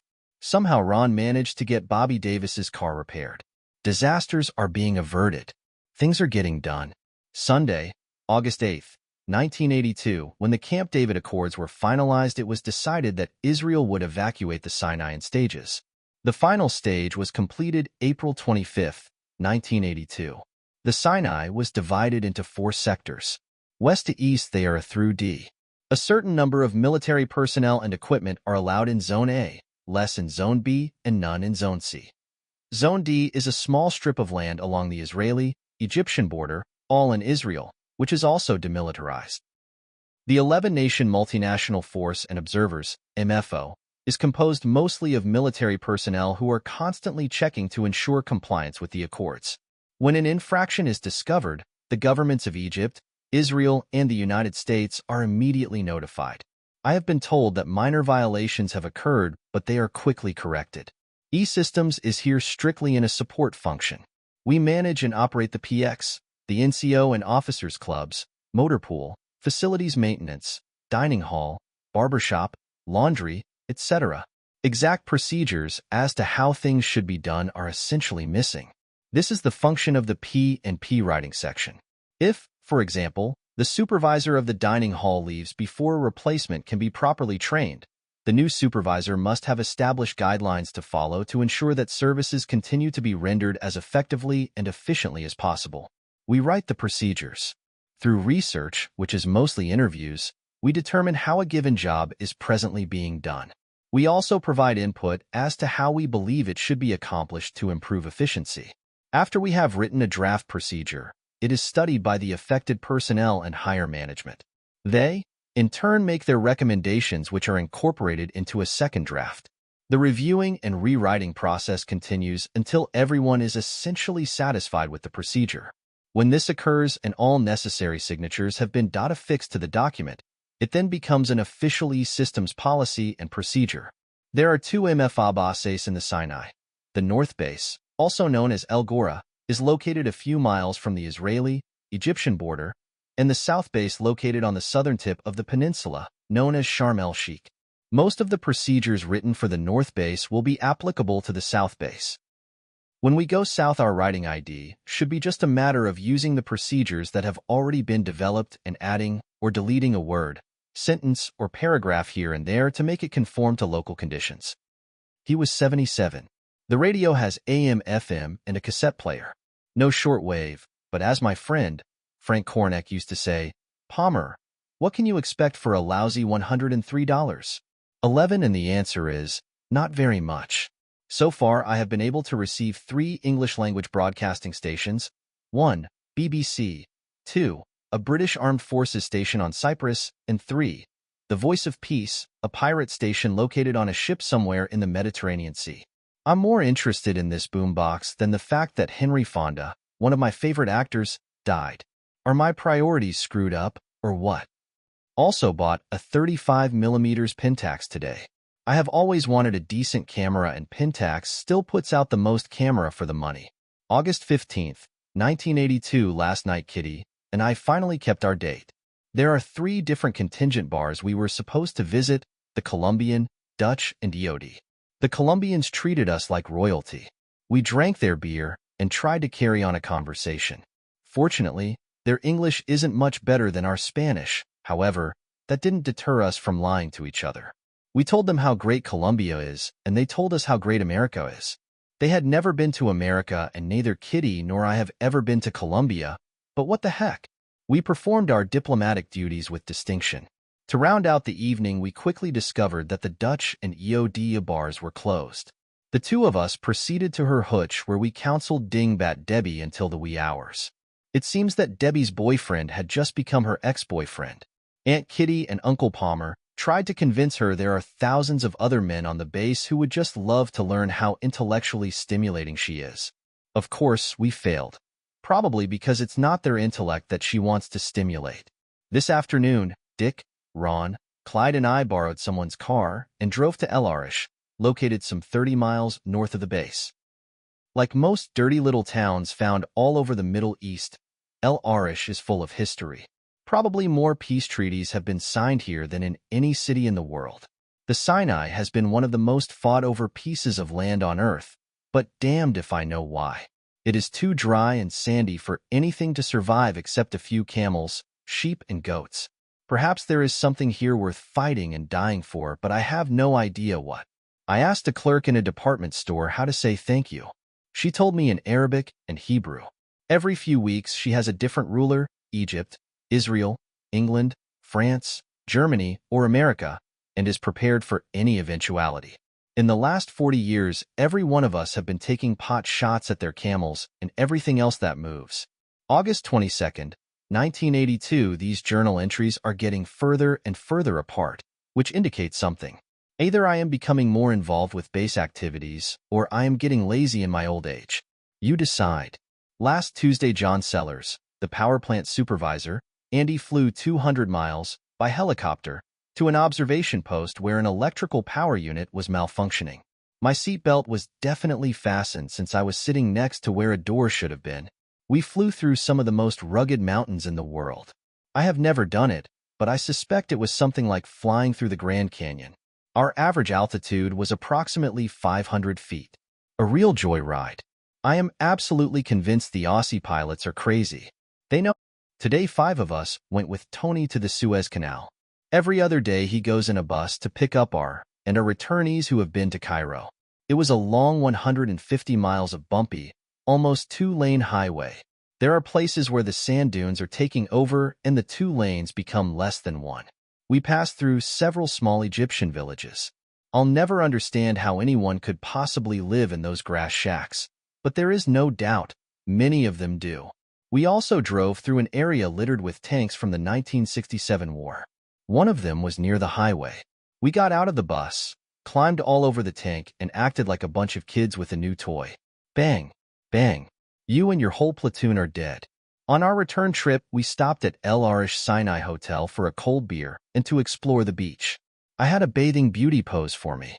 She acted as if she couldn't speak English, and I sure can't speak Arabic. I thanked her and went on my way to take more photographs. Coming back, she stuck her head out of a beach tent and said, in perfect English, "Thank you." Dumb me, I didn't even try to strike up a conversation. She wanted to practice her English, or, perhaps, something more interesting. Instead, our encounter was little more than ships passing in the night. Cleopatra Revisited. Time flies. December 12, 1982. It seems, in the recent past, every time I am about to take a trip of some consequence, I break out a notebook and start writing my thoughts and impressions into a journal. Oftentimes an event will trigger memories of the past. Pray tell, are there memories of the future?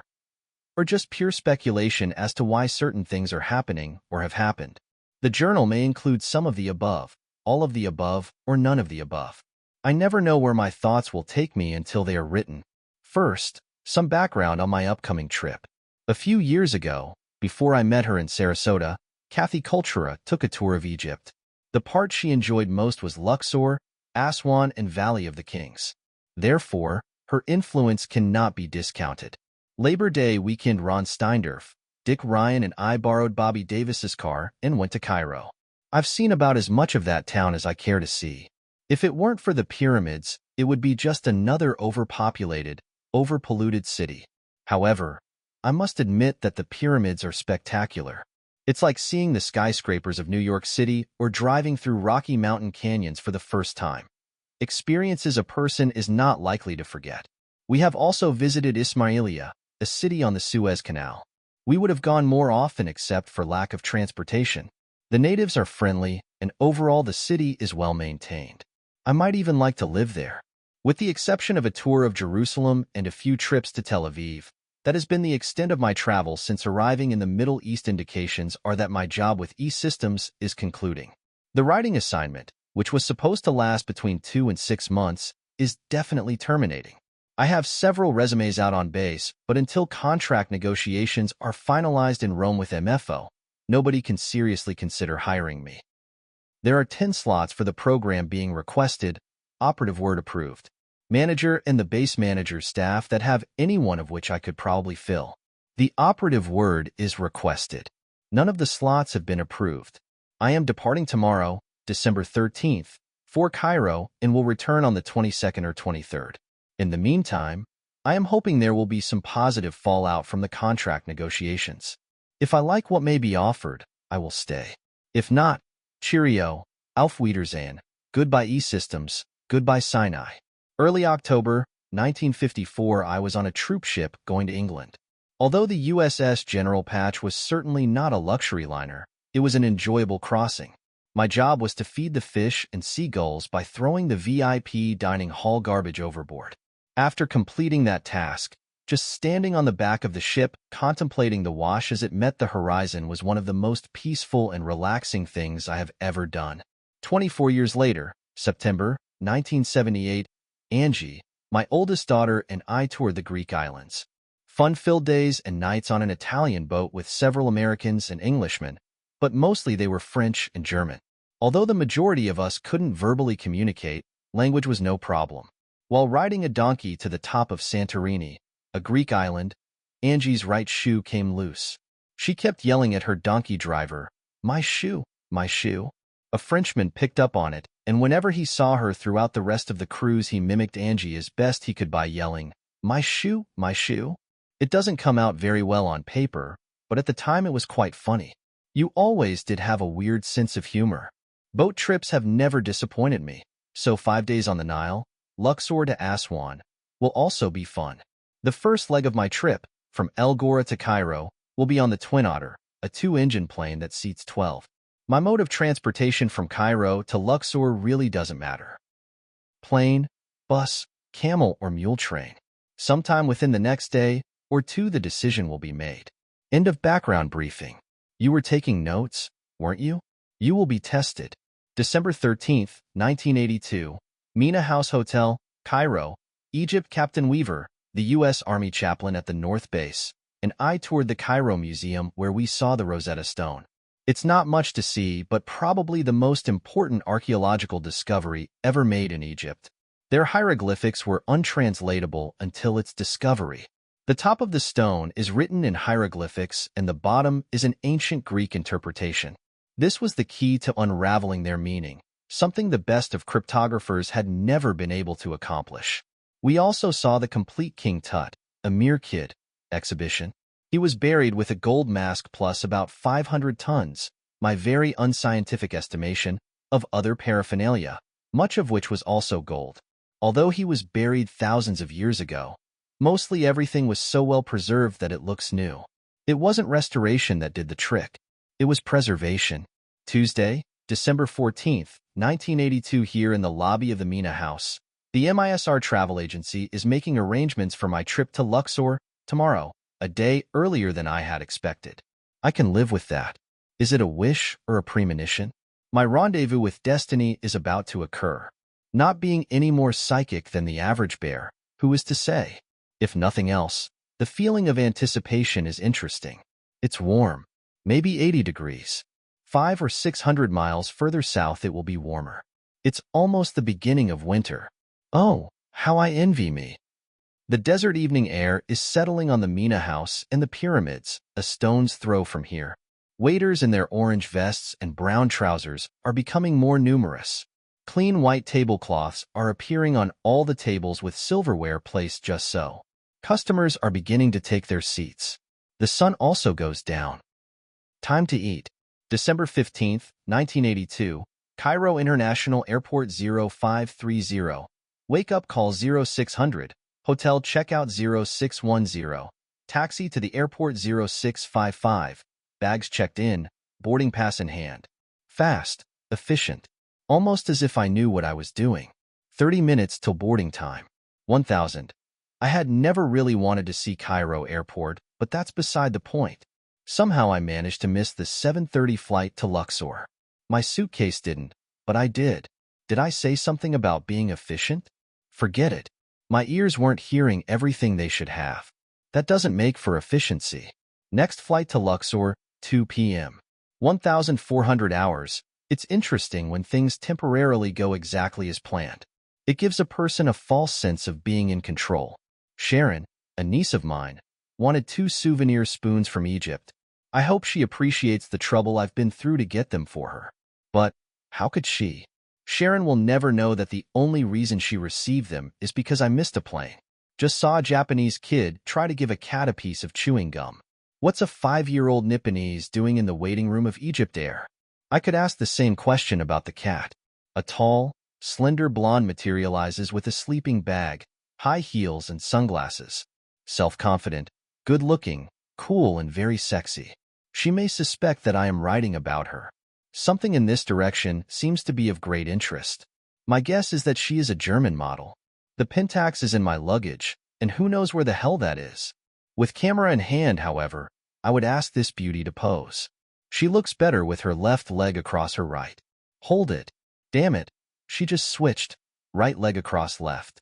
Obviously, Miss Kaiserslautern of 1982 would rather switch than look good. A young gentleman appears in blue dungaree.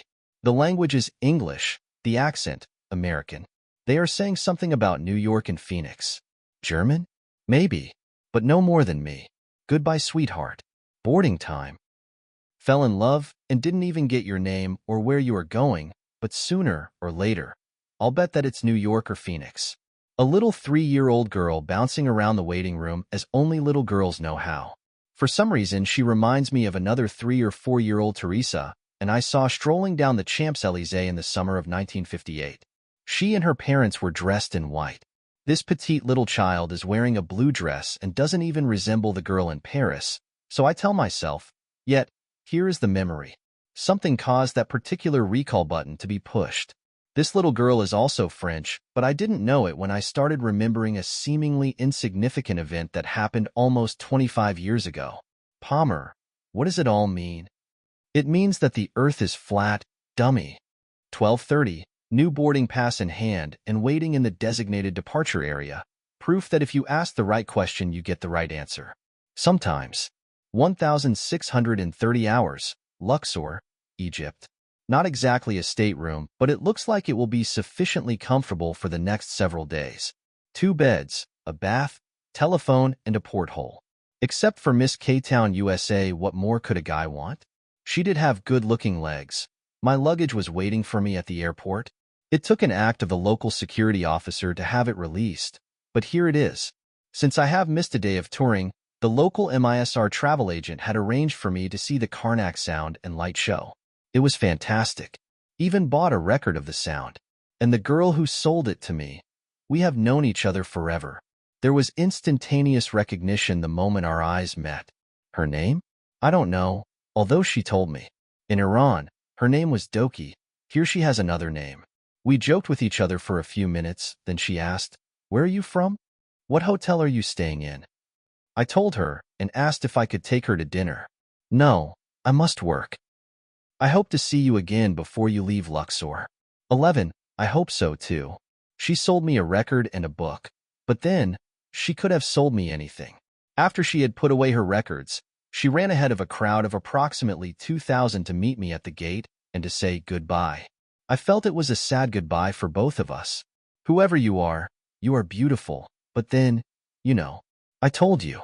The sound and light show were something for the soul. Now it's time to take care of the stomach.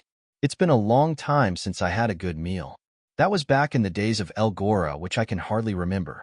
It's dinner time. Let's eat. We ate. Nothing great. I also had a few beers at the bar where I met Galust. He's a linguist professor from UCLA, born and raised in Iran. First, it was my little Miss Universe at Karnak, who reminded me of Dookie in Tehran. Now, it's Galust who grew up in Tehran. Did I travel to Luxor to be reminded of Ayatollah Land? Did I travel to Cairo to be reminded of Paris? The answer appears to be yes to both questions. It's been an interesting day. Fell in love only 2 times. Once in Cairo, once in Luxor.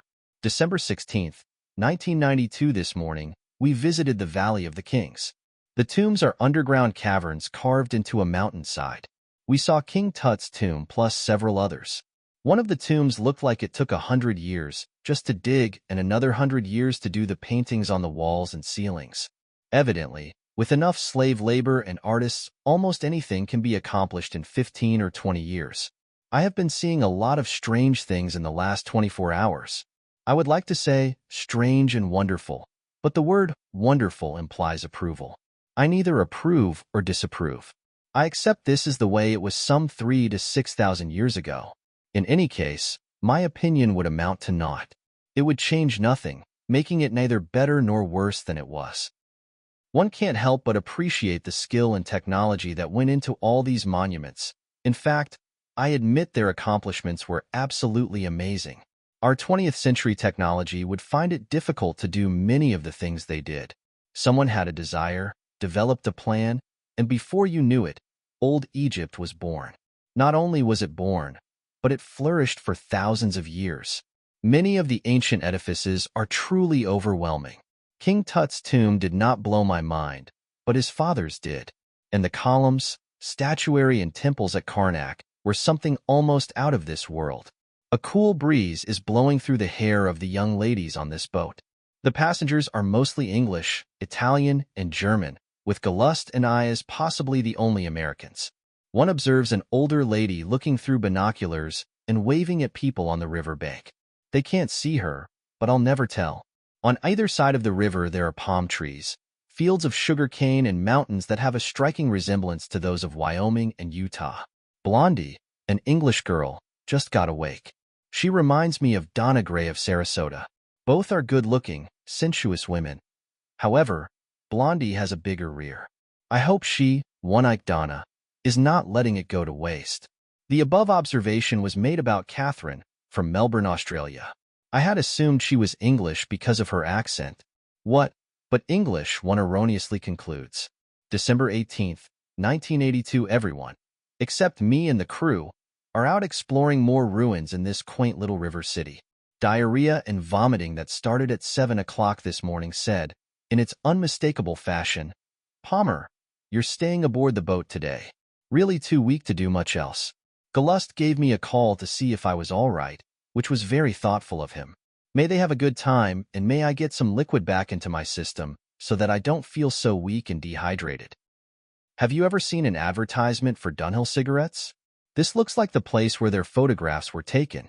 The bar and lounge are made of heavy, brown mahogany wood. The yellow velvet chairs and the settees are Louis XIV vintage, and the gold, gray, and green carpet is a perfect match for everything else. Isabel's husband claims she is a stunt driver. About 6 months ago, Isabel was driving their Mercedes when she was involved in a serious accident. Her husband was a passenger but wasn't injured. From the way they describe it, she totaled several cars. The accident happened November 6th, and she still hasn't been charged with anything. Isabel is afraid she may be cited for reckless driving and assessed 10 points, 12 points, and she loses her driver's license.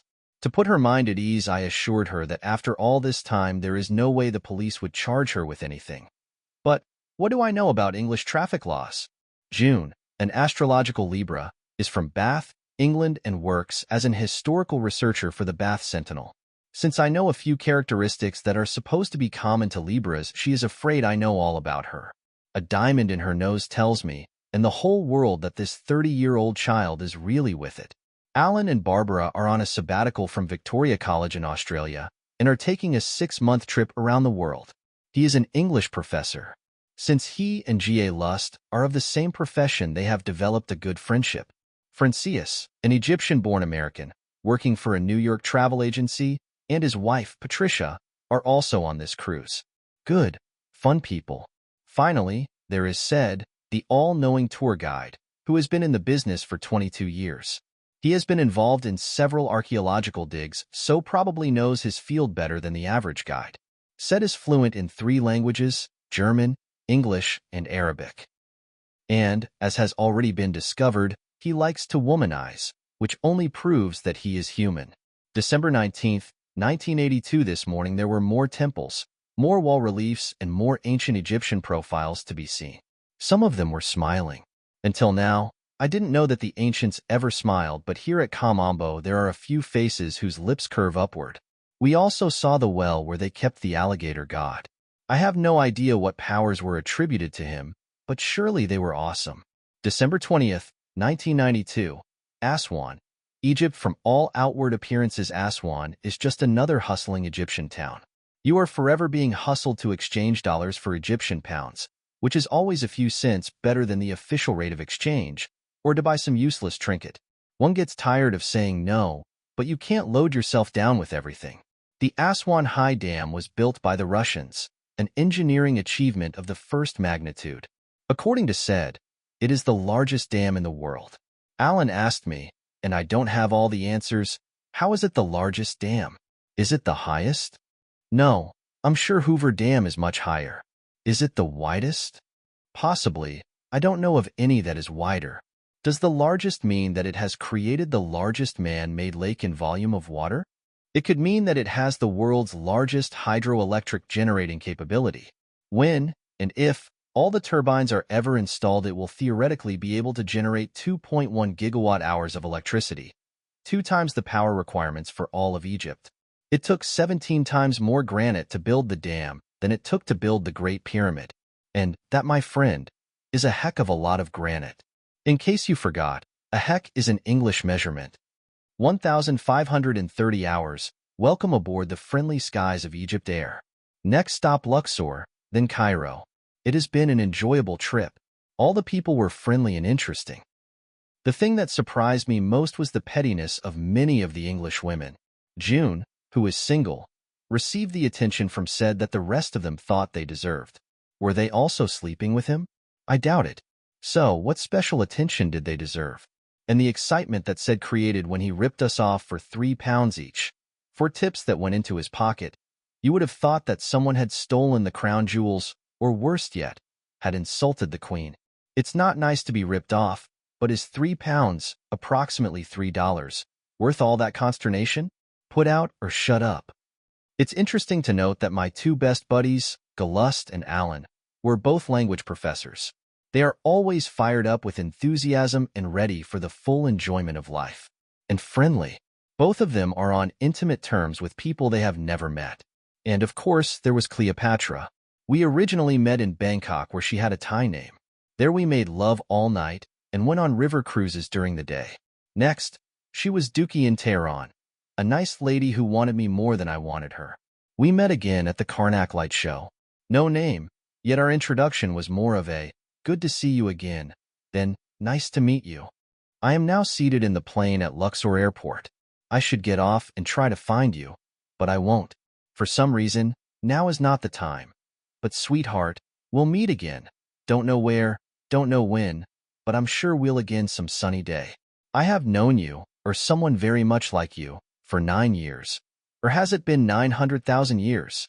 Were you my rendezvous with destiny that I felt would happen on this trip? Well, were you? It was a moment of enchantment filled with echoes of starlight and memories of tomorrow. Once you have found her, never let her go, or all through your life you may dream. One more time, January 10th, 1983, high above Greece in a 747, my contract with E-Systems was for 2 to 6 months. In another 13 days, it will be exactly 6 months since I first signed on. It would, therefore, appear that my job is terminating. In this instance, the appearance is probably wrong.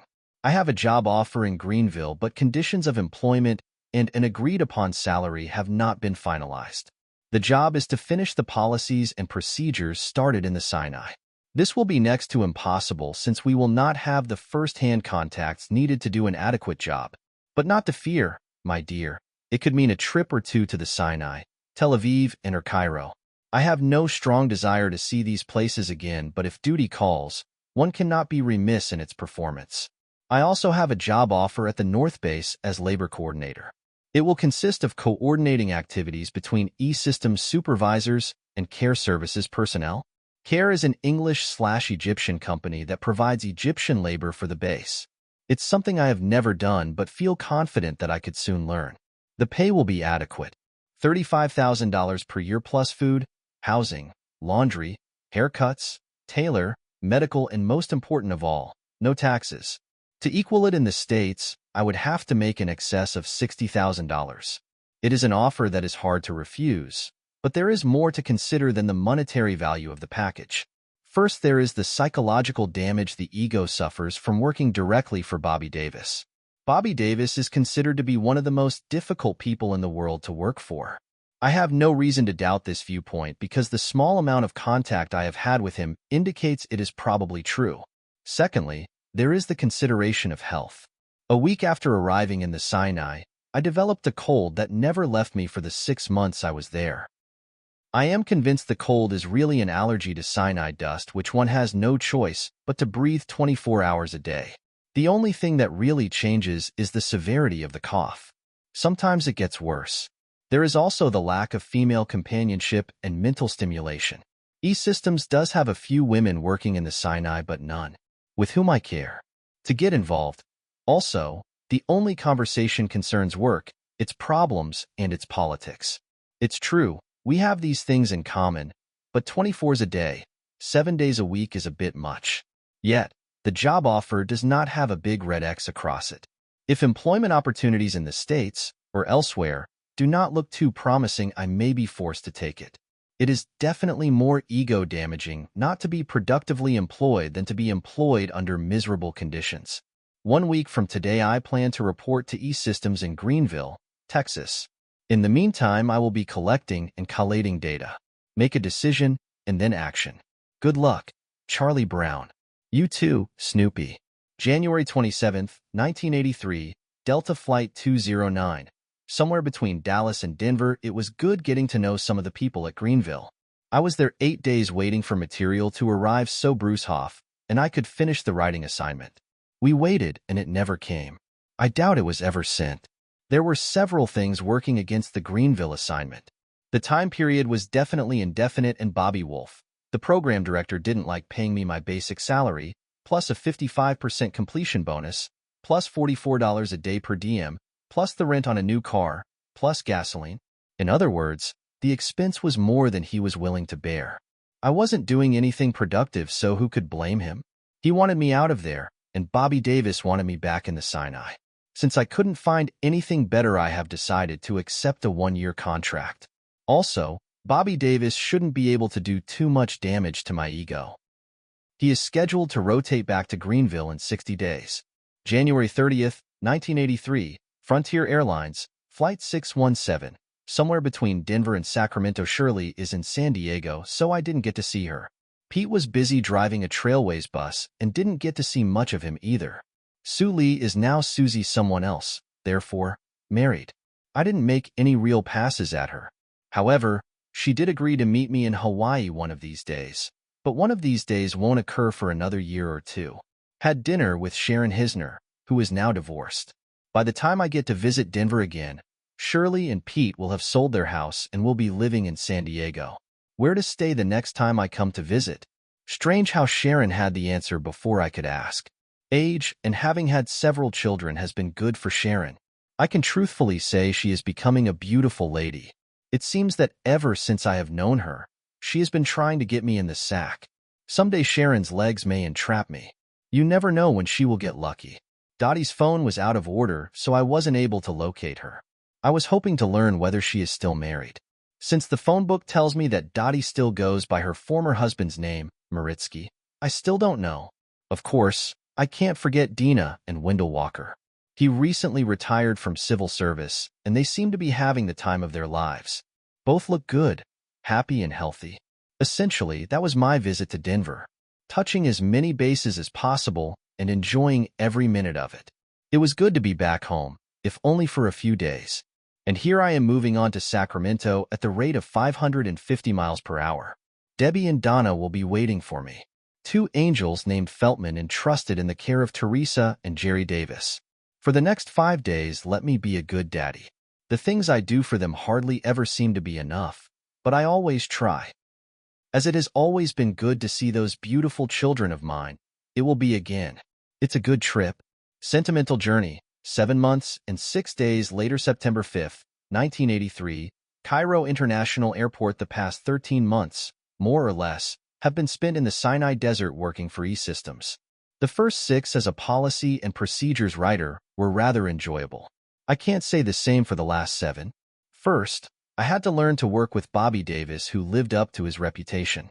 Then I had to work with his replacement, Harold Barton. Davis just wanted the job done. A hard taskmaster, to be sure, but still possible to satisfy. I, like Davis, was work-oriented and did a good job. Barton, however, was personality-oriented.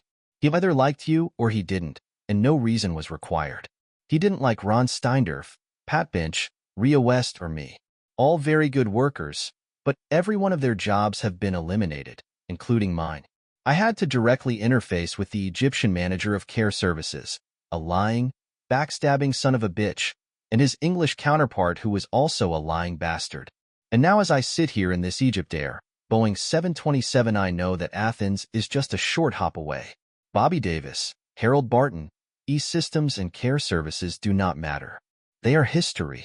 I came to the Sinai to make and save a buck and did just that. Otherwise, all pluses and all minuses cancel themselves out.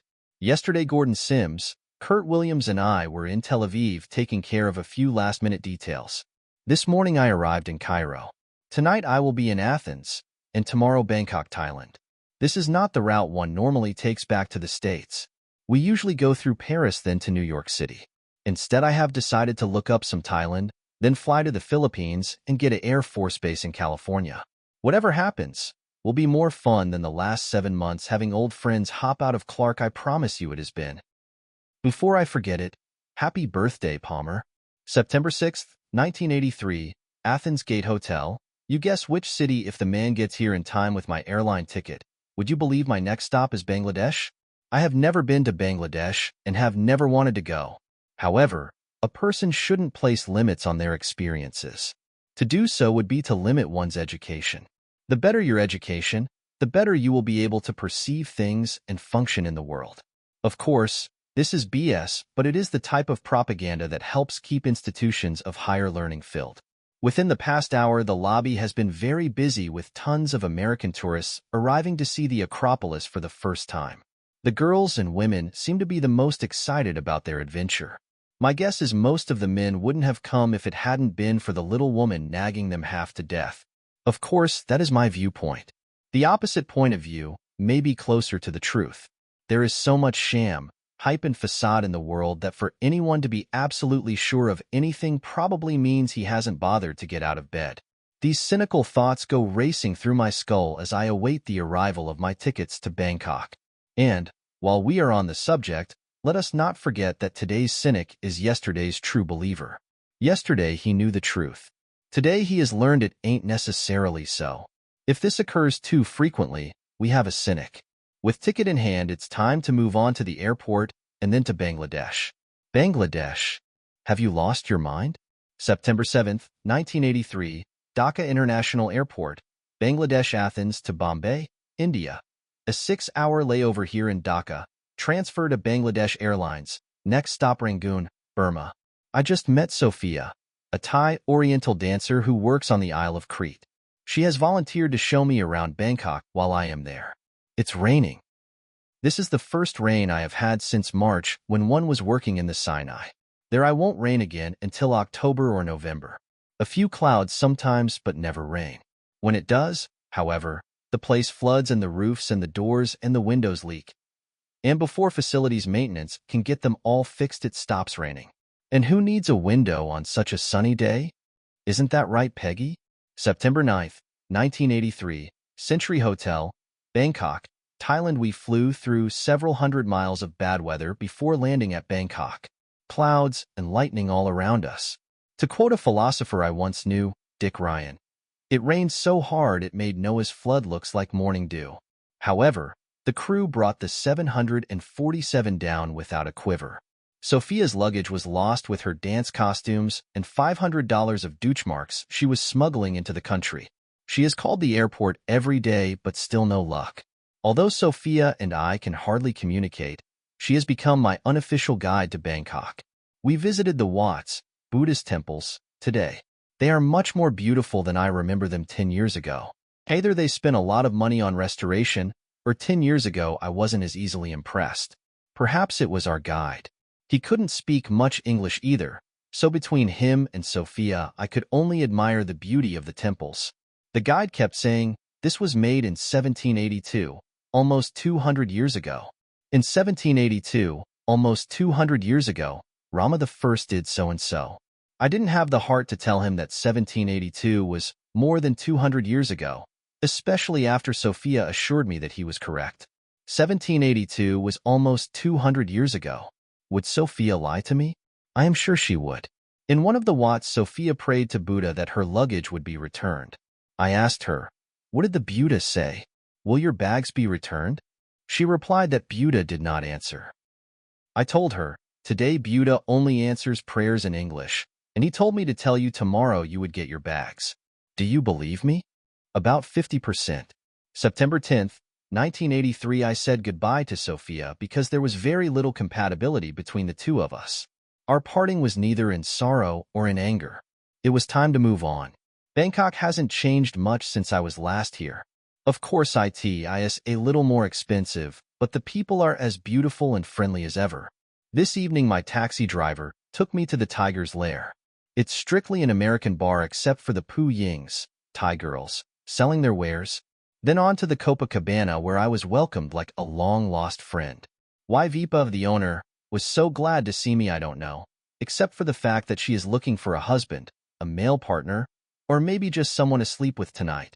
Here, as in almost any other part of the world, a person knows nothing for sure. I remember a Filipino singer who worked in the Copacabana 10 years ago. She sounded exactly like Helen O'Connell. I asked her then if she knew who Helen O'Connell was. She didn't, but she knew her songs. That was 10 years ago, and everybody tells me they still remember her. Vipa even told me the name of the singer and the band she was with. I'm not sure if they remember or not, but it doesn't matter. The memories are still there. Now, if I could only recall the name of another Pooing I knew back then. She and I went cruising down the river on a Sunday afternoon. No, it was a Saturday. Ah yes, I remember it well. She wasn't Samong, but who's complaining? Some is 35 years old and holding up very well. In fact, very well is an understatement.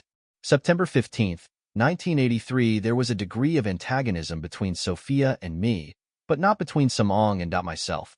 Some is a very soft, quiet-spoken young lady with a beautiful smile and dancing, dark brown, almond eyes. Aren't they all? Yes, almost all Thais have dark brown, almond eyes, but they don't sparkle like Samangs do. Her face is a combination of Rita Moreno and Angie Dickinson, and the rest of her is far superior to either of them. When she told me, "I'll never forget you," I thought it was a good line. And it is, but as I got to know and trust her, I started to believe she actually meant it. Perhaps she did. One thing is for sure. She will be hard to forget. Everyone I met, with the probable exception of Sophia, wants me to come back to Thailand. Even my cab driver gave me his favorite tape. I told him a few days ago that I liked it. He said he would get me a copy. He looked in several stores, but it doesn't seem to be available. When he offered it to me as a gift, I told him, "No, it's your favorite tape. You keep it." He insisted, so I offered to pay him for it. He answered, "No, Mr. Palmer, you are my friend. Please, let me give it you." I couldn't refuse. Is it that I am such a nice guy, or is it that the Thais are such nice people? It can't be denied. The Thais are very nice people. This morning Sam took me to a travel agent friend of hers to purchase some airline tickets for Donna, Deborah, and me. We will depart Sacramento and then visit Pennsylvania, Washington, D.C., Sarasota, Florida, Denver, and return to Sacramento. I don't believe that Sam had anything to do with it, but I did get the tickets at an excellent price. Goodbye, Sam. Goodbye, Bangkok. September 16th, 1983, Clark Air Force Base. The Philippines. I came to Clark to get a hop to the U.S. and save a few bucks, but the poorest made plans usually go astray. The C-5 leaving here for Travis Air Force Base, California has slipped a day and is leaving Saturday instead of Friday. It only carries 70 passengers, and, at the moment, chances of my getting on don't look too good. For $512 I can fly from Manila to San Francisco. Deborah and Donna are waiting for their daddy. Book me on the next flight. September 16th, 1983, Angeles City, the Philippines. Angeles City, a whorehouse for Clark Air Force Base. It is also a tropical paradise. If you lead a good life, go to church and say your prayers, when you die, you will go to Diego Garcia. I know it's true because I just saw it on a Filipino's t-shirt. And t-shirts tell the truth. Always. Cross my heart, hope to die, and go to Diego Garcia. This is a country with revolution in the air. When Marcos goes, the Americans will go and the communists will take over. I predict it will start to fall apart within the next 2 years. I have been wrong before and hopefully I am wrong again. September 17th, 1983, on board a 747 at Tokyo International Airport. That's not Donna Gray passing out pillows, is it? No, but it sure looks like her. I have never met a Donna or a Debbie that I didn't like. Pretty girls are everywhere. Wait for me and I'll be there. Epilogue, October 30th, 1983, Sacramento, California. I have been sitting here reading a journal that covered 444 days of my life. Journals are always good to stimulate memories. And strange as it may be, the memories are always better than the actual facts. It has something to do with remembering through rose-colored glasses. Yet it is difficult to believe that the memory of Sumong will be better than the event. Her skin and voice were smooth and beautiful as Thai silk. She had a fantastic figure and the most beautiful eyes in the world. It seems that on each trip there is at least one to remember. In Luxor it was Cleopatra, and on my last trip to Bangkok it was Sumong. The Thais and Filipinos are very beautiful people. In one of my past lives, if there is such a thing, I must have been an Oriental or have lived somewhere in the Orient. So, Mr. and Mrs. E. Systems, thanks for the memories of those 444 days. They took me from Sarasota to Sacramento. I thank you so much. The end. Chapter 8, Sacramento and Points East and West Sacramento, California. Deborah, Donna, and I took the trip I had previously mentioned. Unfortunately, no journals were kept. When traveling with these two beautiful young ladies, I don't have time to be scribbling into a notebook. Instead, we occupy ourselves by enjoying each other's company. Our first stop was in Pennsylvania, where we visited Mom, Dad, Treva, Leroy, Lester, Ruthie, and Paul and Claire Diamond. It was a good visit. I only remember that the twins had cast their magical spell over every one of them, which is not unusual. They have perfected the art. They always know what to say, how to empathize, how to sympathize, and how to have fun. Everyone they ever meet falls in love with them. That may be a small exaggeration, but believe me, if it is an exaggeration, it is infinitesimally small. Our next stop was Washington, D.C.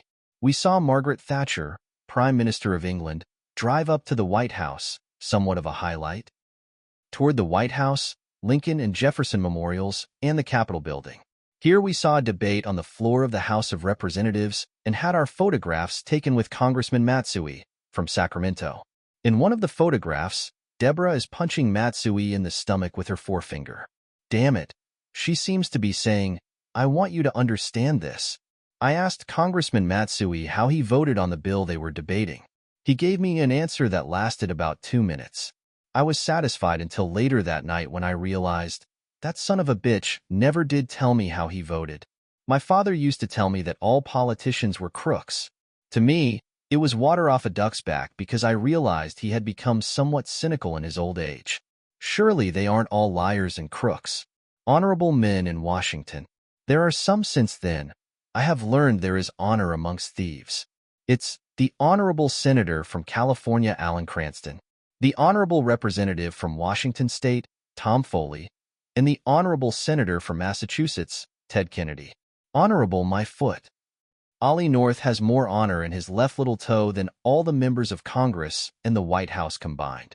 Every politician in Washington, D.C. could be replaced by one inefficient Coke machine, and the country would be all the better for it.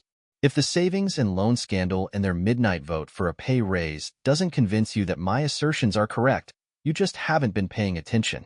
Approximately 2 years ago, 1990, Jim Eason, a talk show host on KGO Radio, San Francisco, started a DRIP campaign.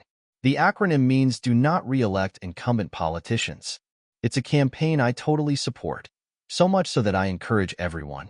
No to vote for term limitations on all politicians. The incumbents are so entrenched that a few years ago there was more turnover of members in the Soviet Union's Politburo than in the Congress of the United States. They had feather-bedded their nests by voting themselves so many perks that it became impossible for an outsider to be elected. If you want the government to continue deficit spending, if you want more savings and loan scandals, if you want to pay for more and more welfare, if you want the education level of our children to continue to decline, if you want more drugs, more illegal immigrants, more people getting killed on the streets of America, then continue voting for the incumbent politicians who have gotten us into, and continue to promulgate this mess. Otherwise, drip on the bastards. I have no way of knowing what kind of a president Ross Perot will make, but he will be our next president. There are enough people in America who are totally fed up with the lying, cheating, stealing, and total inefficiency of both political parties that I am sure an independent candidate, Ross Perot, will be elected in November 1992. When Congressman Matsui has to play games with a political nobody, when he refuses to tell me how he voted on a bill, then he and the rest of his ilk can go straight to hell. Do not pass go. Do not collect $200. Go to hell. Deborah, Donna, and Dad were in the House of Representatives dining room. It was open to the public, so I thought it was only for the public. Surely congressmen would have their own dining room. After someone had made a pass at Deborah, I asked the waitress who these clowns were that we were eating with. Most of them were honorable congressmen. We also visited Mike Balakis. He is a friend of the family who we met when I was stationed at Simbach Air Force Base, Germany. Mike was as nervous about life as he had always been. He did, however, provide us with some transportation, and I can't complain about that. Next, we visited the Rudys in Sarasota. Marcine had died some years previously, and Jack had remarried. As is always the case, Jack and Martha, his new wife, were perfect hosts. We didn't get to Denver. It was originally scheduled, but for some reason it fell out along the way. I can honestly say it was the most fun trip I have ever had, although most of what we did is already beginning to fade from memory. If you want events to remain relatively fresh, I recommend you keep a journal, or at least record your impressions soon after the facts. Photographs and videotapes are nice, but they are not enough. Sumong did not photograph nearly as well as she looked, which is true for the majority of people. The point is, videotapes and photographs, although they are good memory aids, they must also be supplemented by the written word. Prediction of Ross Perot presidency made April 30th, 1992, Hawaii. Within a few weeks after our return trip to Sacramento, Deborah lost her job. "Dad, now that I'm not working," she said, "why don't we go to Hawaii?" As a dependent of mine, she knew she could travel on space available with her father. I tried to think of a reason not to go, but I wasn't working either. So why not? I called Mather Air Force Base, about 5 miles from where we were living, and learned there as a KC-135 refueling aircraft leaving for Hickam Air Force Base in 2 days. Come in and sign up, there's plenty of room. As the best-looking and only female on the flight, the crew fell all over themselves looking after her. They wanted us, meaning Deborah, to continue with them to Australia. If we had visas and passports in order, we would have flown with them to Sydney. It would have been nice. The crews and passengers on a KC-135 have better food and overall creature comforts than you will ever find on a civilian airline. The U.S. Army owns and operates Hale Koa, a first-class hotel on Waikiki Beach, next door to the Hilton. Stupid me. I didn't know you needed reservations at least 6 months in advance. Deborah and I walked in off the street, presented our IDs, and was ushered to a room with a gorgeous view of the ocean and beach. The cost was something like $35.00 per night. Next door, they were paying a minimum of $135, and their accommodations could not have been 1 cent better than ours. We did the usual touristy things. Went to a luau presented by Hale Koa. The cost was minimal, food and entertainment were superb. Visited the Pearl Harbor Memorial. By this time, I was making friends with some ladies from New York City.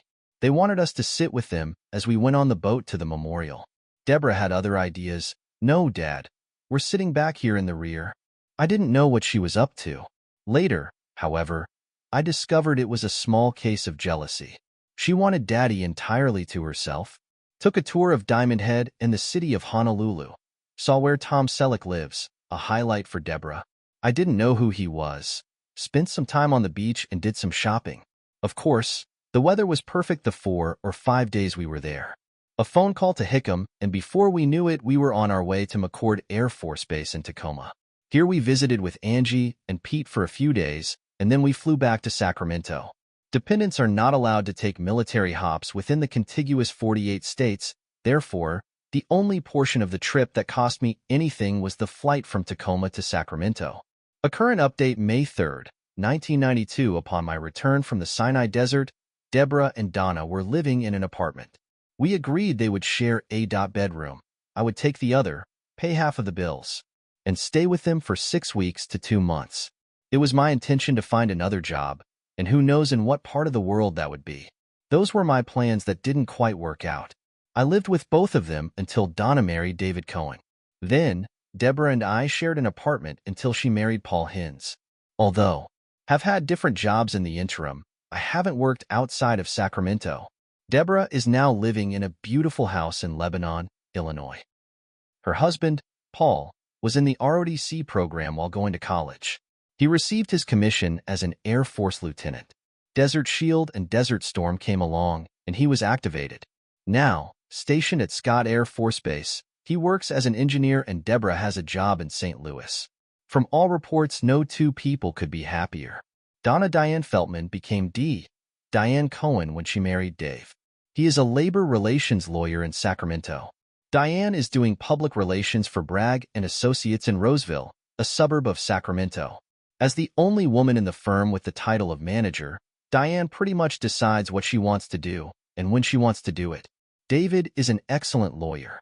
He once handled a small case for me that was settled faster than you can blink an eye. Diane and Dave also have a beautiful home and couldn't be happier. Peter and Debbie in Tacoma, Washington just keep hanging in there. They are the only members of our family who live normal lives. A problem here, a problem there, but nothing insurmountable. Brian and Angie also live in Tacoma. He works at Boeing, doing a great job, and Angie is the happy homemaker. They also get along better than lovebirds on their honeymoon.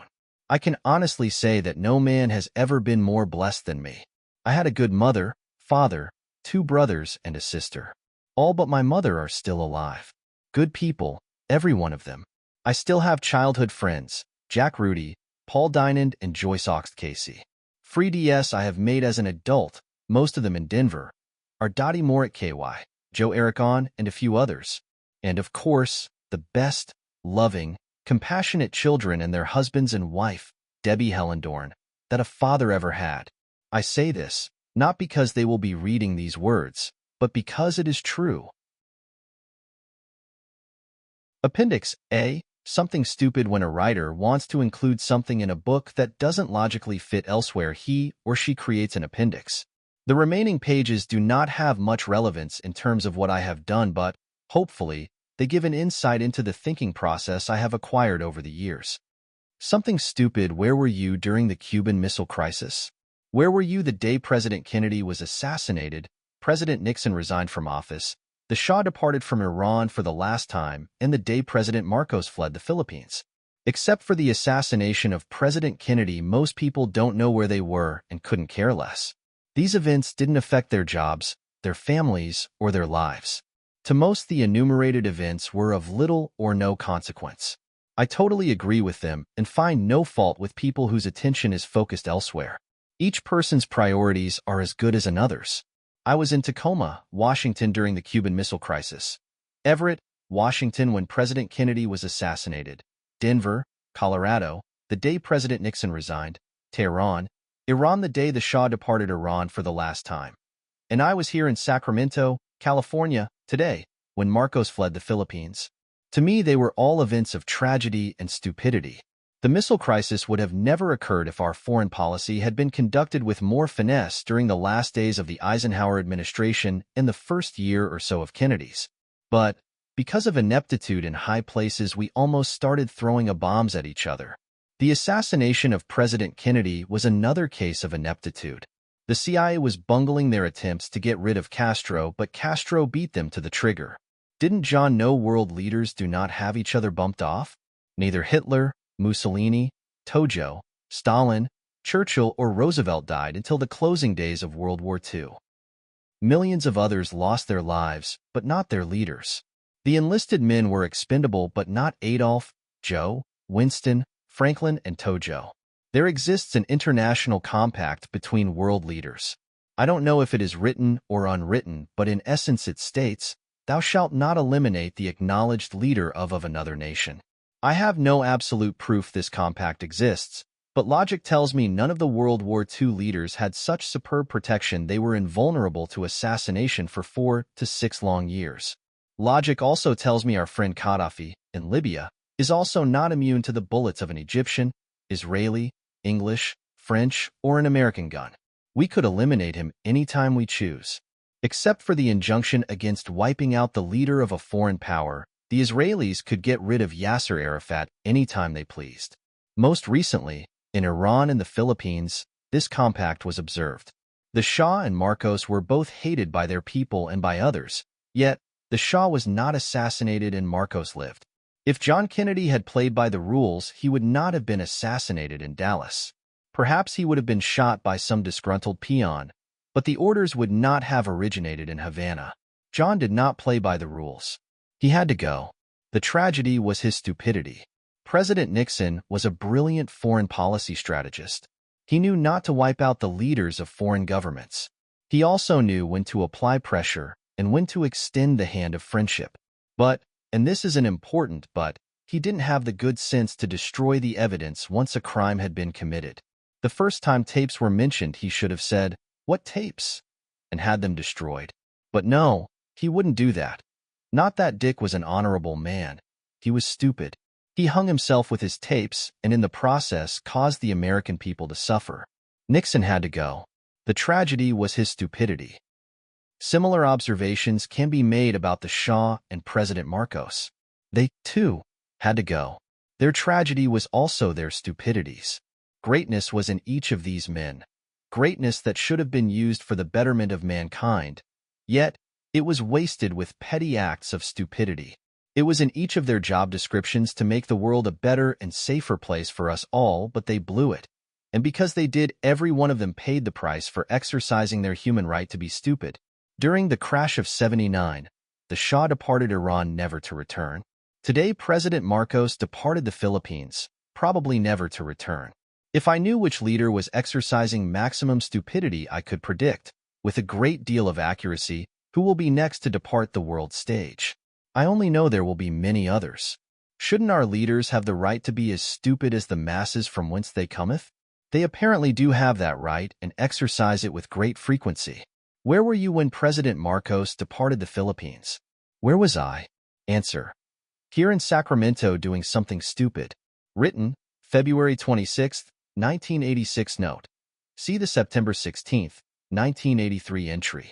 Appendix B, The Life and Death of Palmer A. Feltman. The following paper was written for a psychology class one was taking while a student at the National College of Business, Denver, Colorado, 1975. Introduction. A remark, made in class, that some people seem to have a feel for death, inspired me to write my thoughts on this subject. As I wrote, I found I was not only writing about death, a subject of which I know nothing, but also about life, a subject of which I am only slightly more familiar.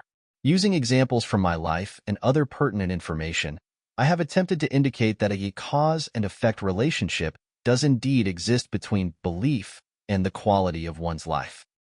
I have, likewise, indicated that a cause and effect relationship also exists between the belief of the individual and the type of death that a person can expect to experience. Death is something that has not been part of my life. Unlike most people my age, I have never known anyone whom I was very close to who has died. I have never been to a funeral. This is not to suggest that I have not known people who have died, but in each case when I knew someone who died, there has always been some distance between me and that person. Distance in terms of emotional attachment, time, or miles. I was very young when my grandmother Feltman died. I barely knew her and did not go to her funeral. The major part of my family lives in Pennsylvania. I was in Tacoma, Washington when my grandmother Snyder died and was notified of her death sometime after her funeral. A very good friend's wife died several months ago. They were living in Florida, and I, here in Denver. I learned the news of her death sometime after she was buried. A girlfriend, whom I was estranged from at the time her father died, 3 weeks ago, lives in Denver, but I was not involved in any of the details of his death. The last time I saw my girlfriend's father was several months ago. Therefore, my interest in death is purely academic. I have no strong emotional feelings about it one way or another. Due to my lack of emotional involvement, I find it very easy to accept death as a natural part of the life process. One could assume that having served 20 years in the military that I would have been exposed to death and violence. Logical as this assumption may be, it is an error. Although there was war in Korea when I joined the Air Force, I have never been to Korea. I was in the Air Force during all of the Vietnam conflict, yet have never been assigned to Vietnam. Although I did receive orders to go to Ben Hoa Air Force Base, the orders were canceled several months prior to my scheduled departure. I have never been involved in a violent demonstration in any manner, and have never seen a shot fired in anger. Instead of bringing me close to encounters with death and violence, military service has had the opposite effect. To me, it was just another job which provided me the opportunity to see some of the world. I have reasons to believe why the above is, and has been, true for me. It has to do with a metaphysical approach to life. Since I have the time, I shall explore some of the ramifications of this approach to life. As a child, my father worked away from home, and I only saw him on weekends. This had the effect of freeing me from the psychic and physical violence that a great number of children are subject to. They see and experience violence between their parents and readily accept this as the way life is and what they, too, can expect from life. Mental, emotional, and physical violence were almost completely missing from my life, so I had no reason to accept or expect my life to be violent. My mother was quite religious, which made it easy for me to become friends with the church minister. Because of their influence, I was exposed to 2 teachings from the Christian Bible, which have had a tremendous effect on me. As a man thinketh in his heart, so is he, and as you believe, so it shall be done unto you. Without realizing it, somewhere around the age of 10, I had accepted these teachings as universal truths. My mother never fully accepted them, and neither did my preacher friend. Therefore, I cannot say with any degree of confidence why I so readily accepted them. They were not that big of an issue. These specific teachings were more of a passing thought than anything else. There were other articles of faith that were much more important, some of which I could not and would not accept. I was taught that God is love, and if you really missed the mark, you would suffer for eternity in hell. Somehow I knew that the 2 teachings were in opposition to each other, that if one was true, the other, obviously, was not true. Something had to go. I took the path of least resistance and eliminated the hellfire and damnation theory from my thinking. My God became a God of love. not a God of love and a sadist at the same time. So, I believe your story about the two youth who predicted violent deaths for themselves. They believed they would have violent deaths. They were convinced of its truth, and as surely as night follows day, it had to be. If we were able to examine their early childhoods, I suspect we would find they were subject to either mental, emotional, or physical violence. As they grew older, their belief in violence was reinforced in other ways. They naturally assumed this is the way it would be. In fact, they were so convinced that the universe had no choice but to accommodate them in their beliefs. If they had believed the opposite, I fully suspect they would have lived to the ripe old age of 110 and then moved on because life had gotten to be a drag. The evidence seems to indicate the existence of a universal law that is completely impersonal. It works if we understand it, or if we don't. It works if we believe it, or if we do not believe it. It works for you. It works for me, and it worked for the two high school students who met violent deaths. The law, restated, is, as you believe, so it shall be done unto you. What is my prediction for myself? I'll live a relatively peaceful life, and somewhere between the ages of 100 and 110 I will wake up some morning and discover that the old bod has completely lost its mobility. All vital life signs have ceased, and I will move on to another peaceful adventure that is if there is something to move on to. If not, then that's fine too. If we want to experience heaven, we better experience it here. If we do not want to experience hell, then many of us should change the focus of our thinking. We can choose heaven or hell. We can choose a life of sickness or health, happiness or sadness, peace or violence, riches or poverty. How? By our thinking and where we allow our thoughts to dwell. As a man thinketh, as a woman thinketh, as a group thinketh, as a nation thinketh, as the people of planet Earth thinketh, so it shall be done unto them. Compare the recent history of Switzerland with the rest of the world. Why have they experienced peace for such a long period of time? Might, or the collective consciousness of the Swiss people. Thoughts and beliefs have always ruled the lives of individuals and of nations. I doubt that it will ever be otherwise. At the Shrine of Lourdes, in France, there are scientifically documented cases of faith healings. Catholic, Protestant, Jewish, and atheist doctors document and verify the miracles. What cures these people? The water? God? The Virgin Mary? No, it is their belief and faith that they will be healed. As you believe, so it shall be done unto you. If we took an Indonesian headhunter who had never experienced a technological society and transported him a few hundred miles to Jakarta, he would find that by merely pushing a button, he could have all sorts of interesting pictures and people appear in front of him. Pushing a button causes a miracle. The headhunter is certainly incapable of understanding anything about electricity, the transmission of signals through space, and then the reconversion of these signals back into an approximation of the original sound and pictures. For him, there can only be one explanation for television: a miracle. In our understanding of so-called miracles, cures at Lourdes, and the less spectacular occurrences in our daily lives, we are Indonesian headhunters. Studies in metaphysics and psychic phenomena indicate that belief and thought influence people, things, and circumstances in our immediate environment, and at a distance our thoughts and beliefs appear to be the original picture. They are then acted upon in a manner similar to T.V. pictures and sound. As long as we keep the channel clear of interfering thoughts and beliefs, they reproduce themselves in our lives with perfect clarity and fidelity. As belief can cure you, it can also make you ill. Studies of psychosomatic illness strongly indicate the reason for the common cold is confused thinking, or stated another way, congestion in one's life. It is an accepted fact that tension, a state of mind more than anything else, causes ulcers. The heart is the symbol of love, and probably for good reason. Remove love from a person's life, and oftentimes he will experience a heart attack. Cancer is caused by irritations in one's life. Irritating thoughts, not cigarettes. However, it is probably true that cigarette smokers are more easily irritated than non-smokers. We can ask why thoughts and beliefs manifest themselves in our lives as they evidently do. It is a question that must remain unanswered because sufficient scientific information and data have not been accumulated to provide the answer.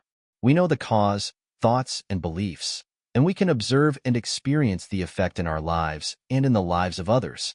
At this point in time, that is about all we can do, except, of course, to to speculate and theorize. To summarize the major points presented thus far. 1. I feel the lack of violence in my early childhood, coupled with my religious training, led me to expect and believe that violence had no place in my life. This belief has manifested itself as a relatively peaceful life. 2. My desire to travel, and the belief that I would, has resulted in a life of travel. 3.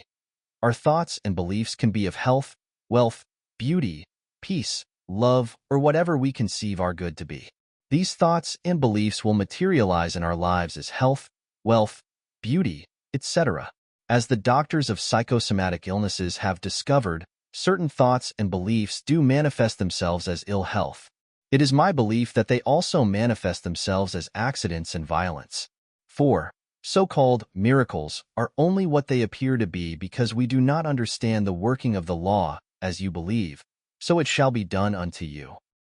However, I suspect that once we understand the law that it will be no more complicated or mysterious than the law of electricity, Ohm's law. Not that I feel you have need of the following advice. It just happens to be the way I concluded this paper. Enjoy. Heaven is ours to enjoy now. Experience it in a child, a flower, your husband, your friends, your job, these brisk wintry mornings, and the warm sunny afternoons. If litter bothers you, pick it up, but enjoy the artwork on the beer can before you dispose of it. Yes, there is certainly beauty in the mountains, and we are blessed with some of the most glorious sunsets in the world. There is also beauty in the Capitol building and the home where you live. 70 and I-25 are fabulously beautiful highways, and the neon lights on East Colfax and Colorado Boulevard are also beautiful. If we look for the beauty in people, places, and things, we shall surely find it. It is there. It has always been there. But before we can find beauty, we must first believe that our world is full of beauty. When we look through the eyes of beauty, there are times when our world becomes overwhelming in its splendor. However, if we believe in and allow our thoughts to dwell too long on the opposite, hate, horror, sickness, war, and violence, these are the things we will experience, and sooner or later we will become prime candidates for the psychiatrist couch or a mental institution. We decide the colors in our rainbows, the size of our windmills. We create our own heaven or hell. Our thoughts and beliefs determine how we will live and how we will die. There definitely appears to be a cause and effect relationship between belief and the quality of one's life. My life and experiences have indicated this relationship to me. The greatest mystic of all time included this relationship as an integral part of his teachings. Is it possible that he knew something that we don't? Was he trying to tell us something? Were we listening? A question. And what was your first name business? As usual, the seduction of the innocents continues. Shame, shame, shame. No, no, no. Innocence is beautiful, but like the professor in his ivory tower, it lacks practical experience and, therefore, wisdom. In order to breed wisdom, innocence and idealism must be mixed with experience. Like Solomon, dear child, you too crave wisdom. Your place or mine? With cream and sugar coffee. How do I like it? The same as I like my women, with cream and sugar. And 3 or 4 cups a day is enough for any man. Size 36C, if you please. It is inevitable, the crooked pendulum and the large sword. Time and death, here and now, you and me. Each swing of the pendulum, a little older and a little closer to the sword. The sword of death, the cold, cold night, the silvery moon. Tick-tock, another inch closer. Dust thou art till dust returneth. Life is full of dust and dirt. Dirt, microbes, germs. Tick-tock, tick-tock. Surely, goodness and mercy will follow us all the days of our lives. But each breath, each step, each tick-tock puts you and me that much closer. And then, goodness and mercy will have a chance to catch up. Tick-tock, tick-tock, tick-tock. Maybe today, maybe tomorrow, but most assuredly, someday in the not-too-distant future. Tick indifference, a fly flew. A flea fled, one was hit. Now it's dead. Which? The fly or the flea? Makes no difference. I didn't personally know either of them. Anyway, Appendix C, letter to Paul Diamond, May 23, 1992. Dear Paul, How anyone can be so busy without doing anything, I'll never know. I have to get this done, and that done, etc., etc., before I start looking for a job. Some time ago, I halfway promised myself a trip to Hawaii before looking for employment. I also wanted to finish my so-called memoirs. Dottie was visiting for 10 days. We went to Lake Tahoe and I helped her and her grandson's mother buy a used car. I believe all the paperwork was completed yesterday. At least I hope so. If there is a procrastination champion of the world who can justify inactivity, I am the one. I received your letter more than a month ago and intended to answer it as soon as I finish my memoirs. See, I do have priorities, screwed up as they may be. Memoirs are completed as of 2 days ago, so we'll start by answering your letter postmarked March 12, 92. Thank you for the elevation map of Duncannon. 350 feet above sea level is close enough for me. How do we decide what sea level is? High tide, low tide, mid tide, or no tide? Forget that I even asked. A quote from your letter of March 12, 92 follows. 6 months ago, Bush looked like the next president. Now I don't know. With Buchanan and the recession, either Tsongas, Clinton will probably get it. Of course things change. I hope. Paul, you don't have to hope that things change. Change is the only constant of which I am absolutely certain. Change being a constant is about as paradoxical as I care to get, but paradoxical, or not, I do not know of anything else of which I can be totally confident. I like to think of the speed of light as being a constant, but we know that changes somewhat, depending upon the medium through which it is traveling. Public opinion polls are an excellent example of how opinions change. Like you said, 6 to 8 months ago, Bush looked like a shoo-in in the upcoming election. Now it looks like he can't win. Of course, the election campaign hasn't gotten into high gear, but then, neither has Ross Perot. You asked in your letter, postmarked May 19, 92, what I think of Ross. First of all, he seems like an honest businessman who knows how to get things done. I'm not too thrilled with his stand on Desert Storm. I have heard his explanation and don't totally buy it. But that's okay. I never totally agree with anyone. As far as the good of the country is concerned, I feel that he is our best hope, even though I don't know where he stands on most issues. I know that Clinton's positions do not impress me, and who knows where Bush stands on anything. Pages 183 through 185 of my memoirs, enclosed, explains how I presently feel about our two political parties and who I expect to be the next president of these, so-called, United States. In your last letter, you asked the most difficult question of all: what is the solution to the problems in LA? I readily admit I do not have a complete solution to the inner-city problems in America. However, I felt the situation in LA was disgracefully handled.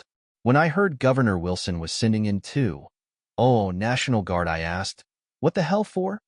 They need 10,000, and 20,000 would be even better. The final total was 10,000. After sending in the Guard, the governor should have declared martial law. An emergency of sufficient magnitude existed that it could have been done. After martial law had been declared, the first order should have been to declare a curfew from sunset to sunrise. The second, all looters will be shot on sight. Then, there should have been an around-the-clock search for firearms. Those with legally registered weapons should have been allowed to keep theirs. All others should have been confiscated. All public assembly of 5 or more people should be banned. LA was a war zone and should have been treated as such.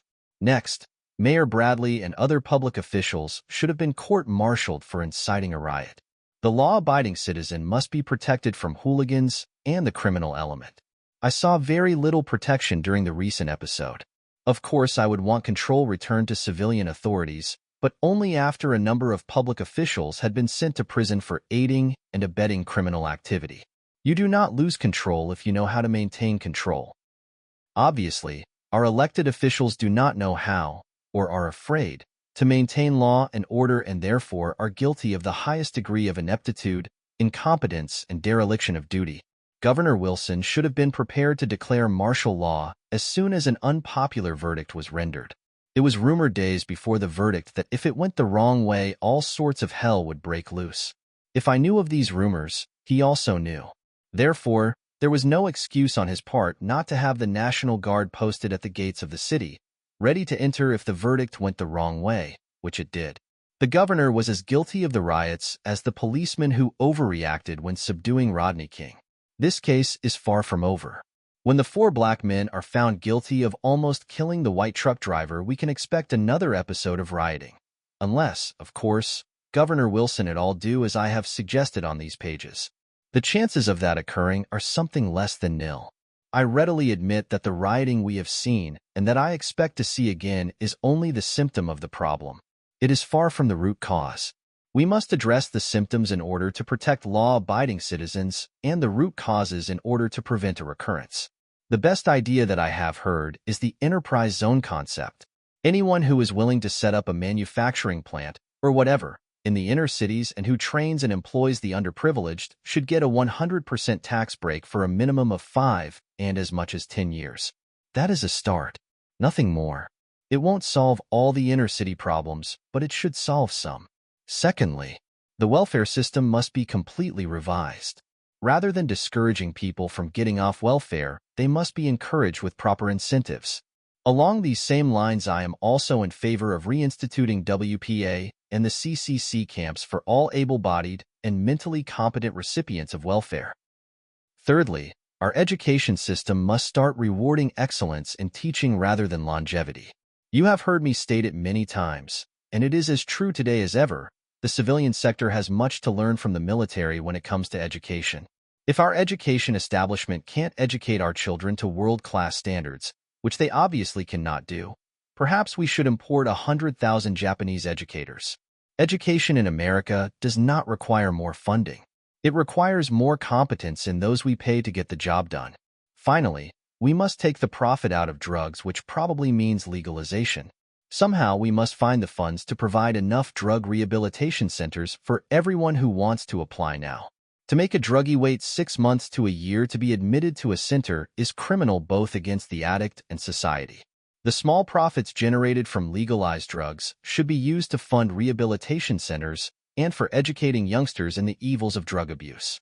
I would like to add, however, that if our so-called war on drugs was producing the results that it should, I would be totally against legalization. Our war on drugs has proven to be almost as successful as prohibition. I am convinced that education works. Per capita, less alcohol and tobacco are being consumed today than 10 years ago. This has occurred because of education, not prohibition. There are probably 3 or 4 other ideas which have equal merit and should be implemented. Then, in another 10 to 20 years, the rioting in LA, Las Vegas, San Francisco, Atlanta, and several other cities throughout the United States and Canada should be a matter of history. Unfortunately, if these problems are not properly addressed symptomatically and their root causes, we can only expect to see more and more of the same. To avoid this, drip on the bastards. You will understand that statement when you read page 184. Dear Claire, it's time for you and Paul to make a trip to California before it falls into the Pacific. It is not time for me to come to Duncannon. However, I appreciate your offer to help me escape my father's house-cleaning chores. Love to all. Concluding remarks. This concludes the first 150 years, more or less, of my life. It has been fantastic, however. The second half of the 2nd century can only be better. How this is possible, I have no idea. You wanted some stories. I told you several. I am sure that somewhere in the previous pages I mentioned that my children have provided me with a heaven on earth. This point cannot be overstressed because it is true. Peter, Angie, Deborah, and Diane have treated me better than any king who has ever lived. I love every one of you very, very much. The end.